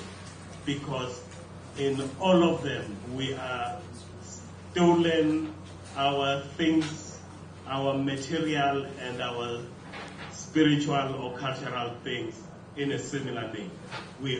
All those who were left on the continent also have not been able to sustain their names. We have not been able to sustain our cultural artifact or our art artifact. We need both the offenders and the survivors, because as African people we must not look at ourselves as victims, but we must look at ourselves as survivors of this great pain. Because the mentality of a victim is that you should be saved by others, but we are saying we can save ourselves. If we look at the 3 pillars in the Bristol Protocol that we adopted, that we need to heal, we need to self-repair, we need compensation. In this gathering, I was worried a bit because we keep on undermining the question of compensation. Let's not put that on the table. Yes, it's critical that we do self-repair. It's important that healing, we accept healing that should happen on us, but also we need to be compensated. They cannot compensate us in full because they don't have the money, and we cannot quantify some of the pains and suffering that we have endured in our lives. From our allies, their role, we really need them to work on restoring what we had before, as much as we do ourselves. But their contribution also is required in this regard. In terms of compensation, the economics, we continue getting our resources to be taken from the continent at a great pace. In fact, the logistics that is becoming better is making it increasing. The technology that don't need our labor makes us get nothing for our raw material. We need rehabilitation that we go back to recover ourselves. And acknowledgement is required. I appreciate the last statement that acknowledgement without action is empty and dangerous for that matter. We should appreciate that, and our allies should appreciate that to move to the next step. And in terms of policy, it's important that legislations and policies are created to guarantee non-repeat, because we continuously see repetition and different forms. There are quite a number of interesting legal precedents that have happened in the past few years. In the Bosnia Serbia case was quite interesting, that they were forced to pay reparations. We have always talked about the Jewish case, but there are a lot of cases that have gone through, and we need to start taking advantage of litigation as well. But litigation requires a call on action for us to be multi-frontal, that we must mobilize, lobby, work for legislation, display strength both in the street and in the parade. It's not only complaining that will assist us, but we must show muscles that we can do harm as well, because some people only understand the question of harm. We need specialists to really assist us to research and publish on reparation in a bigger scale, so that we can get to granularity in our matter, in our discussion, and enable us to package our demand better for reparation and to be able to litigate when necessary. Thank you, Chair. Thank you very much. Thank you. All right, I'm going to keep this tight because we're short on time. So I'm going to take 3 questions from Zoom, 3 questions from the floor. I'm going to take the first 3 questions from the floor. Then I'm going to get both of them to answer the questions, and then 3 from Zoom, get both of them to answer the questions. All right? So anybody have any questions from the floor first?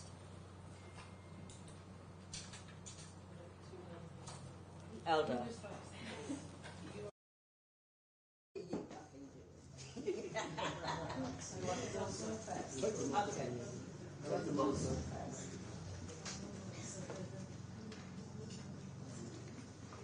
And those of you on Zoom, ready for your questions or your comments, concise. Thank you very much. Okay, thank you. My question is for Yvonne, if I'm correct, yeah, the MEP from Switzerland. Yes, I would like you to repeat again the connection you said about the involvement of Switzerland on the slave trade and Brazil. Yes. Thank you. I say that there is a village called Helvetia, and the original name is also Helvetia, by the way. It was started by a Swiss immigrant, and later he was joined by a German. And when people think of Switzerland, they think of this clean, small country with a lot of snow, cheese, whatever. Nothing to do with the transatlantic slave trade, but it did, yeah. And this year, for the first time in Zurich, the canton I'm in, I was instrumental in pushing the canton to do the very first exhibition, art exhibition, where we showed how Zurich was involved in colonialism. The exhibition is actually called Zurich and Colonialism, because before this year, a lot of Swiss people and the Swiss government denied that they had anything to do with the transatlantic slave trade. And it's been extended now until 16th of September, but I can send you, if you're interested, the details, because it also talks about the plantations that Switzerland had in Brazil. Exactly. Yeah. Thank you very much. Thank you.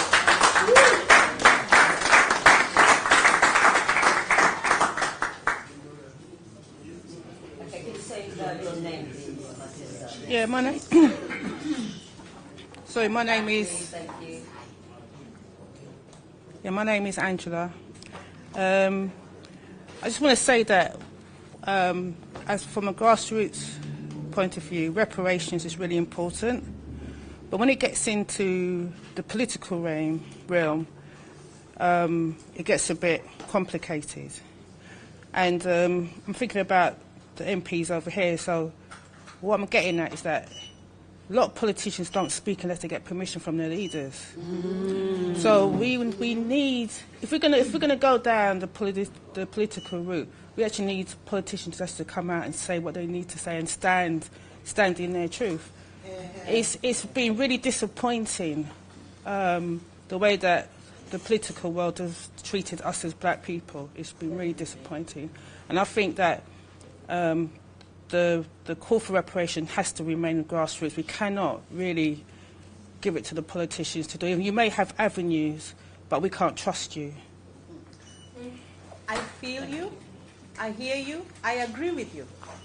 But that is also why I say we came up with this European Minority Parliamentary Caucus, where most of the members of parliament there are on a much higher level.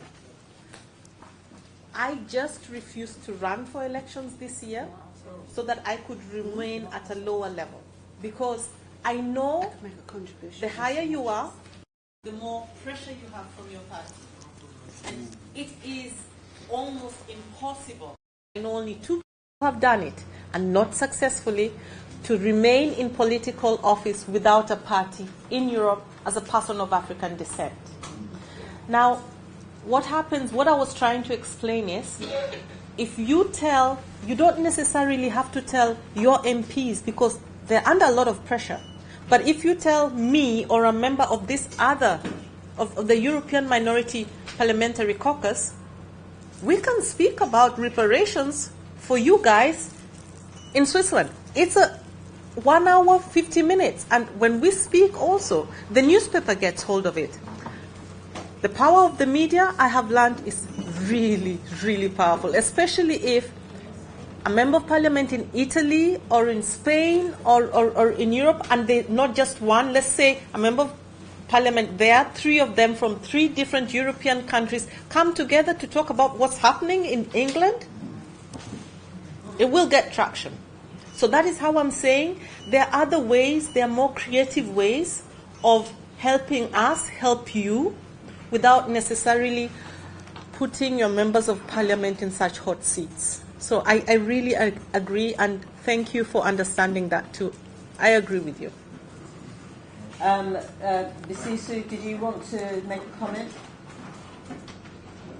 Not on that question, thank you. Okay, fair enough.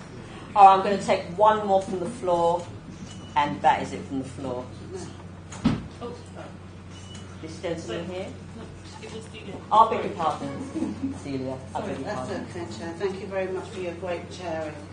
It's just I just want to add on to what the sister here said, and I hear what you're saying about the Parliament over there and what you're doing and this new foundation that you built, and it sounds amazing. We wish we had such a thing here. We don't. What we've got right now is an opposition that is run by a white supremacist. It's now a white supremacist party, and they are trying desperately to attract the votes of racists.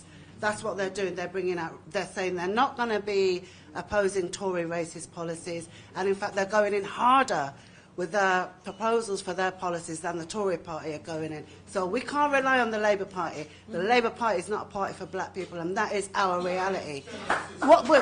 That's our reality. The government that we have is run by 2 agents of white supremacy. It doesn't matter what their skin colour is. That's what their job is. And they are bringing out the most oppressive racist laws than even Thatcher. You know what I mean? So we cannot look for Parliament to solve our problems, and that is the truth. We can only look to our communities. And the sooner we realise that, is the sooner we get more empowered in ourselves. They can't solve our... If they could solve our problems, why haven't they done it? We've had a Labour government before. What did they do about reparations? Nothing, and they will never do anything. We have to rely on ourselves. Community is our strength, and the more we become united and the more we become vocal about the issues that affect us, is the more powerful we will be. We can't rely on MPs. All right. Do I have any questions from the Zoom lot? Sorry, we can't see, so we'll wait. Sister Judy, so go ahead. I can't see any. Okay, brilliant. All right, I'm going to take one from the floor. This gentleman here, what's your name? Jermaine.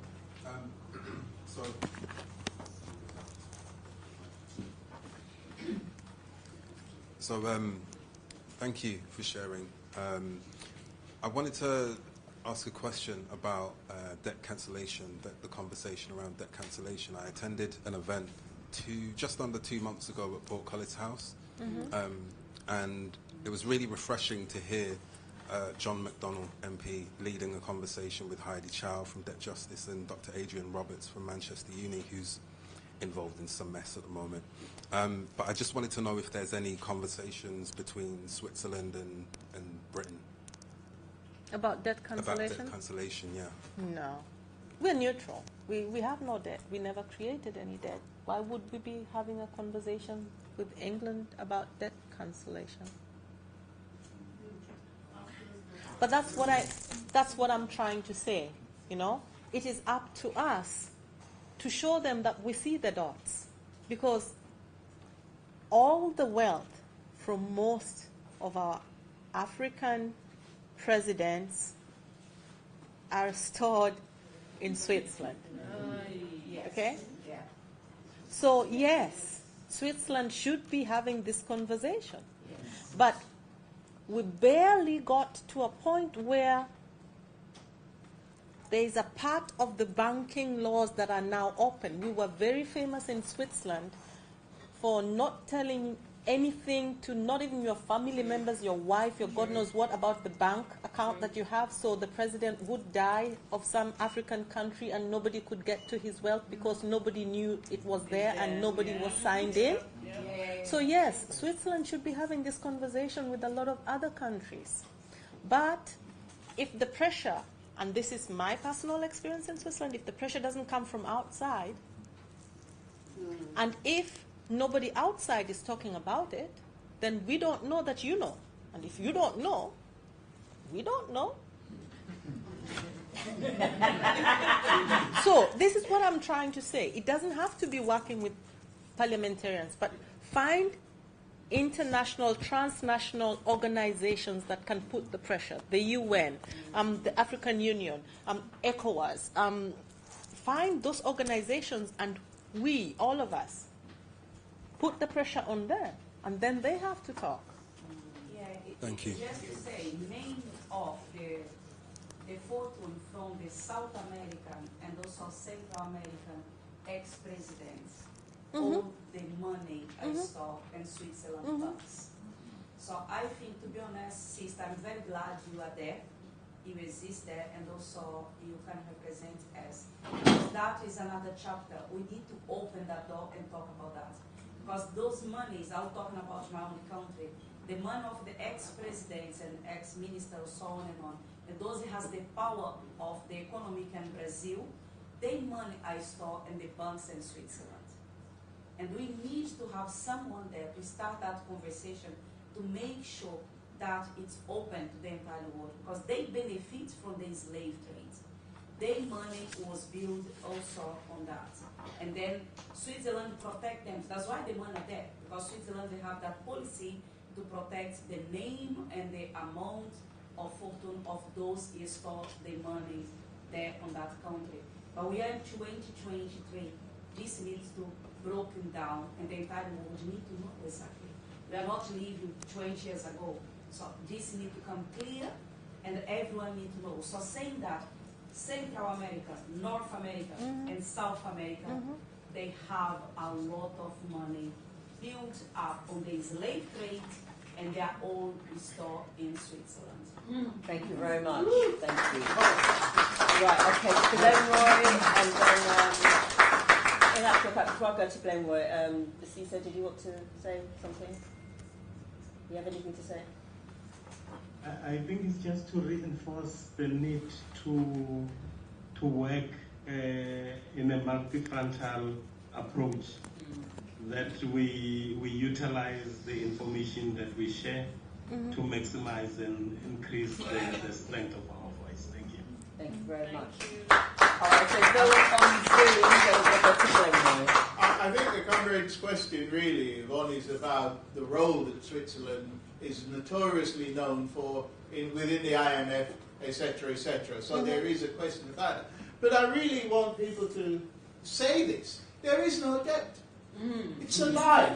It's been paid off several times, like countries in the South, overstated by Western government, lied about, put interest on it. And it's a lie. We need to come to terms with that. Many of our politicians will say, oh yes, we'll pay it all off. Because I remember confronting a number of people and saying, well, you know, in order to remain within this, even Zimbabwe, under sanction, paid off its IMF debt. And they were still being sanctioned. So really, at the end of the day, there are some lies we need to be saying again and again, there's no debt. But that's not why I put my hand up. For me, I've heard it said a number of times, Yvonne, you just said it again, about the Truth and Reconciliation initiative in South Africa. Because Sobisiso is on the line, I want to ask both of you, do you really think that that served the purpose that it should do? Because it seems to me African people in South Africa were the ones being charged and vilified, and the Europeans who continue the crime of apartheid and benefit from it. And like we're talking here, they're still keeping their wealth, they're still keeping the land was stolen, that was a crime. How is it that reconciliation never corrected that? So I'm a little bit concerned if we're suggesting it for anything else.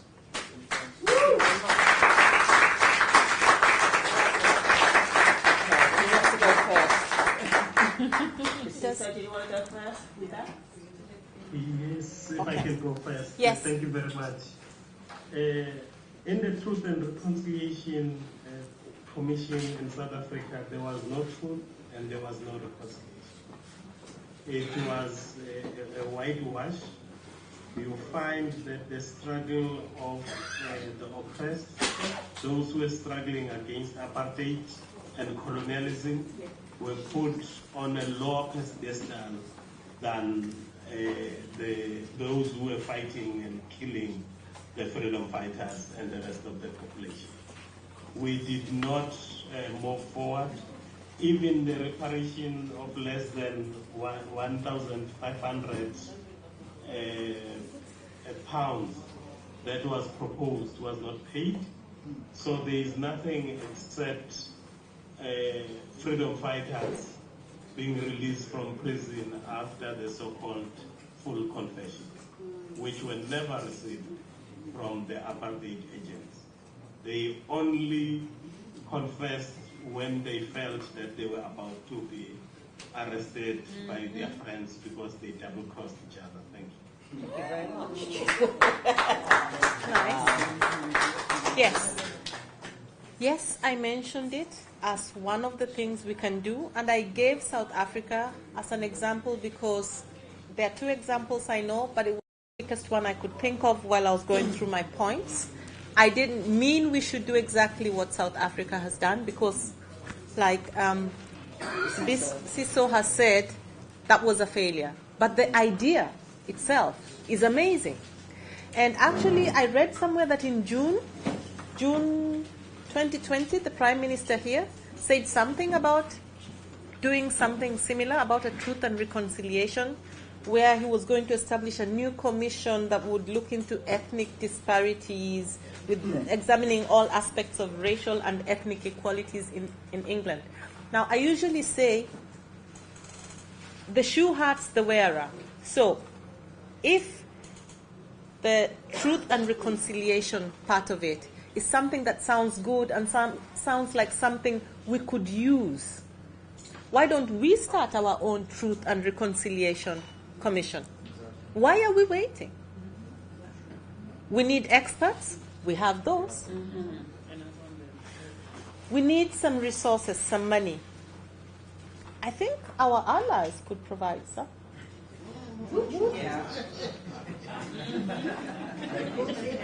So, let's start our own truth and reconciliation committees or whatever, because I'm usually the kind of person who believes if you want something bad enough, don't wait for somebody else to start it. Do it yourself. So that is where I was going with this. All right, I've got one more question available, and it's to the sister at the back. Yes, greetings. Thank you so much to the international politician. I just really want to echo some of the sentiments, though, by a couple of sisters in here, and very much into what you've said. We all have a responsibility here to take it on ourselves. I think I said it earlier, to do what you have said, and then we can present that to you. And I know one of the things, perhaps Glenroy will highlight this before the end of the conference, there was talk of a reparations charter that we as the black community, certainly after 17 years, I think RMT are very much in a position to be able to start that process. So we as the independent black community would be able to put that to the politicians here, the black politicians here, and also we could share that with you, because then that would be something that you may well find useful as well. Because, you know, really I think what the sister was saying in terms of where you are in Switzerland, and I learned something about hearing what you were saying. I knew about all the banks and the notorious applicants stealing our resources and banking in Switzerland. But as you said, the involvement of Europe, Switzerland as well, in the European transatlantic slave trade is all about decolonisation of the education system. So that's where your role, if you don't mind me saying, sis, is to put that together and present that paper to us here in London, UKK. It's all about, as you said, sharing that knowledge and information. But yes, we should have our own independent reparations inquiry. There's nothing stopping us here in the black community starting something like that ourselves. And I'm sure with the RMT's reparations charter, that would be an excellent starting point as well. Thank you for listening. I'm going to give the final words to both of you. I'm not going to ask questions, sorry guys, but you know time runs. So the final word to Siso first, and then Yvonne. Final word. Thank you very much. It was a great conference. I think the panel was quite interesting from many dimensions. I think we need to learn from there. We need to take matters into our hands, and we need to clarify the role of our allies.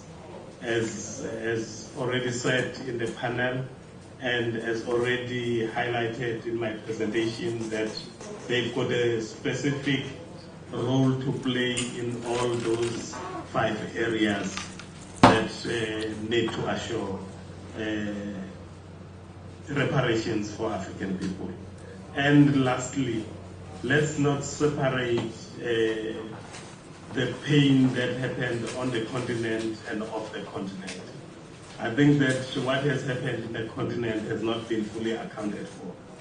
There was free labor, a lot of free labor that was taken, although they were not put on the ships and enslaved elsewhere, but they were enslaved here at home.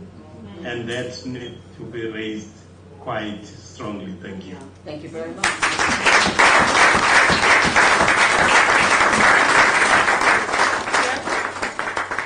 Thank you, Brother Siso. He summed it really well. I only have very little to add. I would say, yeah, we may not have the financial wealth right now or the financial capacity, but we do have the masses, and that moves more than any money can.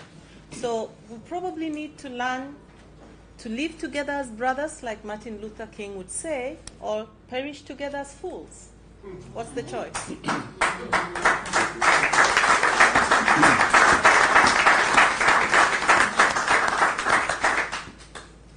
And that is it. Thank you very much to the CISO in South Africa and to Yvonne from Kenya via Switzerland. Thank you very much, ladies and gents. That was great. Thanks for the questions. Send them an email. I'm going to thank the speakers properly, but I just wanted to ask everyone. We got let down originally by the original venue, and here comes Delia while she was on holiday. Yeah, within 15 minutes she secured this building. Big up! Big up!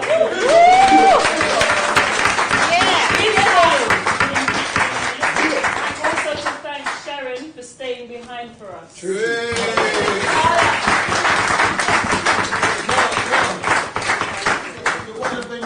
Come to NW10, Dawn Butler's constituency. We'd love to have you on. Good evening all, my name is Wendell Daniel and welcome to StreetMic, and we are coming to the end of this RMT conference entitled What is the Role of the Trade Union Movement in the Fight for Reparations? And we are coming to an end. I wanted to thank her properly, but just to say thank you so much to this sister.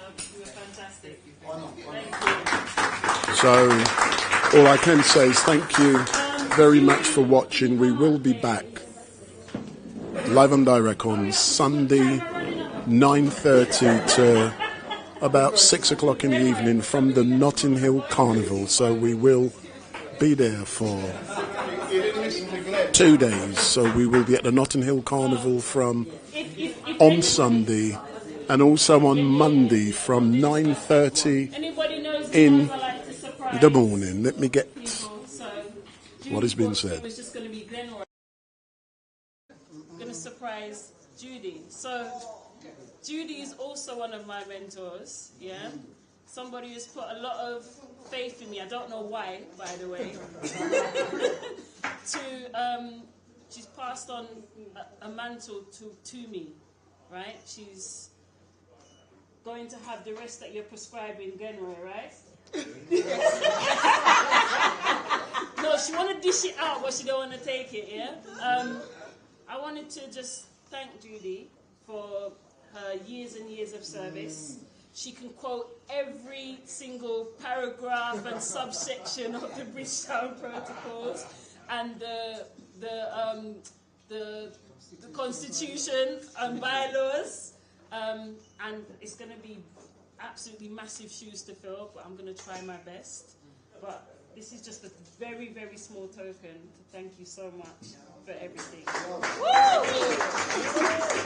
It's not And while she's opening that, Glenroy will say something. It was mentioned earlier on that we are in the process of creating a charter. Our demands for reparation from Africans in the UK. It's not, my sister, I heard you, but it's not an RMT initiative. It's an initiative by Africans. And it will remain so. And what we want to do is basically prepare that every African in this country, they may not agree with what's in the charter, but it should be a starting point to say, these are some of our demands. The situation with education is intolerable. The situation with health. The situation with mental health treatment, and so on and so forth. Many, many areas that we want to put in writing and let that be our demand. So it's an African charter.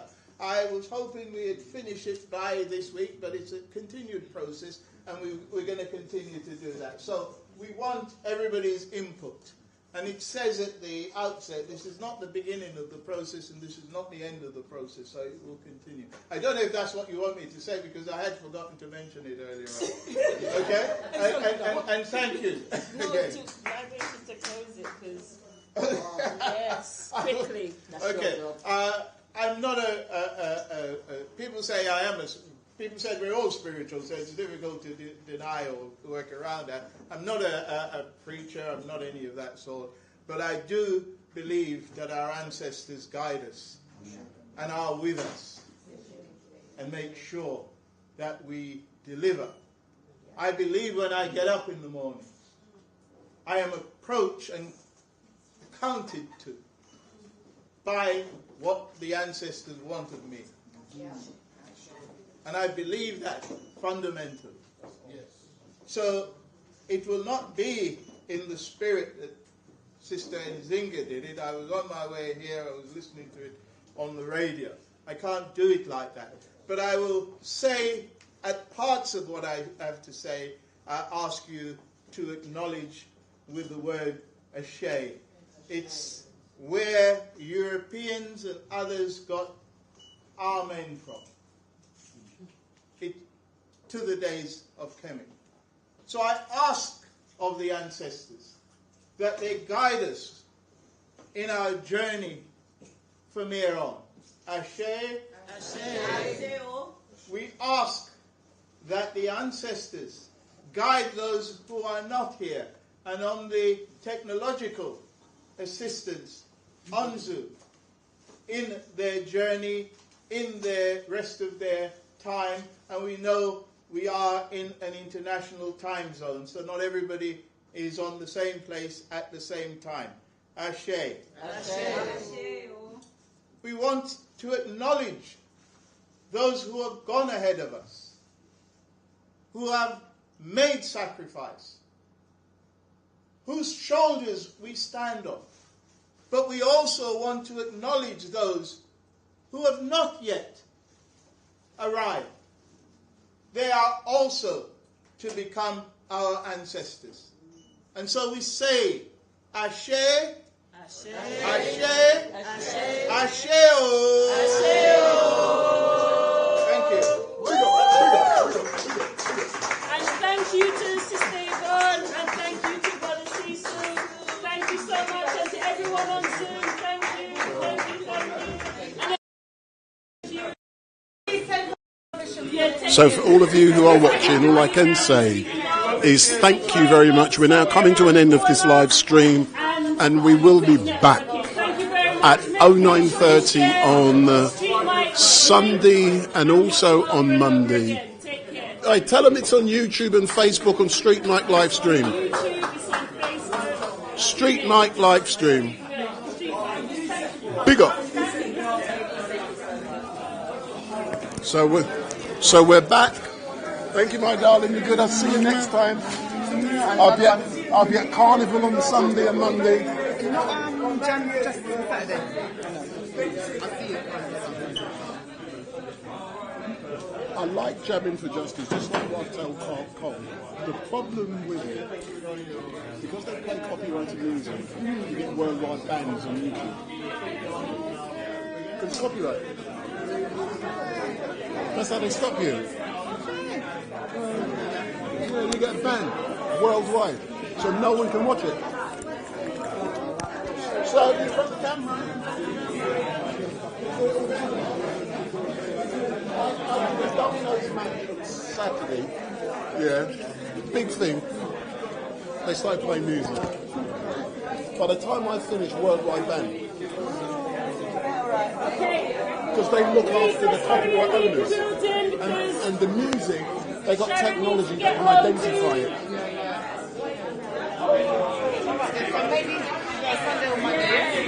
No, Sunday I'm at Carnival. Monday. Yeah, you too, my darling. So we're now coming to an end, so thank you very much for watching and goodbye.